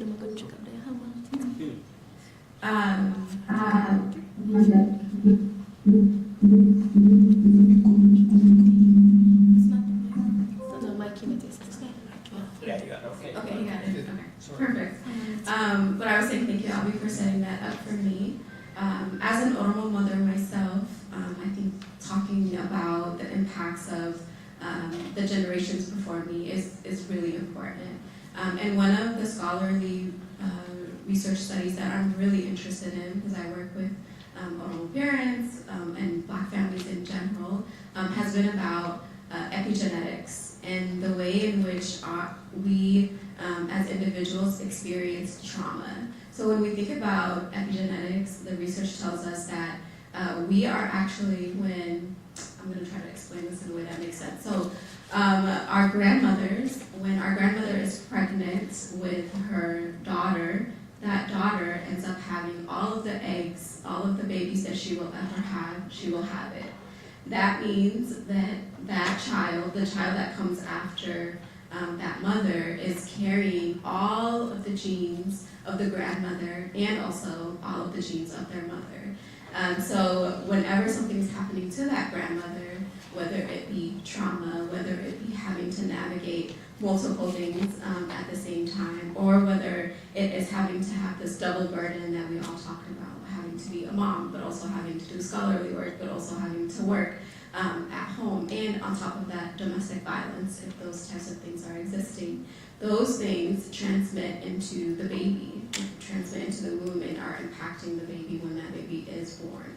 And so already, by the time our mothers are giving birth and we are born, so I'm thinking of myself as that baby, I'm already disadvantaged. If my mom has experienced, again, like I said, domestic violence or any other kind of trauma, I'm already disadvantaged in terms of my mental health.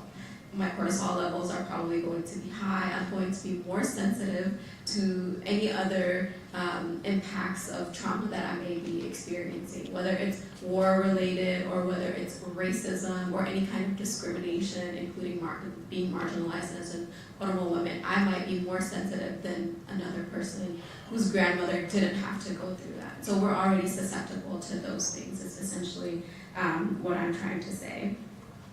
And I think Albie, you said this earlier, When we frame it in that way, I think we're able to say, you know what, we don't have to blame the individual. Our genes are already making us more susceptible to reacting in these ways. And that also goes for Oromo men. It's not just an experience for Oromo women too, but as men, you are also, I'm saying we, I'm not a man. But men are also sensitive. So the ways in which they are treating their wives, their children, their society is also an impact of the traumas that their grandmother might have faced as well. No, thank you so much. And I think jumping off of that as we transition into the conversation around youth alienation, when we understand this framework and the genetic, the biological basis of it, when we understand the colonial aspect of it, the historical aspect of it, it then makes sense when we see our young Oromos dealing with mental health struggles. Something that I hear Oromo parents say all the time, like, you have a home, you have clothes, like what is there to be anxious about? What is there to be depressed about? You know, you didn't flee your country, you know? Why can't you get up out of bed? You know, there's all of these questions, and I think when we really understand the ways that trauma passes down, we can understand that our children are uniquely positioned to experience specific pressures. And so at Dekwe, I want to open up with this conversation around youth alienation, because for decades you've been truly the only Oromo scholar who was focused on Oromo youth. For those of you who don't know, she's written a book called Songs of Exile that you can access on the sinkeinstitute.org for free if you want to read it, where she outlines the stories of women and children and youth in Toronto and what they were experiencing when they were young living in Toronto. And so could you please speak to us about your research, what you witnessed in Toronto, and what prompted you to dedicate so much of your career to the study of young Oromos when nobody else around you was doing it? Yeah, thank you again. A number of factors. One is traditionally, as our culture, we are not used to listening to our children. We are not used to that. I give birth to her. What does she know? Sorry, speaker. What does she know? I'm the one who knows. I'm the one who tells her. So I don't know how to listen to my own kids because they're too young. What did they live? I lived a lot. I learned a lot. I'm supposed to be telling them. So we don't have that culture of listening to our children. Not just as children, but as knowers. They know a lot. They could teach us a lot. So we don't have that tradition. So that's one of the things. And I see youth, a lot of youth violence, a lot of youth suicide, teen pregnancy, youth murder. Our children get murdered and they murder others. And all of that is so heartbreaking. And again, this is our future going down the drain. So that's another problem. The other thing is also personal. Personally, because we focus as a community, we focus on the politics and the politics of back home, and diaspora gets forgotten. We don't live here. We still live back home, and we don't take care of life here and the young people who we raise here and who are growing up here in a racist and sexist, racist kind of society. We don't take care of that. We don't build community around them. So that's the other thing. And personally, for me, it's my daughter. I'm thinking feminist. Yes, feminism. Men are the whatever, the oppressors. Women are the oppressed and whatever. And I did not know that women, as a woman, I can be more patriarchal than another man, until my daughter, Goli, the youngest one, just said, okay, you go, do your politics, do your thinking, whatever. What do you have for us girls? What do you have for us? And that just blew me away because, oh, I thought what I was doing for me was equally good for her too. No, we are leaving people out, just the same way that we are running after politics and, you know, male politics, and women are left behind. Women are left behind. The same way when we're trying to empower women, girls are left behind. So those things prompted me to do youth research, and a lot of, actually, Songs of Exile is just one of them, and then there is another one, Youth Violence and Community Healing, another book. But then it doesn't get published in those big publications. These are for community, these are gifts for the community, so that they do get that. Thank you so much. And it was such a gift, I think, when I first encountered your research. To see writings about my own experience is so life-giving. And this is thinking about solution-oriented. How can we do better as a community? OSA is one example of the ways in which we can incorporate our youth. We have so many Oromo scholars who are dedicating their research to the diaspora, but so often OSA is focused on matters of the homeland and not matters of the diaspora. If you do a Google Scholar search and type in Oromo diaspora, there are people like Hawi who've written her dissertation on it. There are people who are dedicated in studying what is happening to folks, you know, Amma, there are people who are 40 years old who were born in the United States or born in Canada who are Oromo. That's 40 years of lived experience that has yet to be studied and researched. So this is huge. When we talk about gaps in research, for those of us who are young scholars, I wish we had more young scholars in the room, but you know, when you're working on your master's thesis or your PhD thesis, they talk about find the gap in your research. The Oromo diaspora is the biggest gap in our research, and that's an area where, as an OSA, that's a huge opportunity to really encourage our students, our young scholars, to fill that gap, because we deserve to be studied and understood. And so thank you so much for that. And going off on the research, there's really some substantial psychological research that shows that a major risk factor for things like anxiety, depression, suicidality is a lack of social support, which can feel like an oxymoron, I guess, in the Oromo community, because we think we have our communities, but oftentimes youth really struggle. Our Oromo youth are struggling with that lack of social support. So how we, as a psychologist, could you speak to your experience, both personally and professionally, on the issue of social support systems for young people within the Oromo community? I sure can. So before I talk about the professional side, I want to first talk about personally. Also, as I'm sharing my stories and talking about myself personally, I want you all to know that it is very intentional. It's not that I don't have scholarly work to back up what I'm saying. I definitely do.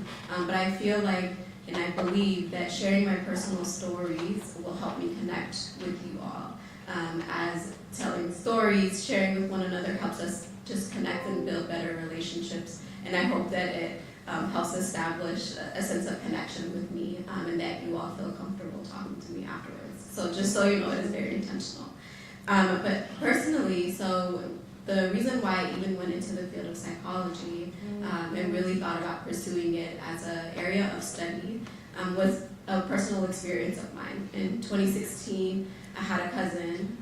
He and I immigrated to the United States at the same time, and he ended up being diagnosed with a whole host of psychological illnesses, including bipolar, schizophrenia, and so much more.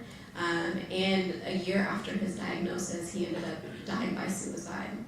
And what pushed me forward wasn't that he died to study the field of psychology. It was the process, that year-long process, the way in which his diagnosis was so shameful, both in the community and also in my family, where people felt that it was important to blame him, to shame him for this mental illness that he is having. I think the problem with mental illness is that we can't see it physically, right? Like we can't see that if somebody, for example, has their arm broken, we can empathize with them because their arm is broken. But with mental illness, it's not something that we can see, it's not something that we can witness, so we don't know their silent struggles. Instead, it's important for us to blame and to shame and to say that it is their fault, or maybe it's because their religious identity is not important enough in their lives, and so that is the reason why these things are happening to them. Also,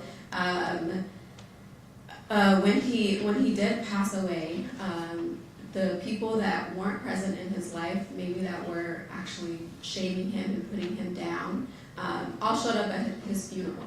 Like, it was so full, right? Everybody came to eat, everybody came to pay their respects to the family, of course, but I wondered, where were these people, actually, even before he got sick, where were they when he needed the social support? Where were they in making sure that he had his needs met? They were not present. I actually didn't know maybe 90% of the people that were there.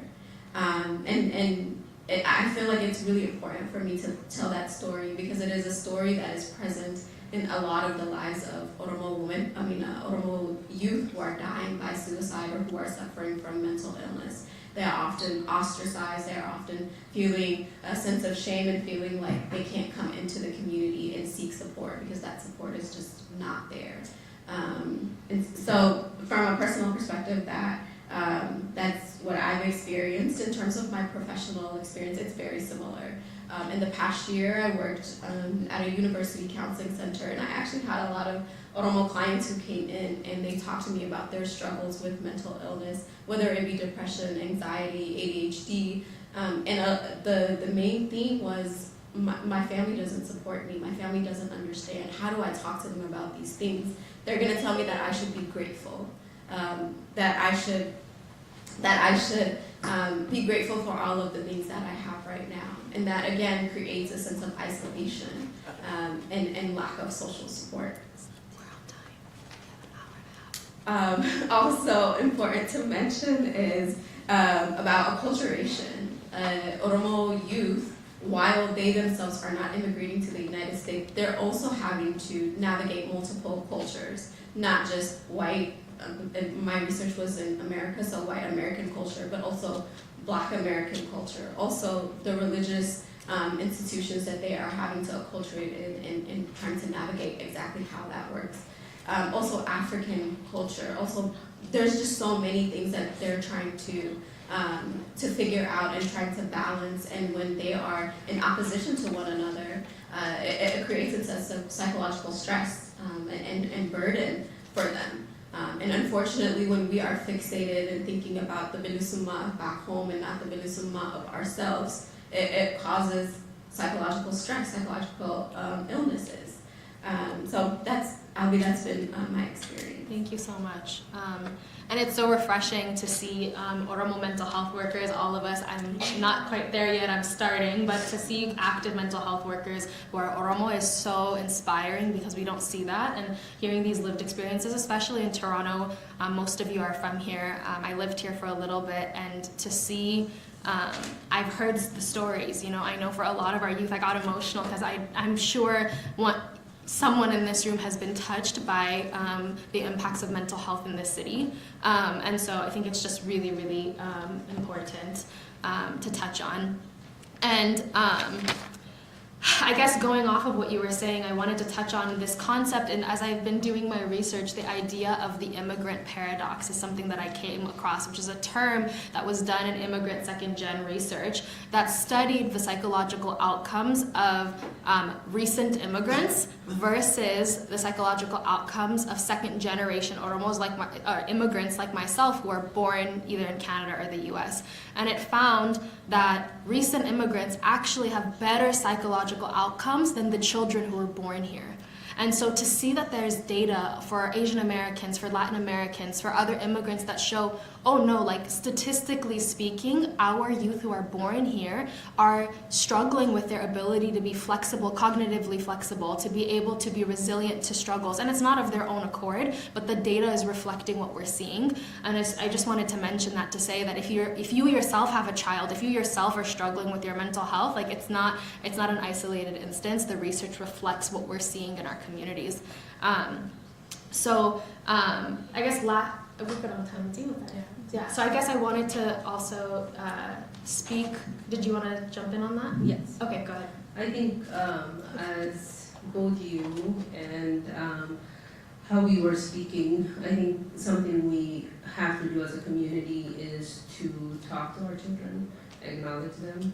We spoke a lot about acknowledging women and women's efforts and women's work, but also it's essential to see the child and to acknowledge them. How are you? Earlier I witnessed something really beautiful. A young woman we met today went out of her way to say hello to 2 young kids and just give them attention, like 15, maybe 10, 11 years old. And she just was present with them and talked to them and saw them. And seeing that warmed my heart, because a lot of times what we do is like, just ignore. We walk past them. And when we walk past them, we are ignoring them and they're not seen, and they don't want to be in the community anymore. And we wonder why kids are not engaged. Yes. And the youth are not engaged. A lot of our people in decision-making spaces have skipped us. Those of us in the middle age, we've been skipped, but our kids should not be skipped like yourself. Yeah. They should be seen, they should be valued, they should be celebrated, and that is essential. If we want Oromiyaa, if we want Bilisummaa, we have to address that. Perfectly said. And Thank you. no, this is amazing. And the one thing I did want to jump in and add is in like developmental psych research, we talk about like some of the positive factors to being well adjusted. And a big part of that is the freedom to explore your identity in your like crucial developmental stages, and the flexibility to make mistakes, to have a safe place to make mistakes. And I wanted to share a personal story. Actually some of you may know, it's a little embarrassing, but before I transitioned into graduate school, I spent my whole life was dedicated to music. And I worked in the music industry in Los Angeles when I first graduated from undergrad. And my parents were the most unique parents, because my father would take me to acting lessons every week, an hour away after coming back from work. We would go to acting lessons every day. I took singing lessons for 12 years. And my entire passion outside, as long as I got A's, I could do the singing, I could do the acting. And then I worked at a record label for a few years, and it was kind of like taboo. Why'd you go to UCLA and then work in music? That doesn't make sense. And my parents always encouraged it. And the one story I wanted to share was, there was a moment where I had 2 Oromo friends who joined us for Thanksgiving, and they're also in the arts industry at the time. One is a filmmaker, and the other was in fashion. Oromo, Afaan Oromo fluently. They're born and raised in the US, and they came to my house for Thanksgiving, and they were talking about their passions, about film, about fashion, and my mom was just sitting there listening, and she was like, "This is so cool, tell me more." And I'm getting emotional thinking about it, because what my mom was doing was just listening, and these girls started to cry. Just cry and cry, because it was the first time an Oromo mom looked at them and said, "Keep going. I know it's not the normal route, but keep doing it." And there's so many of your children who have creative fields. We have artists, we have filmmakers, we have photographers, we have dreamers who are thinking creatively, and we're underutilizing them for the Oromo struggle. We need visuals to tell our stories. We need music to look at Hachalu. We're hindering our children if we don't encourage them to use their skills and their God-given passions. And that moment has stayed with me, because I think that gave them the permission to continue forward. And so just listening to your children and their passions is all you have to do. It's not a science, and I think their psychological outcomes will be a reflection of your acceptance of their exploration. So with that being said, I think we're good on time. We've been good on time. I think we have an hour and a half, I believe. If I'm good at, I'm going to exercise the boldness that I'm trying to talk about. As Oromo women and as youth, we never get a platform. And even I'm shaking to say that.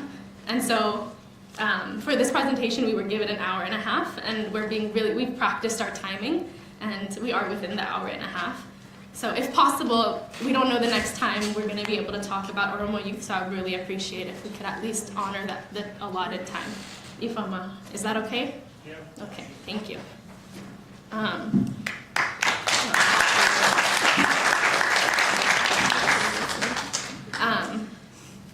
That actually inspires me because oftentimes the Oromo youth who choose to be bold are shut down and then we disappear. So, yeah. I know it's not intentional, but it's the little things, again, it's the implicit messages that we send to our youth.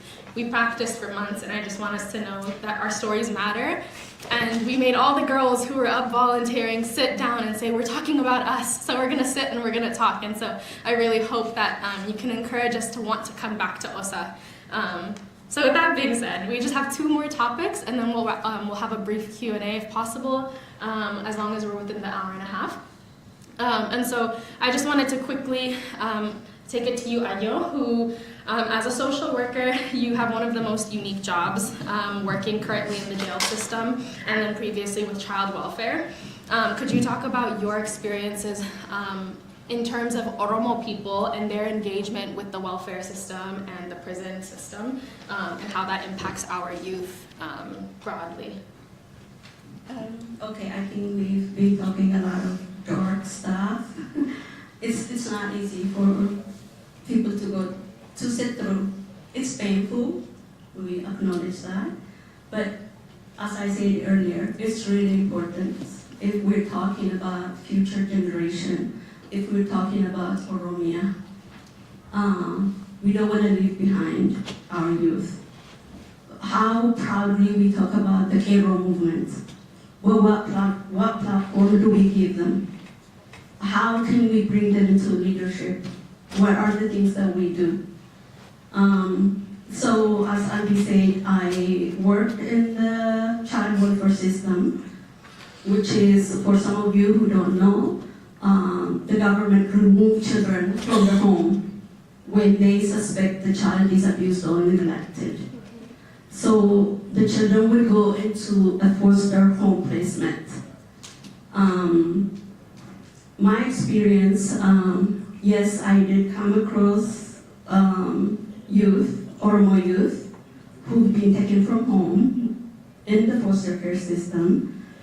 And I've also seen Oromo youth in the correctional or criminal justice system. Unfortunately, there may not be many that I came across, but we can't afford. One is too many for us. One is too many for us.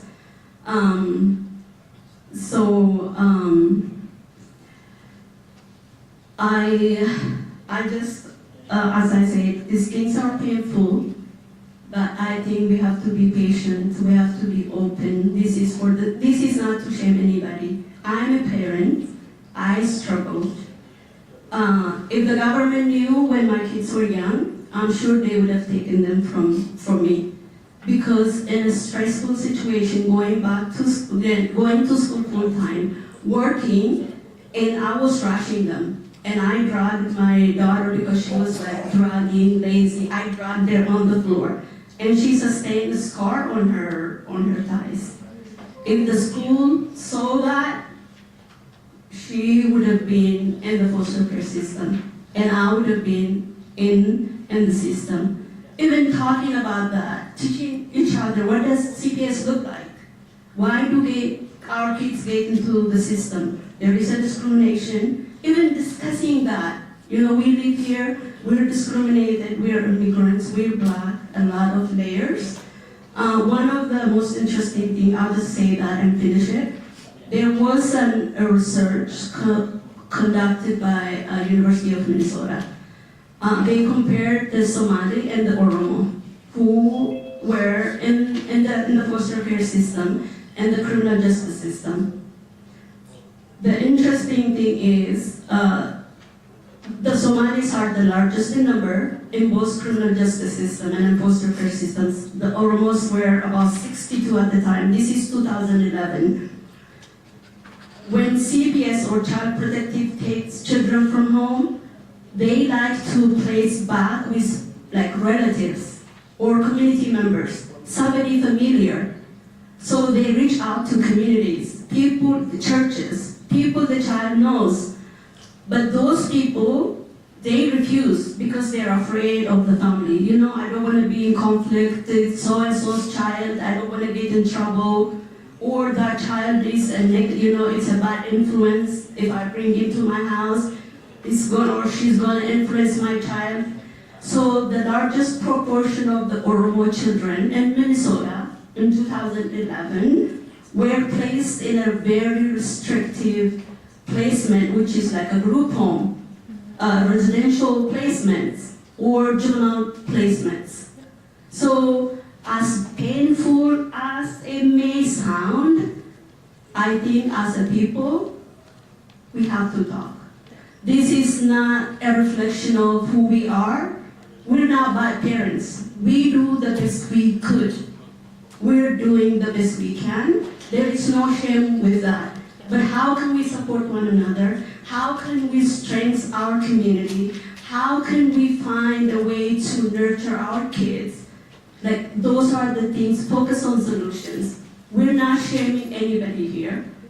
So thank you so much. Thank you. And I think we're wrapping up a little bit. I appreciate you guys for taking the time. Like I said, this is so pertinent. I think we've never discussed our Oromo youth on this platform, so I do appreciate you respecting this. Really quickly, and then we'll jump on to our last question. I did want to touch on this because it's a personal passion of mine, and it's the hope I research for my dissertation, which is eventual. But what's missing when we talk about this incarceration and things like that is we are noticing a big gap in our graduate students who are Oromo men. Our Oromo men are falling behind, and it is not their fault. And the research, it makes sense. When we talk about raising a black child in Canada or raising a black child in America, they are experiencing an additional layer of force against them. They are viewed as violent. They are viewed as an aggressor. And so they are as our parents, we're not intentionally missing it, but we're not prepared. You know, the black youth in the US, they are taught, when you get pulled over, what do? Hands on the wheel, don't have your wallet in your pocket, they're gonna think you're pulling out a gun. They're preparing their young men on what it means to survive. And unfortunately, because we came and our traumas look different, our young Oromo boys, our young Oromo men are not being adequately prepared to be safe in this country, specifically in America, but in Canada as well. They're not being suitably supported in the school system. If someone has ADHD or moves around, all of a sudden they're aggressive. Right? And as Oromos, as immigrants, we don't know how to realize maybe that teacher, maybe it's not my child, maybe the teacher is a racist. We don't know how to think about these things. And so I hope for my own research, as I continue my studies, is to really understand, like, how does racial identity form for our young Oromo men who are being raised? You see, OSA is primarily male, but if OSA is gonna continue, it's gonna be primarily women, fortunately and unfortunately, because, and this is not to bash the Oromo men, it's truly because we failed them. They're not being adequately supported. They're being lost in our systems. And so I just wanted to highlight that as well. So lastly, this is our last section and we'll wrap up. The big question that I think the parents in the room ask is, why are the Oromo youth leaving? Why are they not here? This is OSA. It was a dream for me to speak at OSA, and I don't see my age mates here, majority, you know? Why are our Oromo youth not here? There's several factors I'll quickly say. Some of that is disconnection from lack of language.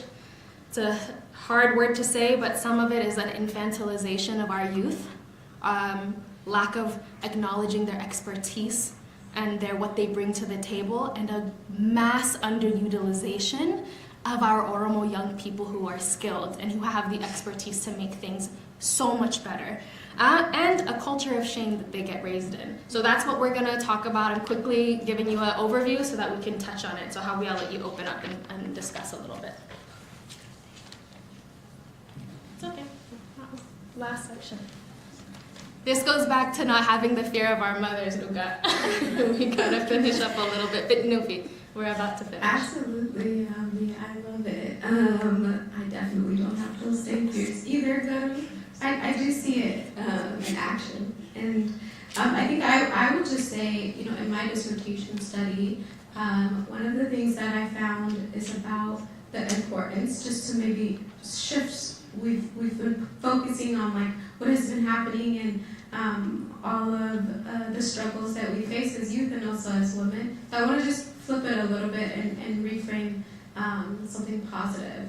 I think my research found that when Oromo people create spaces for celebration, for connection, whether they include OSA, OSFANA, and many more organizations where our youth are able to be involved, that does bring a sense of connection, a sense of identity development, the opportunity to even develop who they are, and also build social support. Like, I see these people and these people are my people, and I can connect with them. But when those spaces don't exist, right, when those spaces don't exist, those opportunities, those invitations don't exist, the disconnection does happen. And you'll find that youth are just being isolated because, one, they're not being called in, two, they're not being celebrated, they're not being acknowledged, they're not given an opportunity to even practice their Afan Oromo, but then are shamed for not speaking Afan Oromo. Yeah, and I think quickly is like the concept of infantilization is a huge one we kept talking about every week. And again, I know it's not intentional, but we say, Ijotle Oromo, the kids, the youth, miti. And we were talking about it, I said, I'm not too far from 30, but we're still the kids, miti. And even, I think, Mapko, you were saying into 40. The Oromo youth Hasai, please, come to speak to the Oromo youth. And I understand that, but I think what ends up happening is we forget, and it's a jarring experience. What I've said to myself is, it's interesting when I've had a career, I've had colleagues, and I am trusted for the knowledge that I have. And then when I go into an Oromo space, I cannot be the one that knows something in the room. When I'm not called on, nobody's asking for my knowledge, nobody's asking for my opinions. Even when I have expertise in the space. Prior to clinical psych, I had a career in marketing and branding within the entertainment space. And when I go in to try to support the branding of Oromo spaces, media expert tigafat, and I say, I miss how I did it, miti. And so I think that's something that we talk about. It's honestly like, it makes you feel like a child, like, okay, I don't have anything to offer, and so I guess I'm not an expert. When OSA was created, how old were you guys? Probably in your 30s. Were you youth? Were you considered that? And as women too, like, we deserve to be listened to. And it makes us not want to come because I'm more respected in the Adi spaces than I am in my own Oromo spaces. And that goes for our creatives. Do we pay our young Oromos who are providing services? I don't know if our photographer here is getting paid. I don't know if a lot of our youth don't get respected for the work and the value that they have. And so, and the last thing I want to say, and I want to touch on this, is I had a conversation with my dad when I was preparing for this. And I'm currently applying for PhD programs, please. And as I was talking about it, I said, everybody calls you doctor, Dr. Solomon. They don't even say Solomon, Dr. Umajettu. The minute a man gets a PhD, their first name drops and they're doctor. Miti? And I realized there are so many Oromo women that have PhDs, but their name doesn't change. And I'm not saying that to say, like, I need to be called a doctor one day. Again, it's the implicit messages we send. This is Dr. Hawiwako, miti? This is Dr. Kwe Kumsa. And it's not to idolize these titles, but it's, again, the implicit messages we send. And I said to my dad, I said, there will forever only be one Dr. Ungashe, even when I become one. There will only be one. And I think we have to listen to that. I know it's funny, but it's true. I know I found out in our community, another chemist, a woman, never knew that because no one calls her that. No one says, Dr. Nardi. They just say doc. They don't even say doctor, they just say her name. And that's the infantilization that we talk about. And so I don't know if anyone wants to jump in. We don't have time for a Q&A. Unfortunately, we will respect that part of things. But we are available. If people have questions, we really encourage you all to ask us. If anyone else has anything to add, are we all okay? Yeah. I don't know if we can do a Q&A. I don't know if that's allowed. Sorry, Okay. no, because there is Because as the incoming president of OSA, I have one statement to make, if I'm allowed. Thank you. It's one of the most thought-provoking panel that I have listened to at any of the OSA meetings. So I thank you all for this very wonderful presentation. I am also currently in one of the Oromo Health Professional Sessions, kind of a sister organization to OSA.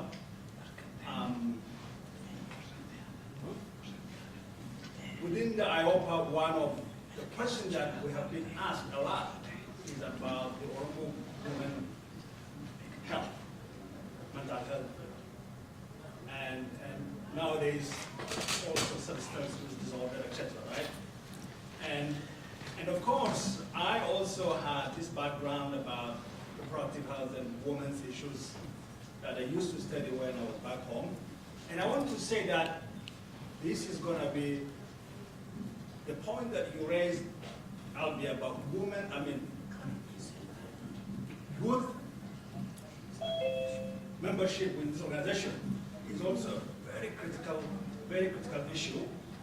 And we are within the OSA, I hope we will discuss on this issue.